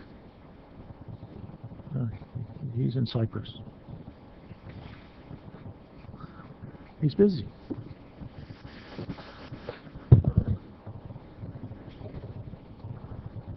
You were too close to the door. Would you give us a little update on that crime that we've just heard about in South O as opposed to the rest of the city, and what you know about that? Honorable Deputy Mayor, council members, crime in Oceanside is up all over the city, and it's being driven mostly by thefts. This last month, we actually were down in all categories of crime except for general theft, such as auto burglaries or somebody stealing a bicycle, that kind of stuff. But over our major crimes are down. It's just the theft crimes that are higher, and I attribute that to our shifting of inmates from the state prisons to our local communities, as well as the economic times. And as you well know, we've cut our police department down by 12 officers over the last few years. So those have all had some impacts, but I'm not aware of any specific crime trend that is spiking in any certain area. When those trends do pop up, our crime analysis unit notifies our officers, and we do what we can to put resources on those increased crimes. I appreciate that, and I've been to many of those South Oceanside meetings, and they do generally have your officers in attendance, and I hope maybe for their, I don't know when their next meeting is, July, but if they could update their figures and give some sort of preview to the merchants and the residents that are down there, that'd be great. You know, other than that, I mean, I don't think the crime's any different in South Oceanside as it is in Rancho Del Oro, or as far as the issue you're talking about, and that's the burglaries and theft. type things. I think that's pretty prevalent all over the city, so I don't attribute all of that to the Marshall Street pool being closed. I think, I mean, it's a good endeavor to try to get it open for a few months if we can. So, but if you would just relay that to your officers down there, it'd be great. And that's Yes, all sir. I have for you. Yes, sir. Thank you. All right, thank you. I have three things that I want to bring up, and I'm kind of trying to figure out how to do this. We do have a motion in a second, but I have three motions I want to make separate on the budget. So do we vote on the motion on the floor first? Maybe you could describe for your colleagues what your proposed amendments would be, and we could determine if it materially changes the main motion. Okay. Well, first, there's three of them. First, it's moved to establish a new reserve fund balance for repair and maintenance of infrastructure in the amount of $500,000 effective in the 2014-15 year budget. Right? It does not impact this current year's budget, but to actually establish that reserve balance of $500,000 as of the next year. Right now, the only thing that we have a reserve balance for maintenance is the palace that we actually sitting in right now, and that's $55,000. We have nothing for the rest of the city. So how do we handle that, Mr. City Attorney? You know what you can do, since you have a motion in a second, as long as you're not amending the actual budget for this year, you know, one thing you could do, I would recommend, is just go ahead and vote, and then you could take up your motions, your remaining motions. Yeah, because nothing I have... As long as as long as whatever you have doesn't affect the budget document that's in front of you, I would recommend just go ahead and vote and then bring up your three motions. Okay, so let's vote on the motion on the floor. Motion approved, 4-0. Okay. So, I went through this budget rather extensively, and I'm sure I've been pretty annoying to staff. Even though she's smiling at me, I'm sure she was annoyed. So the first motion is looking through this, and we do not have any of these reserve balances for infrastructure and maintenance. So to repeat myself, it's move to establish a new reserve fund balance for repair and maintenance of infrastructure in the amount of $500,000 effective in the 2014-15 budget. However, it allows the staff to plan for this over the next year. And amend whatever council policies we have that affect that accordingly. I know we've talked about this before, but Director Farrow, we talked about this briefly about best practices, and a lot of cities have these accounts and best practices. Would you like to comment on that in any way? Yes, the Government Finance Offices of America does put forth a best practice to set aside funds for the replacement of your infrastructure. The city does that now for water sewer. A piece of the fees that the residents pay goes to set aside for, you know, eventual repair and replacement of their equipment. But I am not aware of anything in the event that you have to repair a city facility, infrastructure, bridges, or whatever. We do have a very small replacement fund for City Hall. It's $55,000 this year. It's a start. It's a small amount, but it's a start. It's sort of like the same thing you do with your fleet. Every year you set aside a little bit of money knowing that one day you're going to have to replace that vehicle. Your infrastructure can span 40, 50, 60 years, so you're just starting the process. And that can be accomplished via council policy, and then, like you said, it would be considered for next year's budget. Thank you. Before I move on, is there a second to my motion? I'm probably just not talking. Yes, I'll second for discussion. Okay. Thank you. And then, Director Buell, do you have any comment? This is kind of affects you, and Scott, this affects you.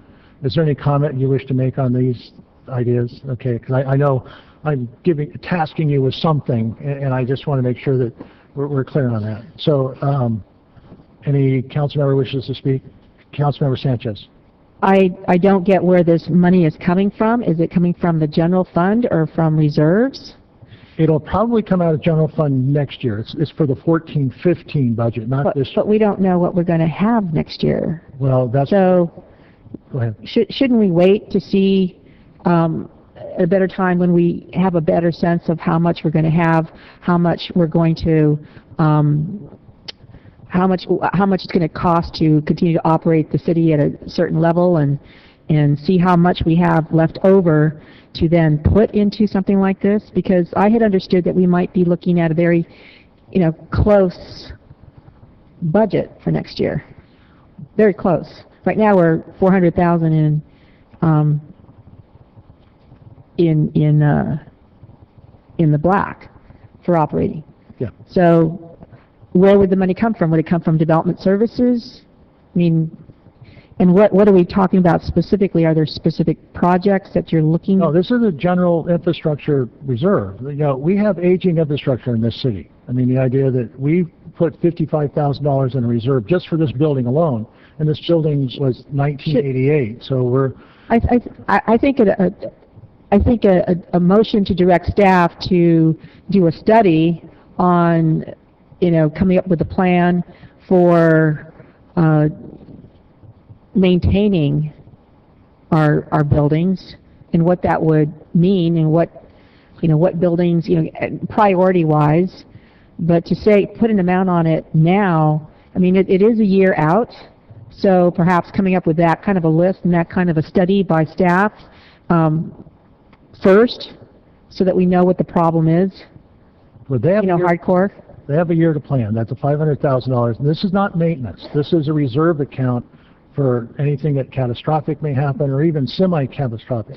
We have a rainy day fund, so this is not, you're not saying catastrophic, you're talking about infrastructure, maintenance of infrastructure, right? I mean, that's what you... Infrastructure and maintenance of those infrastructure items. And a lot, like I said, I'd like to follow best practices of other cities. I think that I would like to hear from the city manager then, what his plans are for this, and what he's been doing to ensure that our infrastructure continues to live, whatever lifespan it's supposed to live. Deputy Mayor, City Council, as Ms. Farrell mentioned, you have adequate reserve funds for your utilities. You also have reserve funds, annual maintenance programs for your street maintenance. City buildings, however, with the exception of the operations center and this building and the police library building, we no longer set aside money for roof repairs or anything else. We used to through the city's community facilities fund, but if you recall, we eliminated that money. You do have an infrastructure reserve that had been set up for catastrophic issues and for new construction. Your policy currently limits those funds to potentially new construction. My recommendation to you is if your other items are similar to this, would be that in advance of the preparation of the 14-15 budget, that we will come back to you with options for this before you embark on the actual budget discussions in that year. So we could look at what are the costs, what's it going to do. By then we will have a clearer forecast of what those issues are. So we would come back to you, say, in January of 14 with whatever, I'm presuming, I don't know if your other ones are similar to this. Well, I have one more item that's similar to this, but the idea that this is not project specific. So, and just looking through, reading the budget and going through it and then seeing what other cities do, I felt this is necessary. And I know I talked to Director Farrow about it, about best practice of other cities. I don't think this is a very significant amount when we talk about $121 million worth of stuff to do that. So, Councilmember Sanchez, are you? Well, $500,000 could wipe out a number of programs that we have. So that's why I'd like to see the priority. $500,000 means something else that's not going to get funded. And without having that in front of me and doing this prioritizing of what our most critical needs are, it's very difficult for me to say, put aside $500,000, and that means that everything else is going to be cut by whatever percent.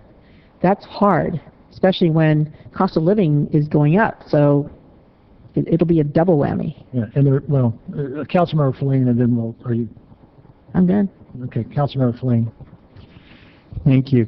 Yeah, I think, certainly as a city, we want to make sure we don't end up in the same position of so many other cities of underfunding their maintenance and underfunding their reserves for events that take place. You just don't know specifically when. And, and you see in San Diego the results of sinkholes and water pipes breaking every single day because of this.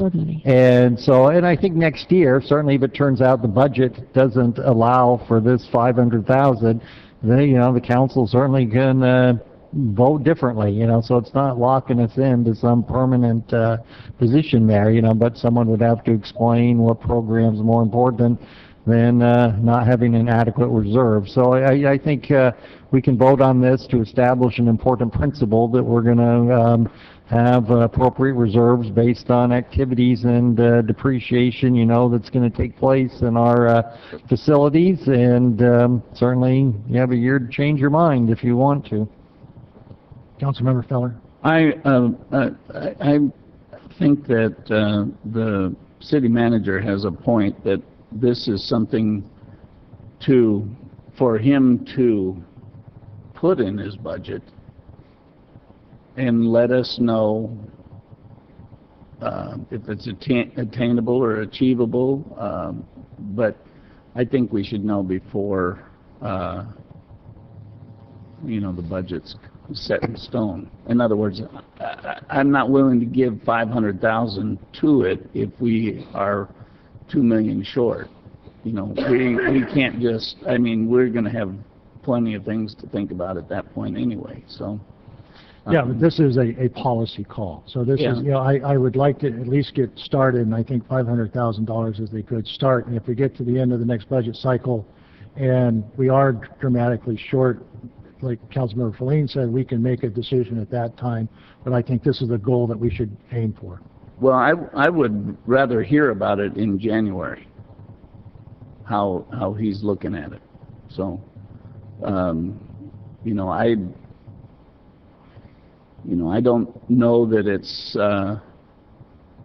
our direction. I think he is the guy that runs the city and plans for it. I think we set the policy, and I think his idea of knowing about it in January is the way to go.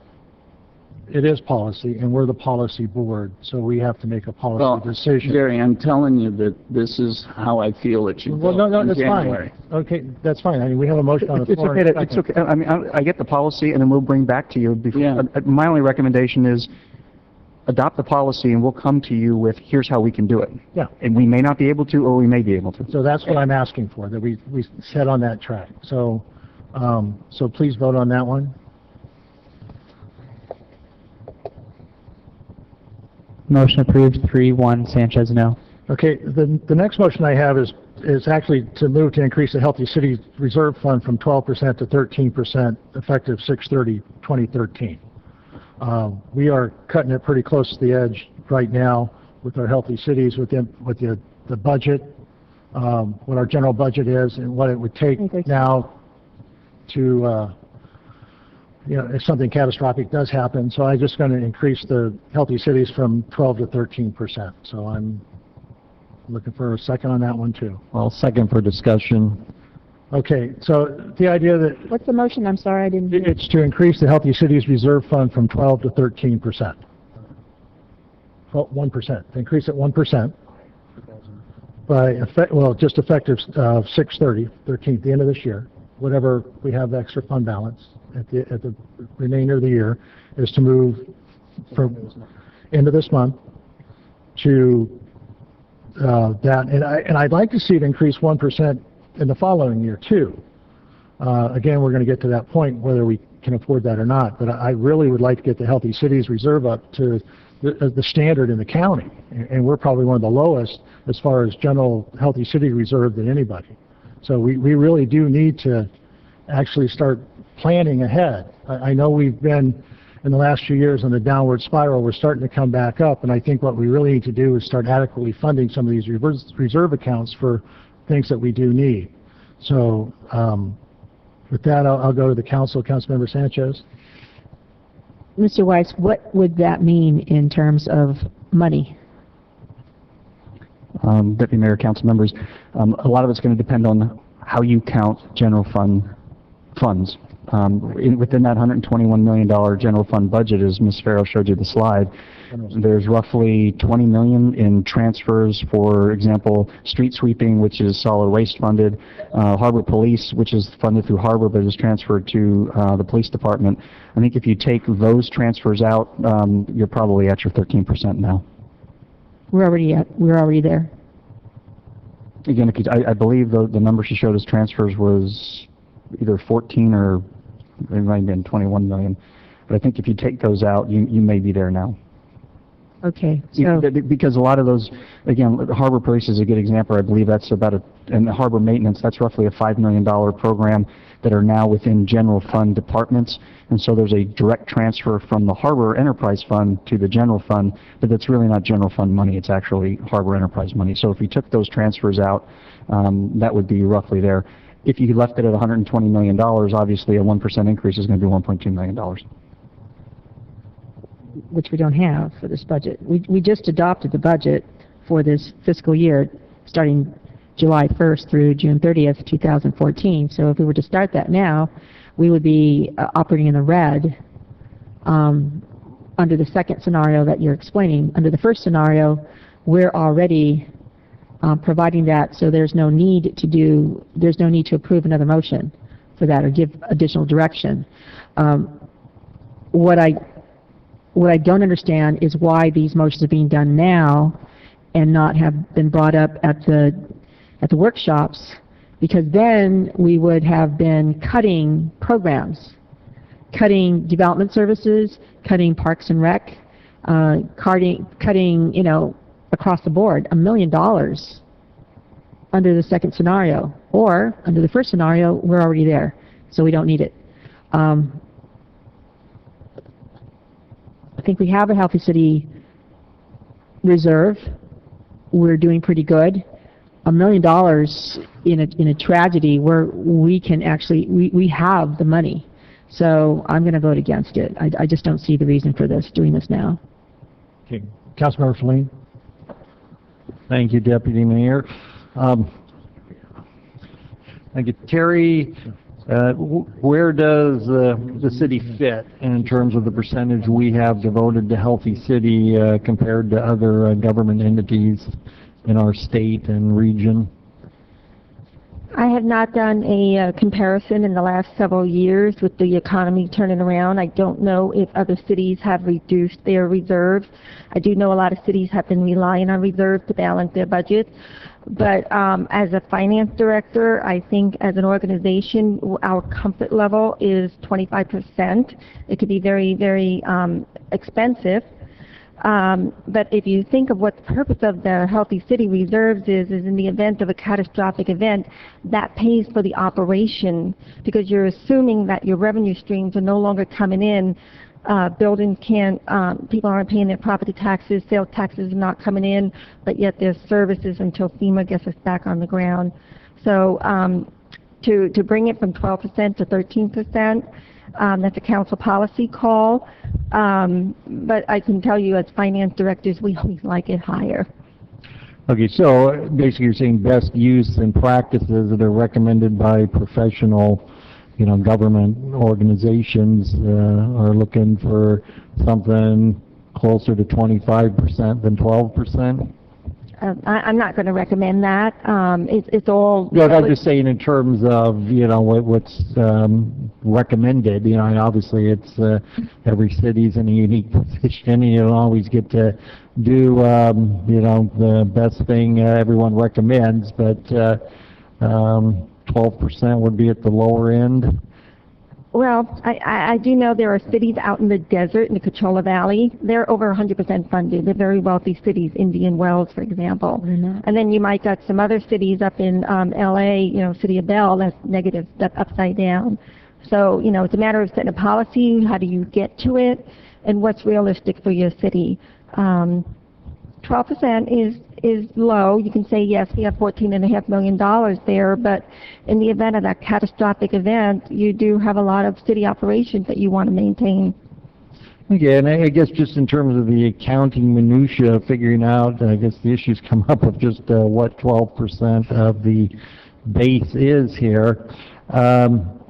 Is there a kind of a standardized list of what are recognized as general fund activities that your healthy fund, healthy reserve should be a percentage of?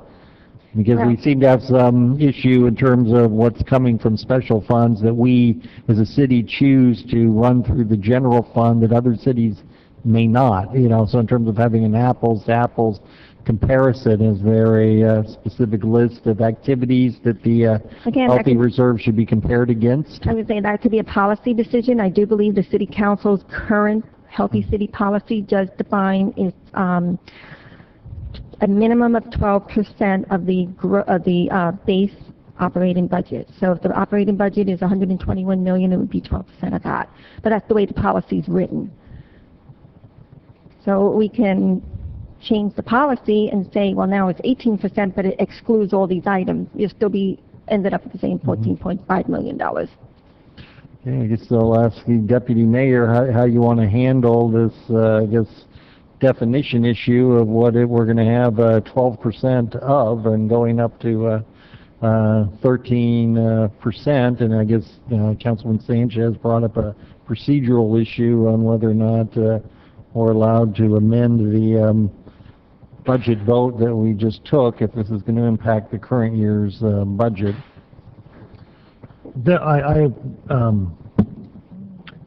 I've always based it on the general fund, not the idea of what it is, what it's going to cost if we have a catastrophic event. We probably have maybe 2 weeks of operation right now. I would like to get it up to a month, but I don't think that's possible right now. But I think working towards that is something that we should do as a policy board, is to bring it up to that level. We are actually at the end of the year, we do have some reserves or money left over at the end of the year. So instead of going out and try to spend that as quickly as possible, that we should set some aside for the rainy day fund and kind of increase that. And my eventual goal is over the next maybe 10 years, get to the 25%. Okay, so then I guess then as a procedural issue, and that's the city attorney and city manager, if at the end of the year we have the extra money for this year and we decide to put in a Healthy Cities Fund or direct the city manager to put it in the Healthy Cities Fund, that doesn't impact the budget vote we just took for the next fiscal year. It's my understanding the deputy mayor's motion does not, the intent of it is not to change any of the budget documents that were approved, but to establish a policy that you should have a 13% healthy cities reserves. Now, mind you, we're going to have to come back and amend the council policy because that's not on your agenda. Yeah. So really, this is direction to staff to come back and amend council policy. I think it's 208. Yes. So that really is what the motion, I think, should be, is what your intent is. Okay. Thank you. I'm done. Councilmember Feller, do you have? I have no idea where you're going with this. You know, everybody'd love a great big savings account, but I don't know where the money comes from without cutting more. And, you know, that's, I can't quite figure this out. We have 14.5 million. That's more than 2 weeks. If our budget's 121. So that's a month. If in worst case scenario. So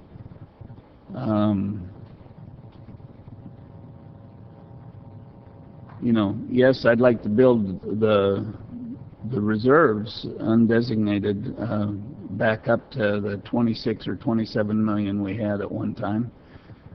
But I don't recall any time in my 13 years that we've had over $14.5 million in the healthy cities. In fact, it was raised at one point, I believe. I don't recall when, but Wasn't it about 8? It was about 8. I mean, I don't know where this money's going to come from. $467,000 surplus is out there. We're talking about sand on the beach, we're talking about quiet zones, we're talking about bathrooms, all one-time money.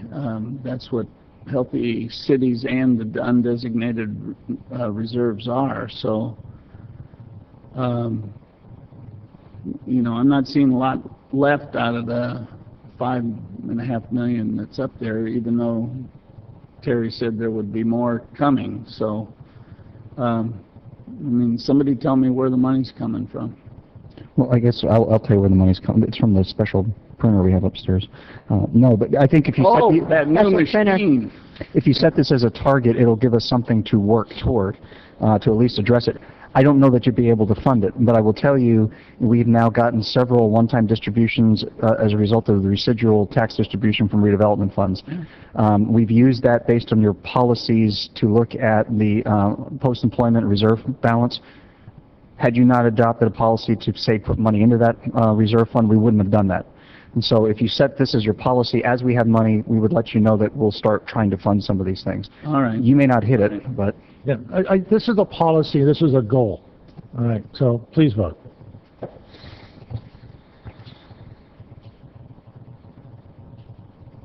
Motion approved, 3-1 Sanchez, no.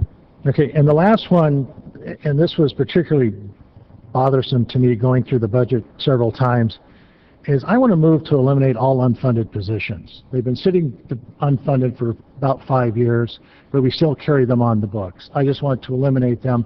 If a department wants to come back and add a position and fund it and ask for funding, we can do that at the time, but just carrying unfunded positions year after year on the books, it doesn't make sense to me.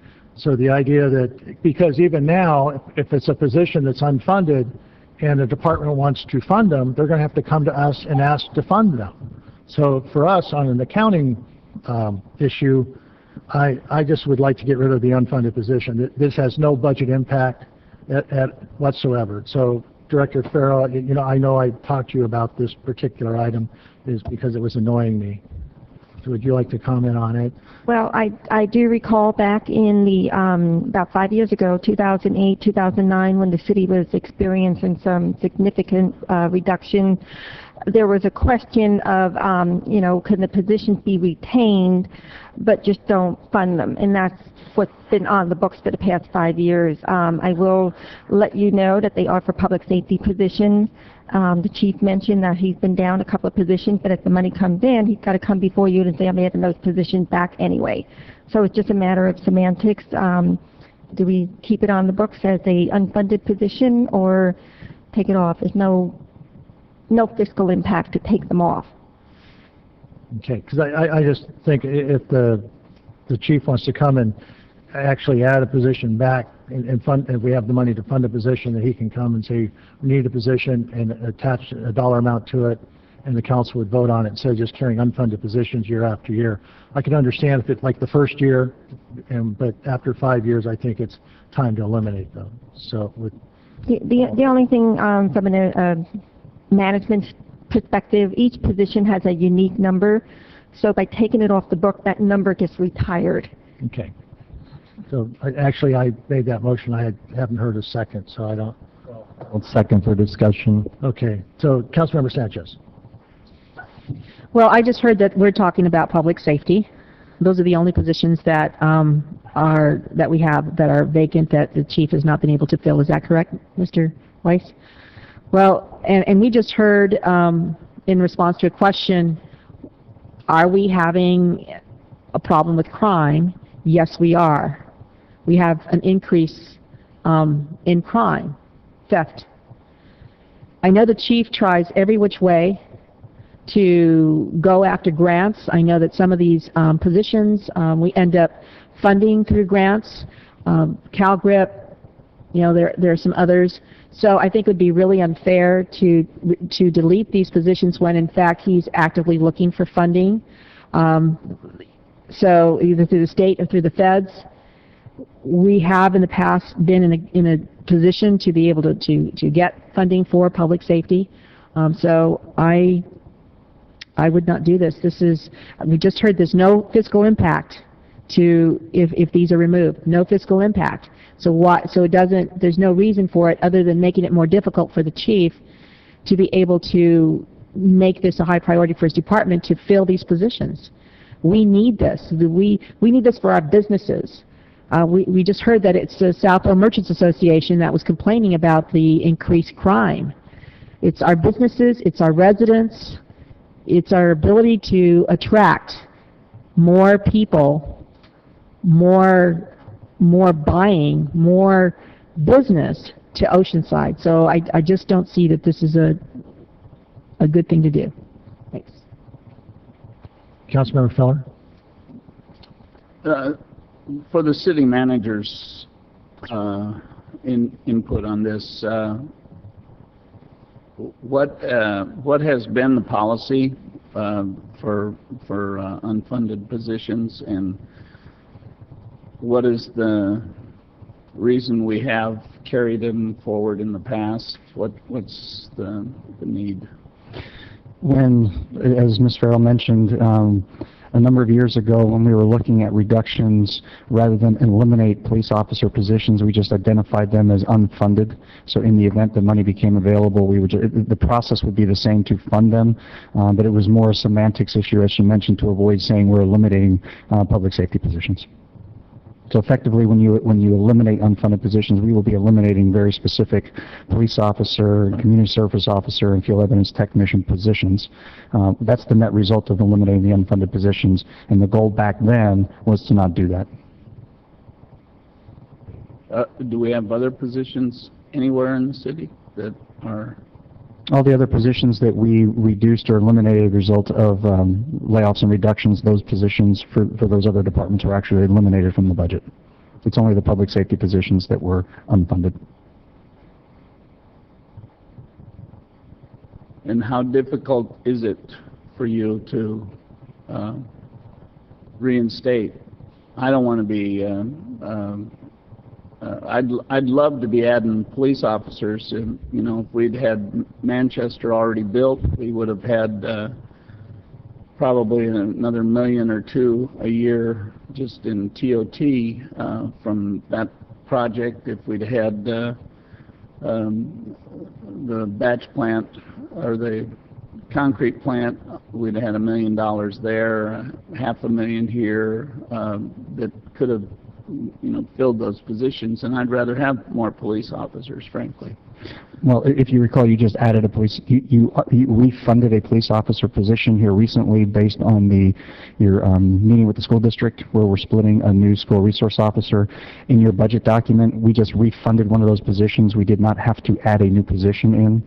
If you eliminate these positions, we think we're going to be coming forward to you with an MOU with Vista School District to add a school resource officer. So that MOU, if you eliminated these positions, would include not only the MOU and the money, we would have to amend the budget to add a position back in. Well, then I'm not sure why we're doing this. I'm not going to buy into this one. I want more police officers. I want to have them available as soon as we have the money. And when they come forward, yeah, they would create the position and fund it at the same time. And so these have not been funded for 5 years, and currently we don't have one unfunded for the 6th year. I just, you know, we're just carrying them on the books. It's just an accounting cleanup item that I thought there was appropriate time to do this. After 5 years, the position's never been filled. Why are we carrying them on the books? If the city manager works out a deal with Vista Unified the same night that they come forward with the funding and we create the position. So it doesn't take anything to create it. We're just carrying them year after year. I'd like to get a little bit reality back into the budget. And so the idea that make it real and make what we have funded, the positions we have, we fund. Frankly, this is the most real budget we've dealt with in 7 or 8 years, with the surplus, with the amount of cuts we've taken, the steps we've taken. This is a real budget, and you know, I don't see a need to do this. Okay. Well, I mean, it's a policy call. I mean, and that's why I brought it forward. So I'm not going to fall on my sword for this. I'm going to vote for it, but if it doesn't pass, it doesn't pass. We just carry unfunded positions for another year. So please vote. Oh, well, okay, an operator error on my part. Councilmember Feline. Thank you. Yeah, phantom positions don't fight crime, and and it just seems that there's a policy cleanup issue here, in that any item that's unfunded on the organization chart should be something that we're going to realistically fill in the near future. Having positions we want to fill with no realistic plan to fill them in the near future serves no purpose, and it doesn't affect the real world one way or the other. The issue is whether or not we have an honest organization chart or a wannabe organization chart, and it's just a matter of being honest with ourselves. Now, the real world isn't going to change one way or the other on how this vote goes. It's just whether or not we're going to have an honest organization chart that we look at when we're seeing how our city's staffed. Okay. So, all right, please vote. Motion fails 2-2. Sanchez Feller, no. All right, thank you. Okay, let's see where we're at now. I'd like to thank staff and everybody that showed up for the budget items. I'm sure it was as painful for you as it was for us, but we appreciate your time coming down here. Speaking of sand, Councilmember Feller, your item, I think. Jack, you want to? Yes. Yeah. Let him read it. Okay. I'll read it for you. Request by Councilmember Feller to allocate $650,000 from the Laguna Vista sales proceeds to the removal of sand at the San Luis Rey River Flood Control Project, Wheeling Lake Mitigation Site, assuming all permits can be obtained. Direct that the sand be placed on the beach between Seagaze Drive and Wisconsin Street within the next 30 days, and authorize the city manager to execute the necessary contracts and agreements. Now talk about reality. Most of that, assuming all permits can be obtained, is the key to this. But I would like to designate the $650,000 moving forward to mitigate the Army Corps of Engineers need, and to allow them to dig up that sand and give it to us for our needs on the coast. I don't know what staff has to say about what they've heard in recent days, but I think we should at least be ready at a moment's notice, and this is basically just a placeholder for the sand, and to proceed with this as soon as possible. So maybe Mr. City Manager. Deputy Mayor, council members, we have been working with the Corps for decades regarding the river. We are in the process of identifying additional mitigation, and just by way of background, I know you know, but some people may not know why this is coming about. We are mitigating for property that had already been mitigated once. So we have now completed 2 phases of mowing. There's additional mowing that needs to occur, and there's additional habitat revegetation that needs to occur. There is an area near Whalen Lake that has been identified as a habitat restoration area. Unfortunately, that habitat restoration area needs to be graded, dirt and sand removed, in order to allow the vegetation to be planted. The Corps for the last several months has been working with the city to see if we can remove that material. We contractually are obligated to pay 5% of the total river costs in cash and 25% for in-kind contributions. We had asked the Corps if we were to pay to remove the sand that we would get credit, and they had indicated no. So we've told them no, we're not going to pay to move the sand. As we discussed with Councilmember Feller on this particular item, we did contact the Corps and told them that we have an opportunity for some funding that will allow for the sand to be moved. Could we do it within the next 30 days? And their initial reaction to us was an over 80% possibility that it could be moved within 30 days. Our goal was to get it on the beach before the 4th of July. Since then, we have now had a number of conversations with the Corps. They have now backtracked.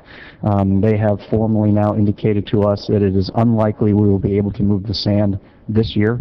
It's highly likely, though, that they will be looking to us, if the money is available, for early spring of next year. They are hopeful to get some additional permits for the material removal. We will be working with them to have it tested to ensure that it is beach quality sand. So if you allocate the money, it's unlikely that we'll be able to get sand on the beach for this summer, but we would probably try to coordinate it with the dredging operation that will occur early next spring. So that would be my motion to earmark the sand, the $650,000 for that, and hopefully that we can keep an eye on it and try to look for.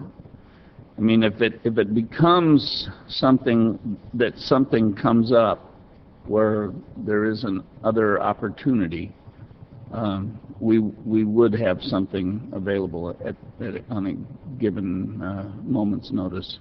So that's my motion. Okay, I'll second the motion. Mr. Clerk, is there any public on this? Yes, we have members of the public who have put forward blue slips. I will call your names, and if the members aren't here, then we will move forward. First, we have Glenda Smith. Second, we have Bonnie Hughes. Third, we have John Daly. At this point in time, I do not believe any of them. I think we smoked them out. I think so. Okay, we'll come back to the council. Councilmember Sanchez. Thank you. I first heard about this, I believe it was last Thursday, and I really wish that this had come up before for discussion. I know that this is a recent issue. We've just finished our annual dredging, and there was a plan to place sand on this stretch of beach. We're talking Seagaze to Wisconsin. Unfortunately, for the first time in recent memory, grunion became a problem. Highly unusual. This is highly unusual. Usually not on this part of the beach during this part of the season. So sand did not get there. And so we have this issue. I have found out that there would be several critical requirements. Number one, there would have to be a study that the sand is of beach quality. The sand replenishment project that we just did through Sandag, the shoreline preservation, they spent some time working on this issue of grain and beach quality. Also, there would have to be permits for the deposition. There are no permits at this time at all. So we couldn't, if we had the money, if we had $1 million, and we wanted the sand, and all the studies were done, we do not have a permit to dump sand on this part of the beach. I understand that perhaps the Corps was thinking that it could be done under under the sand replenishment project that we just completed through Sandag last year, but that was very specific sand from a very specific place on a very specific stretch of the beach. So that we would not be able to put sand through that. We also have another one which is an opportunistic sand replenishment project. Again, unfortunately, that is not on this part of the beach. And so they're going to have to take a while or do some studies to get the permits to get this to happen. So that's one issue. And the grading, Peter just talked about how there was nothing in the environmental studies regarding the grading and taking the sand out. So they're going to have to do environmental studies for that as well. So realistically, I understand it was 6 to 9 months. I guess now it's 6 to 12 months, which will get into our winter season. Not a good time to place sand on the beach because it'll probably mostly go. $650,000, I thought we were paying for sand. It's transportation and the cost of the studies. We did meet, the mayor and I did meet with representatives from Senators Boxer and Feinstein. First we were trying to find out get to the bottom of why it costs so much. Were they trying to sell us our own sand? We finally got to the point where we understood that that's, mostly transportation based on a 40-minute round trip. And so our discussions went to funding, perhaps reducing the costs. I think that we've got two issues here. One, when could we possibly, what's the best time to try to get sand on the beach?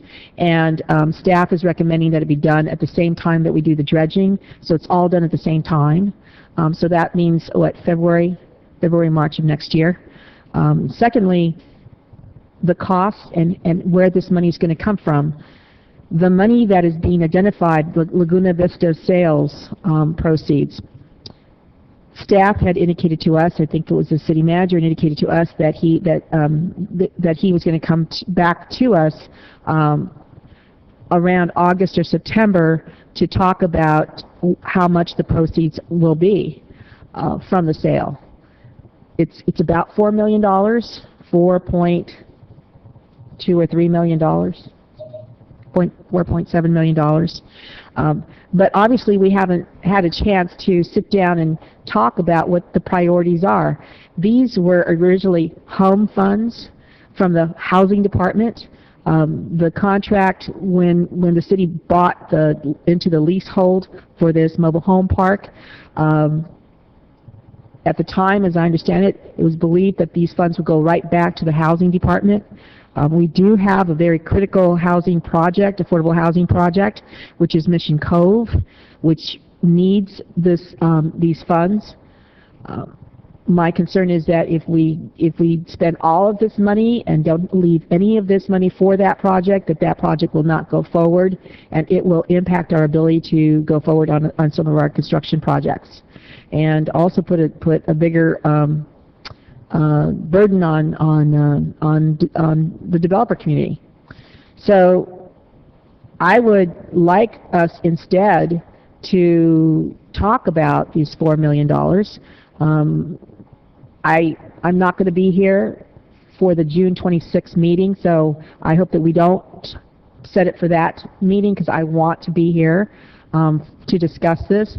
$4 million is, it's a one-time funds, and we should at least, it's my opinion, we should at the very least leave half of that for our housing project, for affordable housing project.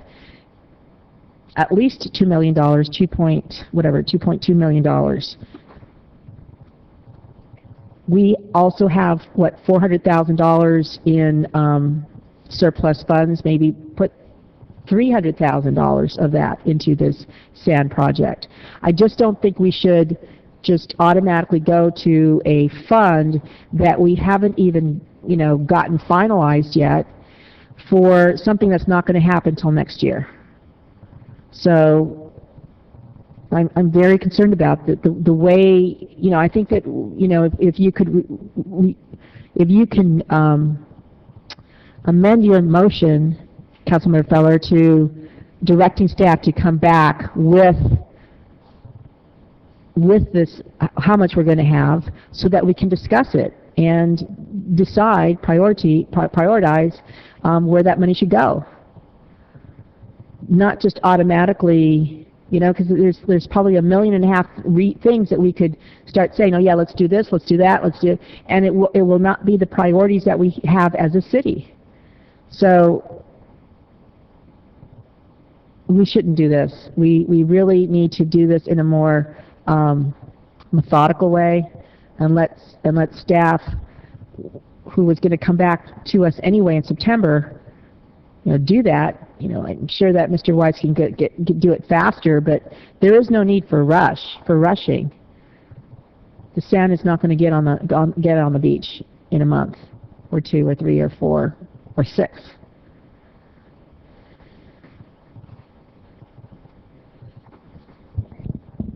Are you done? Yeah.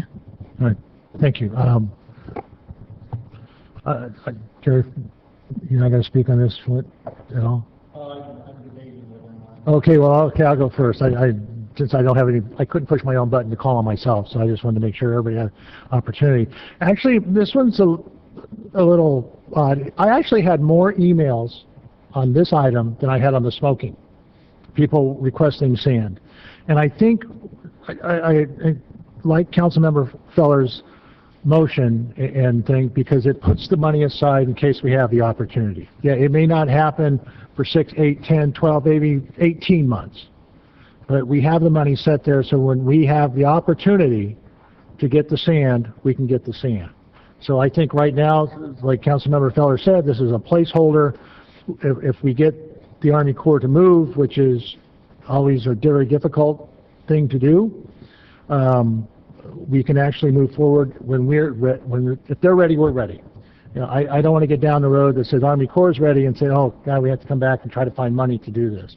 I think just holding it now, and when the sand comes and the opportunity is available, I would probably like, and we can revisit this at a future time, if it doesn't look like it's ever going to happen, we can reappropriate the money for another item.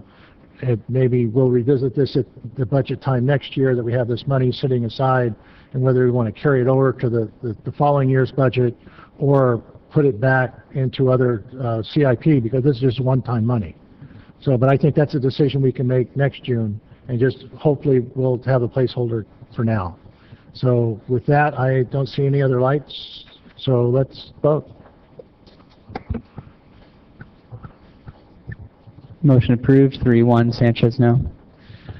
Okay, Councilmember Feline. Thank you, Deputy Mayor. I guess at long last we get to item number 37, and I'll thank the representative from North County Transit District for holding out.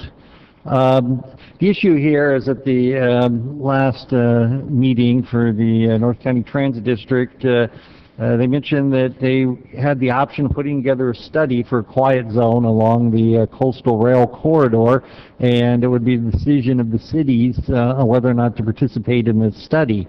So I thought, you know, as part of making that decision as a city, it would be worthwhile to hear a presentation on just what that study would consist of, and then obviously it doesn't make sense to go forward with the study unless there's real interest in following through with the expense that would be required to spend the money to make the corridors qualify for a quiet zone designation. So this is the first step in that process, and thank you for waiting through all the other items. And if you please introduce yourself and show us what the study would consist of. Deputy Mayor, members of the council, I was asked just to let you know before I start, it's about 20 to 30-minute presentation. Oh, sure. You guys are okay Go with ahead. that? Go ahead. Right. We got all summer. Pardon me? Go ahead. Go ahead. But my name's Reed Caldwell. I represent the North County Transit District, and as Councilman Feline said, this is the presentation that essentially we gave at the May 2nd board meeting that he was attending. Just a definition of the quiet zones. The FRA defines quiet zones that the actual train does not sound a horn. Of course, there's exceptions to that, and they're at the discretion of the locomotive engineer. So if he sees any emergencies, any individuals walking on the track or near the track, trespassers, we typically have that down the Del Mar Bluffs, he will sound the horn for emergency and safety concerns like that. The active warning devices will still operate in the quiet zone, so there'll be crossing bells and crossing lights. And then typically with the quiet zone, there's added features. We'll get into that a little bit later on what those are. But one of the points on the added features are, typically when you have a quiet zone, some of the added features include additional gates, additional alarms, so there are additional bells that go off. So what you may hear now by bells, you really don't hear it because of the train noise sounding. It's actually intensified without the train because there's usually additional bells that exist once you do that. Just shortly on the regulatory background, the FRA established their final rule back in 2006. The details for the for this rule is what creates the actual quiet zones that the FRA is controlling of. And their law preempts any state law. So the CPUC regulations or any local laws like that. When it comes to quiet zones, the FRA on their rail lines like what we operate on, because we have freight and intercity rail, the FRA governs that. The California Public Utilities Commission has a general order that they adopted back in '04.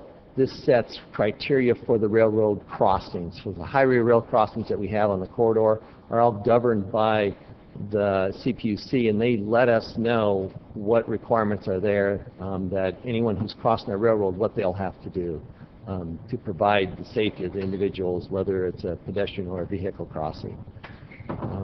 One of the unique points up there is anything within 2 feet of the rails we have to do, the railroad has to do. We can't let the city do it. So when Scott improves the road out here on Mission, he can go up to 2 feet to the rails, and then we have to do anything within that and within the rails. That's our requirement that North County, that the owner of the railroad has to perform that work. There's a board policy that was adopted just last October, Board Policy 18. This preceded a couple other policies that were adopted early on, and I think the first one was in the 90s. It was redone in the early 2000s. We redid it last year in 2012. The main thing on this is that it's cost neutral to NCTD. So the policy was that if there's any costs that are going to be borne, it is up to the agencies that are crossing the railroad. So anything to do, whether it's a wayside horn that we added basically to policy 18 from the revision of the policy before that. And then NCTD, like I explained, performs the construction within the corridor within the rail tracks. Some of the efforts that have been occurred in the past, you see them up there. They're primarily studies. Instrument is VISTA. City of Oceanside has completed a study also. There are 2 areas that have done quiet zones. The Del Mar wayside horn is considered a quiet zone because the train no longer sounds the horn, although there is a wayside horn there that you will hear if you're within the direction of how the horn positions, which is perpendicular to the track. City of San Diego, we'll get that in a little bit, also a little bit more. They started back in '06 and they completed their quiet zones in 2012. In those areas down there, there's 7 crossings that are on our right-of-way that we no longer sound horns on. So if you ever ride the coasters, we get down in San Diego, we do not sound the horn. Here they are there. You can see the in our limits there, and there's 7 circles above that. It was a $21 million program that kind of gives you a taste for what the costs are.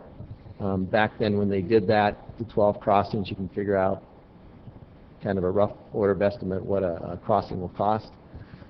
This was, the $21 million was funded 100% by the CCDC at the time, which is the City of San Diego. Go over some sample intersections so you can see what is requirements.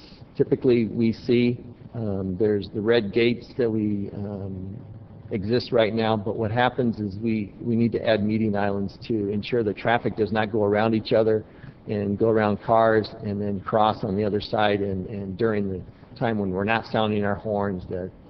So the intersections typically have to be pretty much enhanced to a great deal to ensure that there is people do not make the wrong decision and drive around and then cause safety issues with the railroad.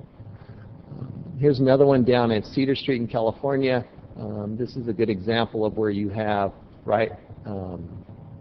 streets, or you can see California Street coming down there into Cedar. So if you were coming down on California and that upper left crossing arm wasn't there, you could take a left-hand turn out of California Street, cross the tracks, then get on the right side of the road and continue down. So what we end up doing is we put crossing arms in those locations on both sides of the street to make sure that cars do not come in from another area. And down at the bottom right-hand corner, you see a a driveway there where someone can, typically it's a right turn only out of there because of the median islands. If we didn't have that crossing arm there, they could easily take a left turn and then go diagonally across the tracks, which is a very unsafe move that we're concerned about. And the California Public Utilities Commission is the one that really regulates and ensures that these are in place. Here's another example where down in the area where there's diagonal crossings which are pose another safety risk is Kettner Boulevard and G Street. They actually changed G Street into a one-way street, so that upper left crossing arm is no longer needed. It was there before, but it's not needed because of the hardening that they did there. They put some vertical curb in, some more median island.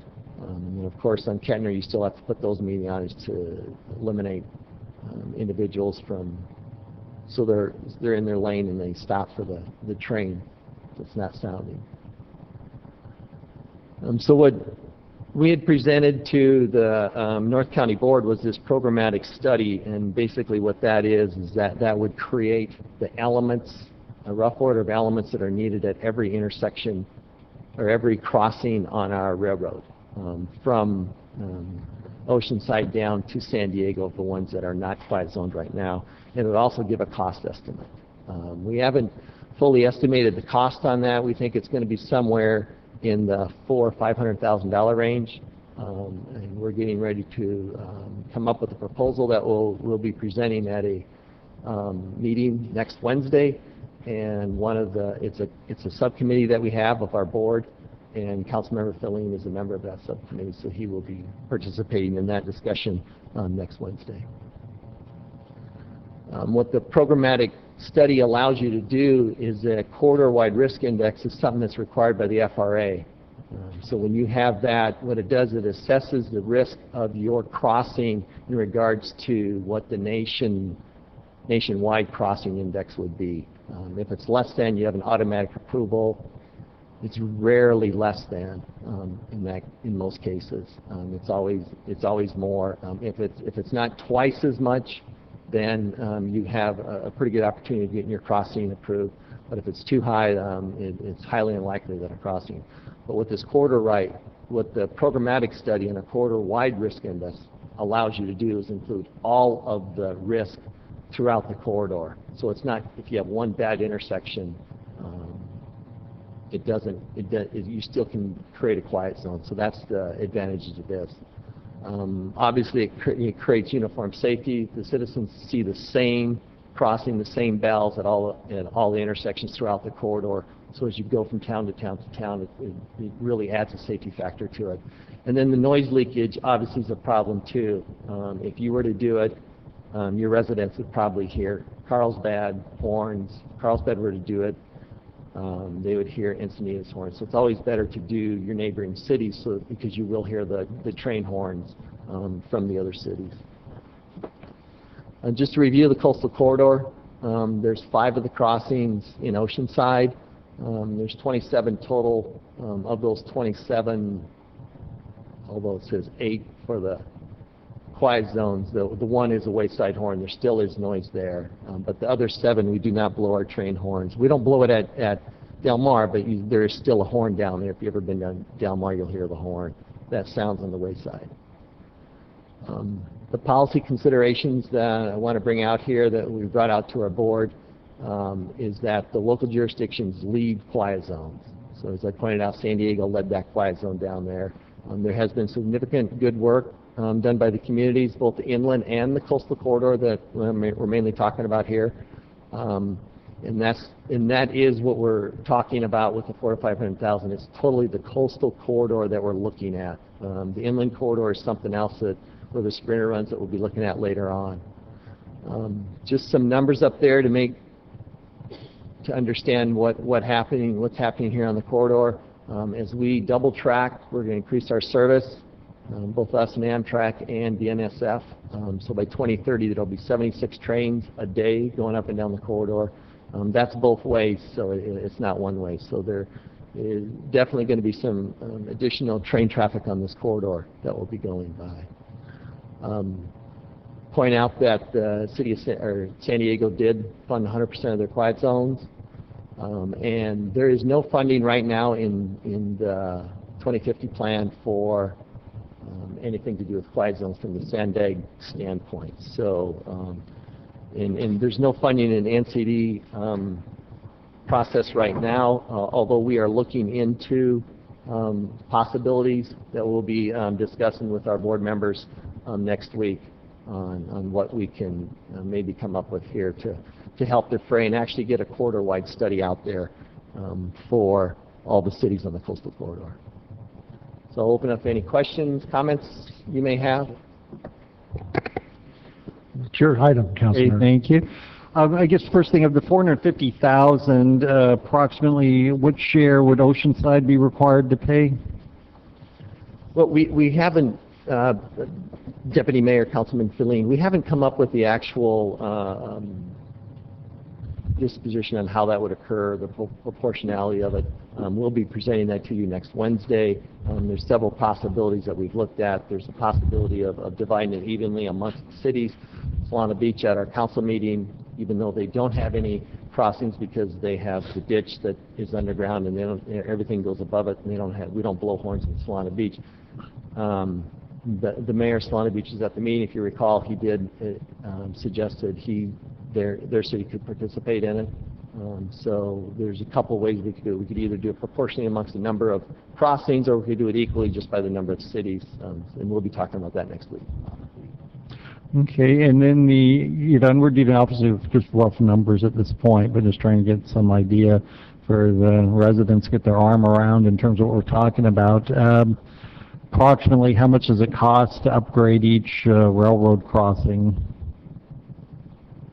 Deputy Mayor, Councilman Feline, the number on that's what the study is hopefully will do, is actually take each crossing and do that. If you can, an example would be what we saw down in San Diego, where they had 12 crossings that they did and it cost them $21 million. That was a couple years ago when they did that and they implemented that. I'm not sure some of the elements that they had to put lead to the degree that some of the cities would have to do north of San Diego. So there's probably some significant crossings that will require some significant improvements. So it's probably going to range anywhere from $2 to $5 million per crossing.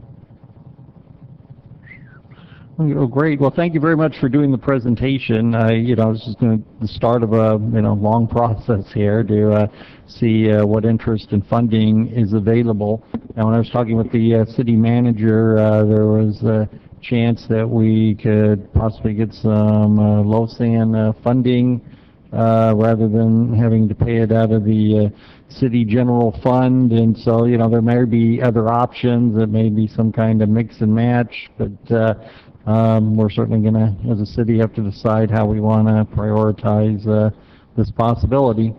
I guess I'll open up for the rest of my colleagues. Well, I'm going to open up to the public if there's any public first, and then we'll come back to the council. Is there any public who wishes to speak? There are no public on this item.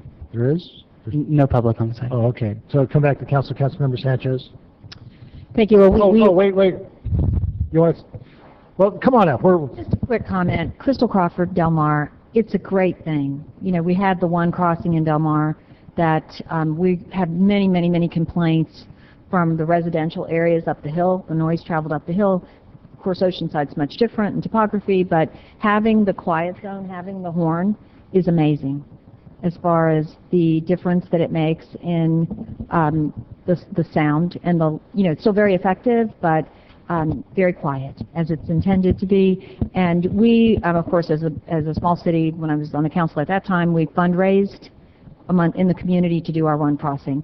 You all have many more, of course, much bigger project, but I would just, as somebody who's experienced it, tell you that if you haven't been to one of the crossings where they do the demonstration, or you want to come on down to Del Mar, I'm sure that our mayor and staff would welcome you to come down and hear the difference or see a demonstration if you haven't already. So just as someone who knows about it from living in an area that has one. Thank you. Thank you. Councilmember Sanchez. Thank you. Well, we have been looking at quiet zones for quite some time. I think since about 2004, 2005, and 2006, we did a study.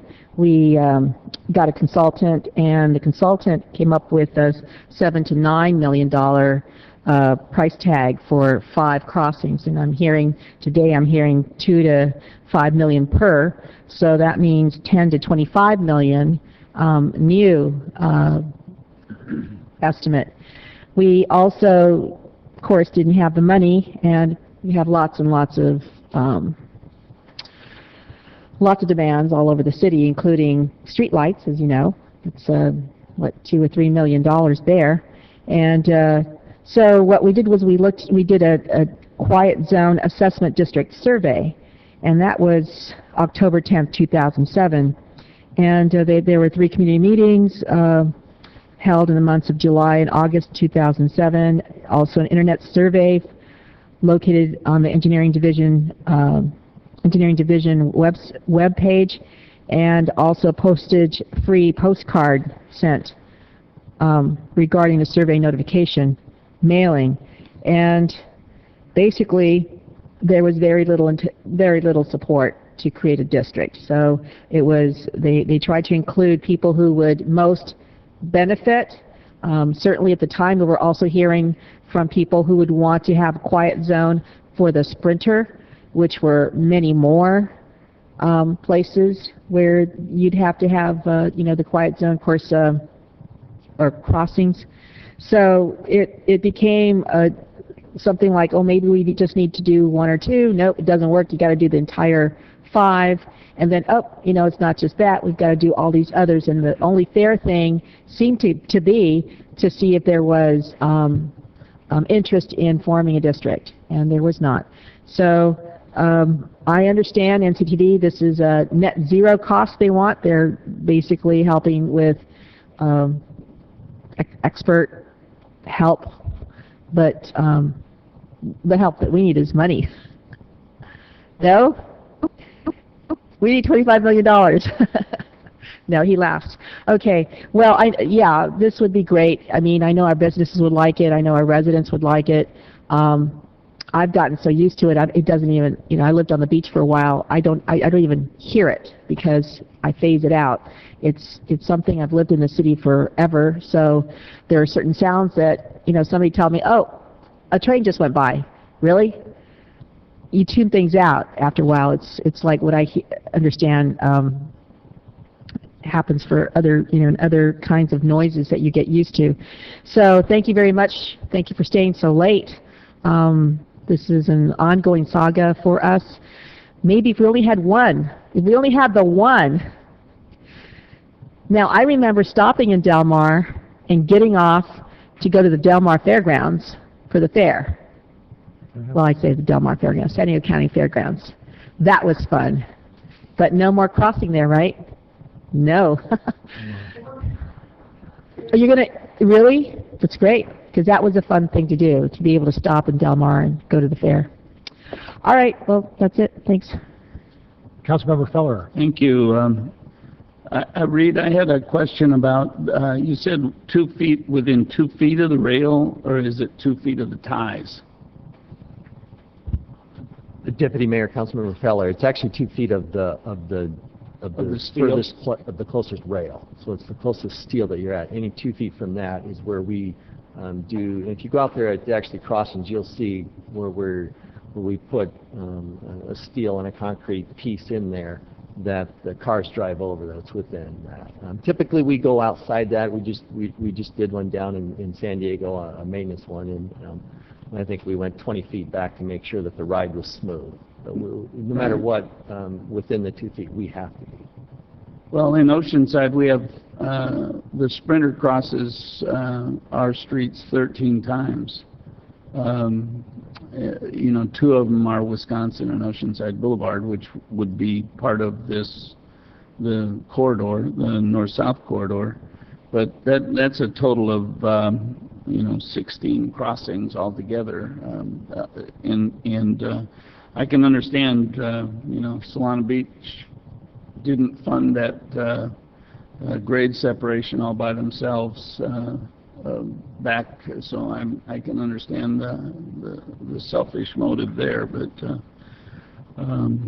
you know, we're the busiest place, and it's not going to be any less busy. So I think, you know, as we go forward, we should look at opportunities to, you know, if it's participate in a study for the corridor, but we should keep it on the forefront. And you know, maybe when it comes to approving projects that produce revenue that are affected by this, maybe we'll think about approving them quicker and getting them through the process quicker. Is Marissa sitting over there? Yeah. Just making sure that these projects get approved so we have money in the coffers, and not trying to beat them down for every nickel, but just get their normal due, their property and sales tax. So thank you for staying around. I know if you're just sitting in the audience and going through this, I'm sure you're quite ready to go home. Thank you. Thank you. I appreciate the time that you spent and to do this. I think, just to add on what Councilmember Sanchez said, I think it's not so much for the people that live here that move by the train track, because they understand that they're moving by a train track. I think the real issue is going to be when those hotels are built and we have a hotel right next to the train track, right at Mission Avenue. And I didn't realize how loud they were until I was there a couple of weeks ago in the parking lot when the train came by and blew his whistle right underneath the new hotel. So I have a feeling when that hotel gets occupied, we're going to hear a lot more about quiet zone. So getting out in front of this and listening to and finding out how much it actually costs, I don't know, you know, the ones down at Cassidy Street, the people live there, they live there, and I think they're used to it. And that's the residents that move by that track. I think we really have to think about the ones in our tourist zones, especially the one at Mission and probably the one up 6th Street. Well, grade separation would be more than $2 to $5 million per intersection. So with that, Councilmember Fleen, it's your item. You wish to close? Councilmember Fleen, I'm sorry. I'm sorry. Go ahead. That's all right. It might be beneficial for, I'm sorry, Honorable Deputy Mayor and council members, it might be beneficial for you to hear where we're at. And I had met with Reed Caldwell and his staff about a year ago, let's say, to cover this. And prior to you making any decisions on whether to participate in this program or not, the background may be helpful for you to understand where we're at. The staff has done 2 diagnostic studies in analyzing the 5 rail crossings, and Councilmember Sanchez is correct. The first one happened in 2006. There was a second one that allowed us to revise the cost estimate, and that dropped the cost estimate down to about $2.8 to $6.7 million for all 5 crossings.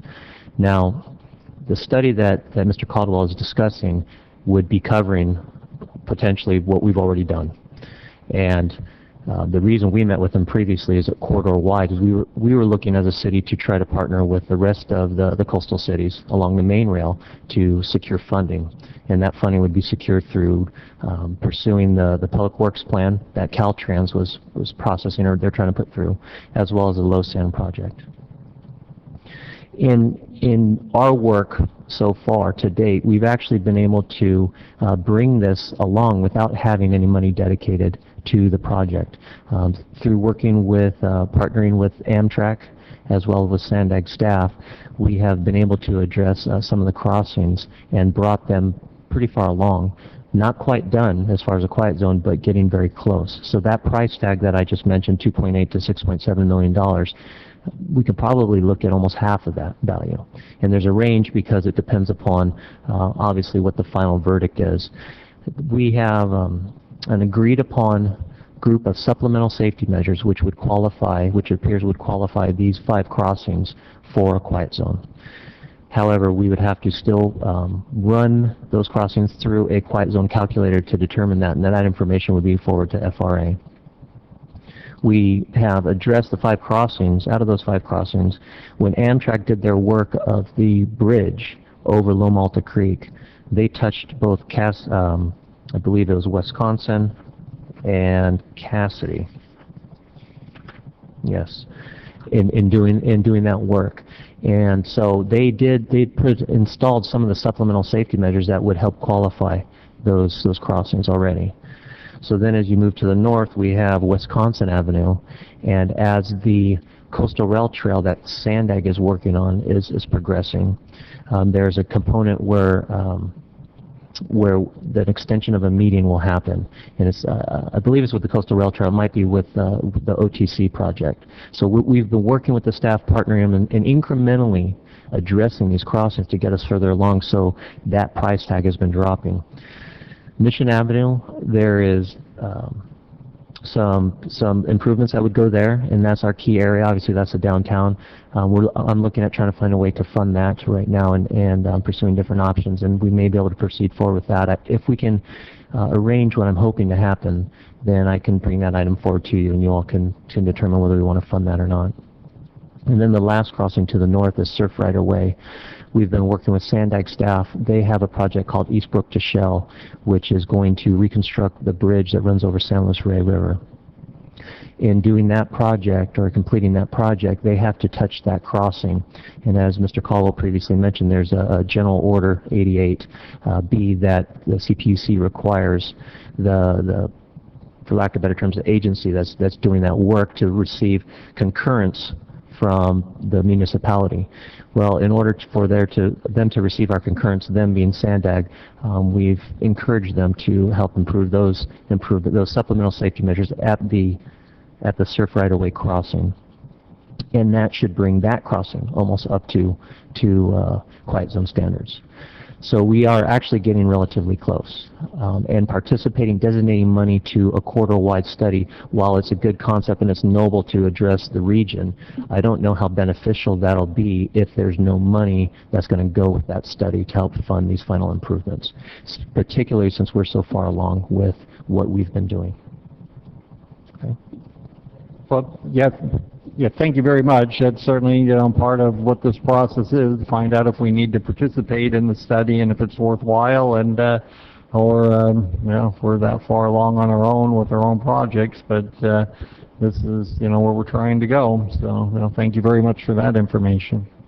I'm done. Well, this was just an information item. We really do appreciate your time and your effort to do this.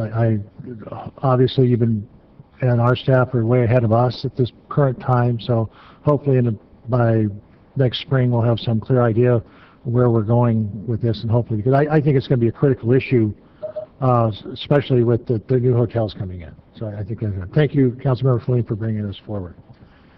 With that, let's go back to our city attorney and this scintillating city attorney report there. Council met in closed session a long time ago to discuss the following items. Item 1, conference with labor negotiator involving Oceanside City Employees Association, Oceanside Police Officers Association non-sworn, Western Council of Engineers, and unrepresented. I'm missing one, am I not, Peter? OPOA, City Employees Association, OPOA non-sworn, Western Council of Engineers unrepped, and management employees of the City of Oceanside. There was discussion and direction to staff, no reportable action at this time. Council also discussed 3 real property items. Item 2A, the 1.882 acres at the intersection of North Pacific Street and Harbor Drive South. It's the Marina Del Mar's Homeowners Association property under negotiation, price and terms for an extension of the current lease. Item 2B, the Oceanside Beach Resort property. Under negotiations are terms of a disposition agreement. And item 2C, the 1.61 acres at the 300 block of North Cleveland Street. Negotiating parties, City of Oceanside Lion Communities, under negotiation, price and terms for the potential sale of the property. There's no reportable action on any of those 3 items. Item 3, conference of legal counsel on existing litigation involving Macias versus City Workers' Compensation. Claim numbers are listed on the agenda. There's no reportable action at this point. Mr. City Clerk, other than council reports, have we beat this dog to death? Yes, the agenda has been covered. Okay, I don't think we need, unless there's somebody that really wants to make an announcement. I just think we should congratulate all the graduates for 2013, including Mr. Weiss's daughter. I think she's already graduated, though, hasn't she? Yes. Has she moved out? Working on it. And I would like to congratulate my grandson, Justin Williams, on his scholarship to UC Davis. So, and that's all I would just graduates. Was there anything? My nephew David is graduating tomorrow from Vista High School. So, rah, 6 o'clock tomorrow. And just don't forget the Filipino festival this Saturday, and also the powwow this coming weekend, Saturday and Sunday. And yeah, I guess that's it. There's a whole lot of other stuff, but Yeah, any other hot topic? The only other hot topic. congratulations, graduates. Yeah, I am going up to MWD next Tuesday. They've overcharged us $314 million in 18 months. They're still insisting on a 5% increase next time around. I'm going to go up and make my plea not to do that. So next Tuesday at the Metropolitan Water District meeting. There's one other thing. I am attending the International Livable Cities Conference, which is the last week of this month. So I am going to be gone June 26th. It is the first time, I think, in several years that I'm not going to make it to a city council meeting. So I do hope that we don't have anything really critical. If we can wait a week, because I believe we have another council meeting the following week. Well, We don't? I don't think smoking is coming back, so we'll be fine. So with that, I am adjourning the meeting to June 26th. Well, I hope we can 2 wait. o'clock. Thank you all for attending.